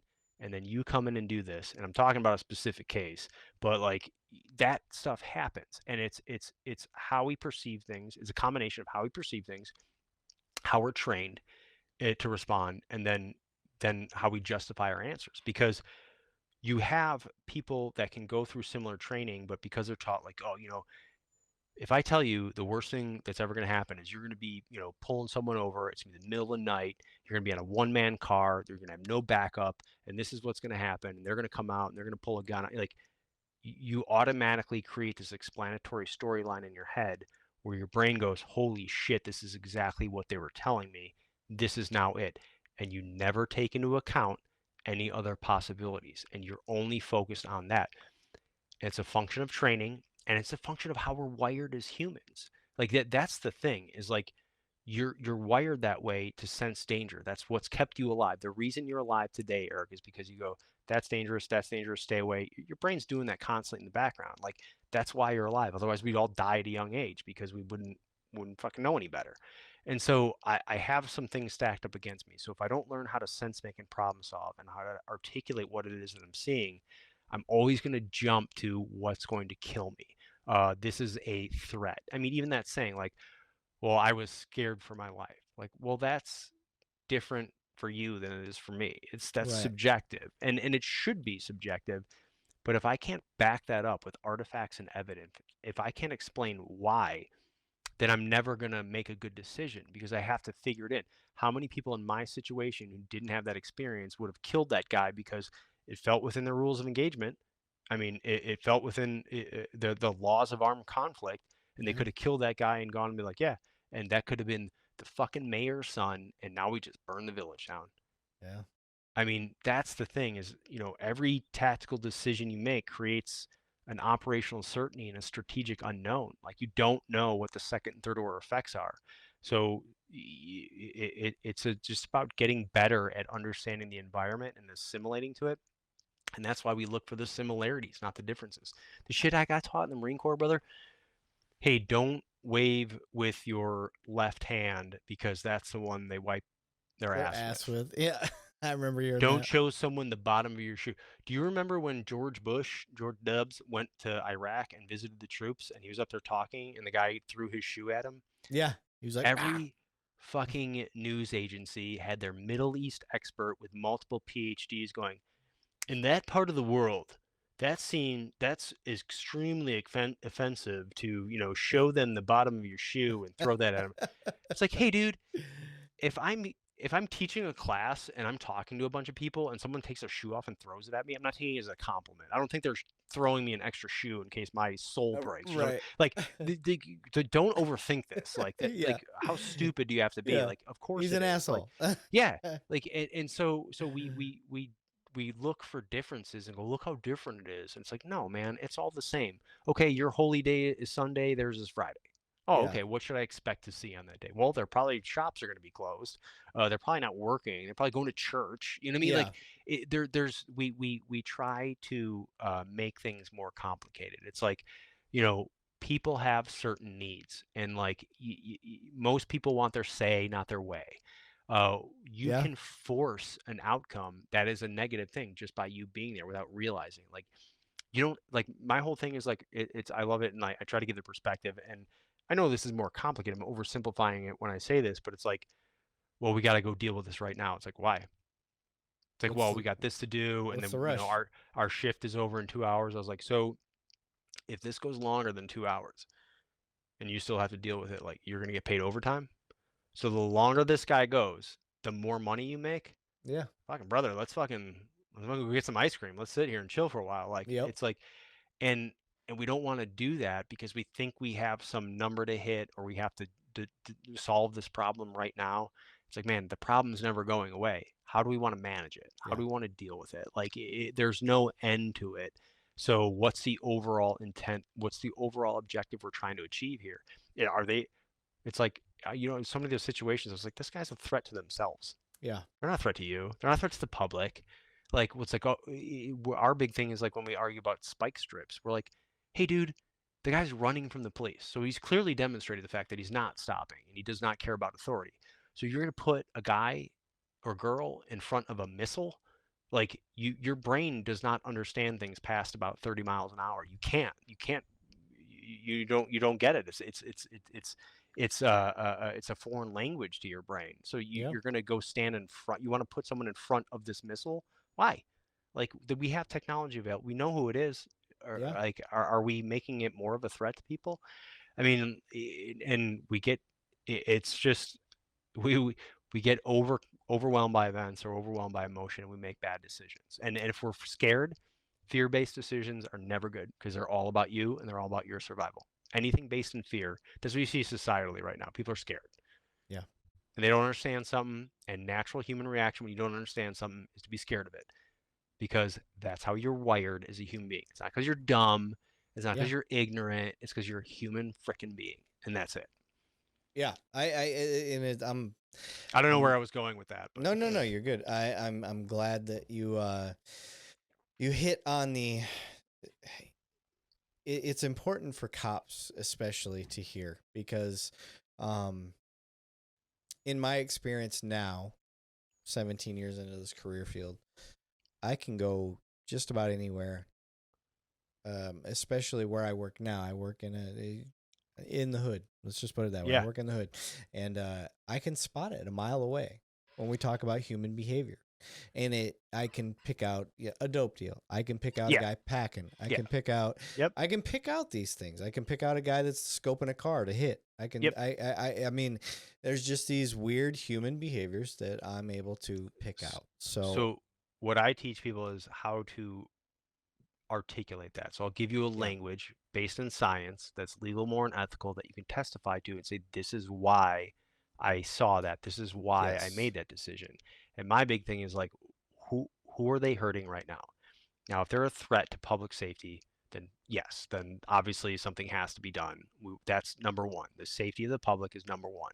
Number two is the officer, but that's subjective. We go, well, I felt threatened. Well, yeah, that's because you showed up and forced right. this. Like if you What did he just do that was threatening? Oh if well, he he wasn't thought he doing was. that Yeah, until you showed up. So like maybe yeah, back off, put the put it in R, put it in yeah, reverse, back up a little bit, grab your binos and take a look real quick. And then third is the safety of the suspect or the person, obviously. yeah. But that's last, but that has to It's be still accounted important. for. Yeah, Exactly. absolutely. I'm not And in the business of hurting anybody, bad guy, good guy, either way. well That's not what I'm here for.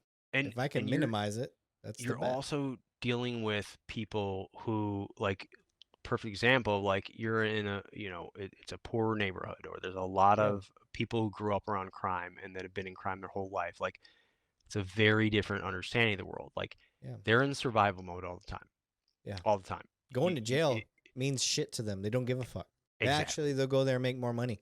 and you know what like you are living on a timeline and you grew up where you grew up and you have your values and the way you do things and I have a time clock that I have to make sure I hit and we have to do this and I have X Yeah, amount of arrests or I have to do these things.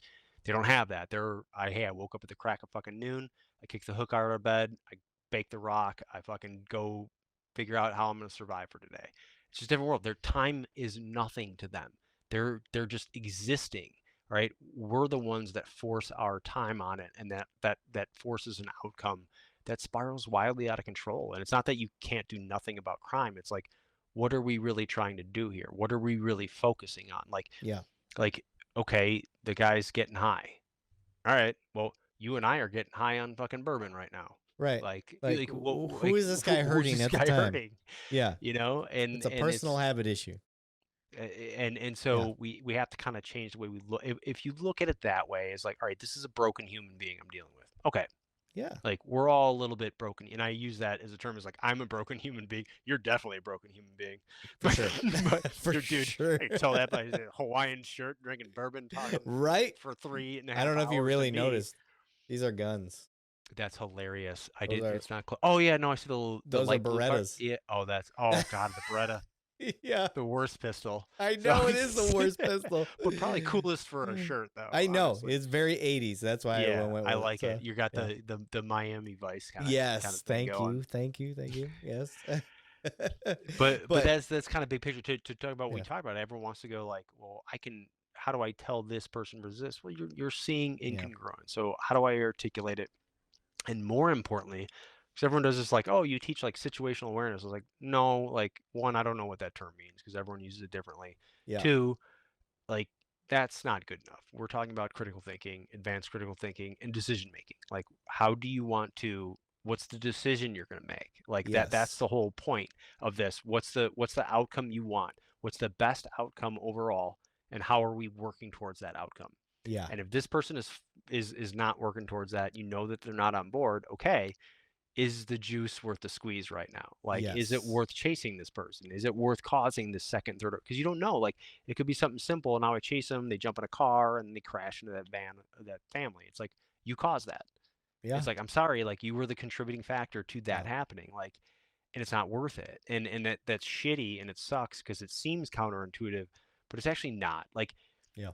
it, Risk assessment, baby. I mean, that's well, really what it is. it goes back to the military stuff. Iraq. There was the 100 list of HVTs, high value targets. They're sending all these badass military units to go take down these fucking badass dudes, right? These guys that were killing people, they were hardcore insurgents or whatever. We had top 100 list. No matter how many units went out there, no matter how many people they either killed or detained, It was always that a number 100. stayed 100. So now you've got the guy that realizes, well, if I tell the Americans that this guy's up to no good and he's really just, a rival real estate investor, like I'll take my fucking competition out and I'll own this whole neighborhood. You know what I mean? Oh, Like yeah. like it's the same thing that happens societally. Like, okay, we want to go after toxic people who are shitty bosses. Okay, that's good. Like, yeah, maybe that person's bad, but then it you didn't put any limiting factors in that.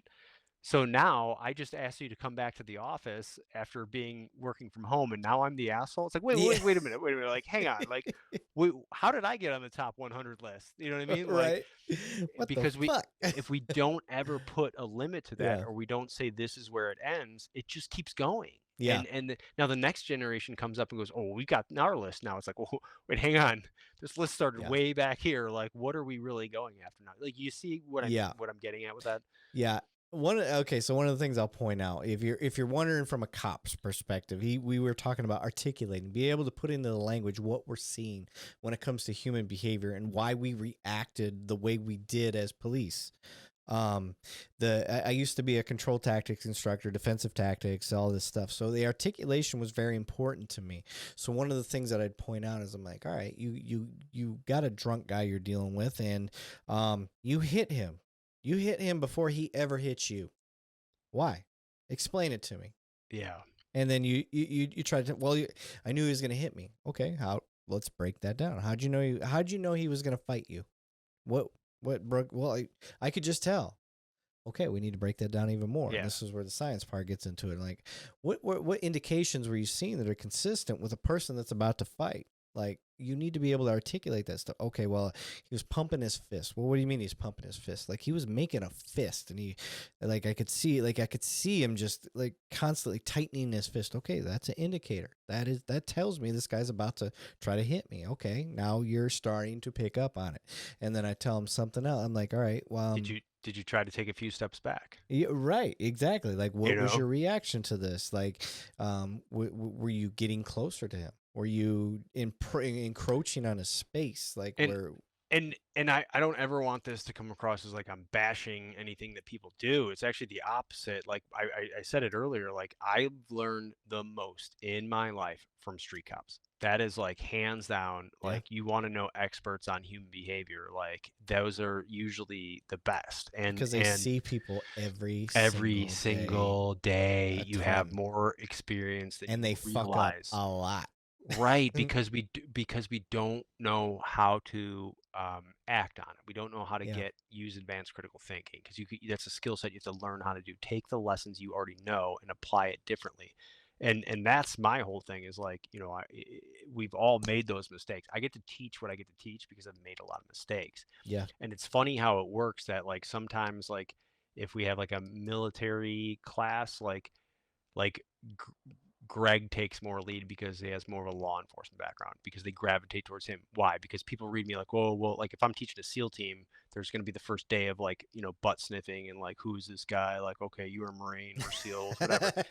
But Yeah.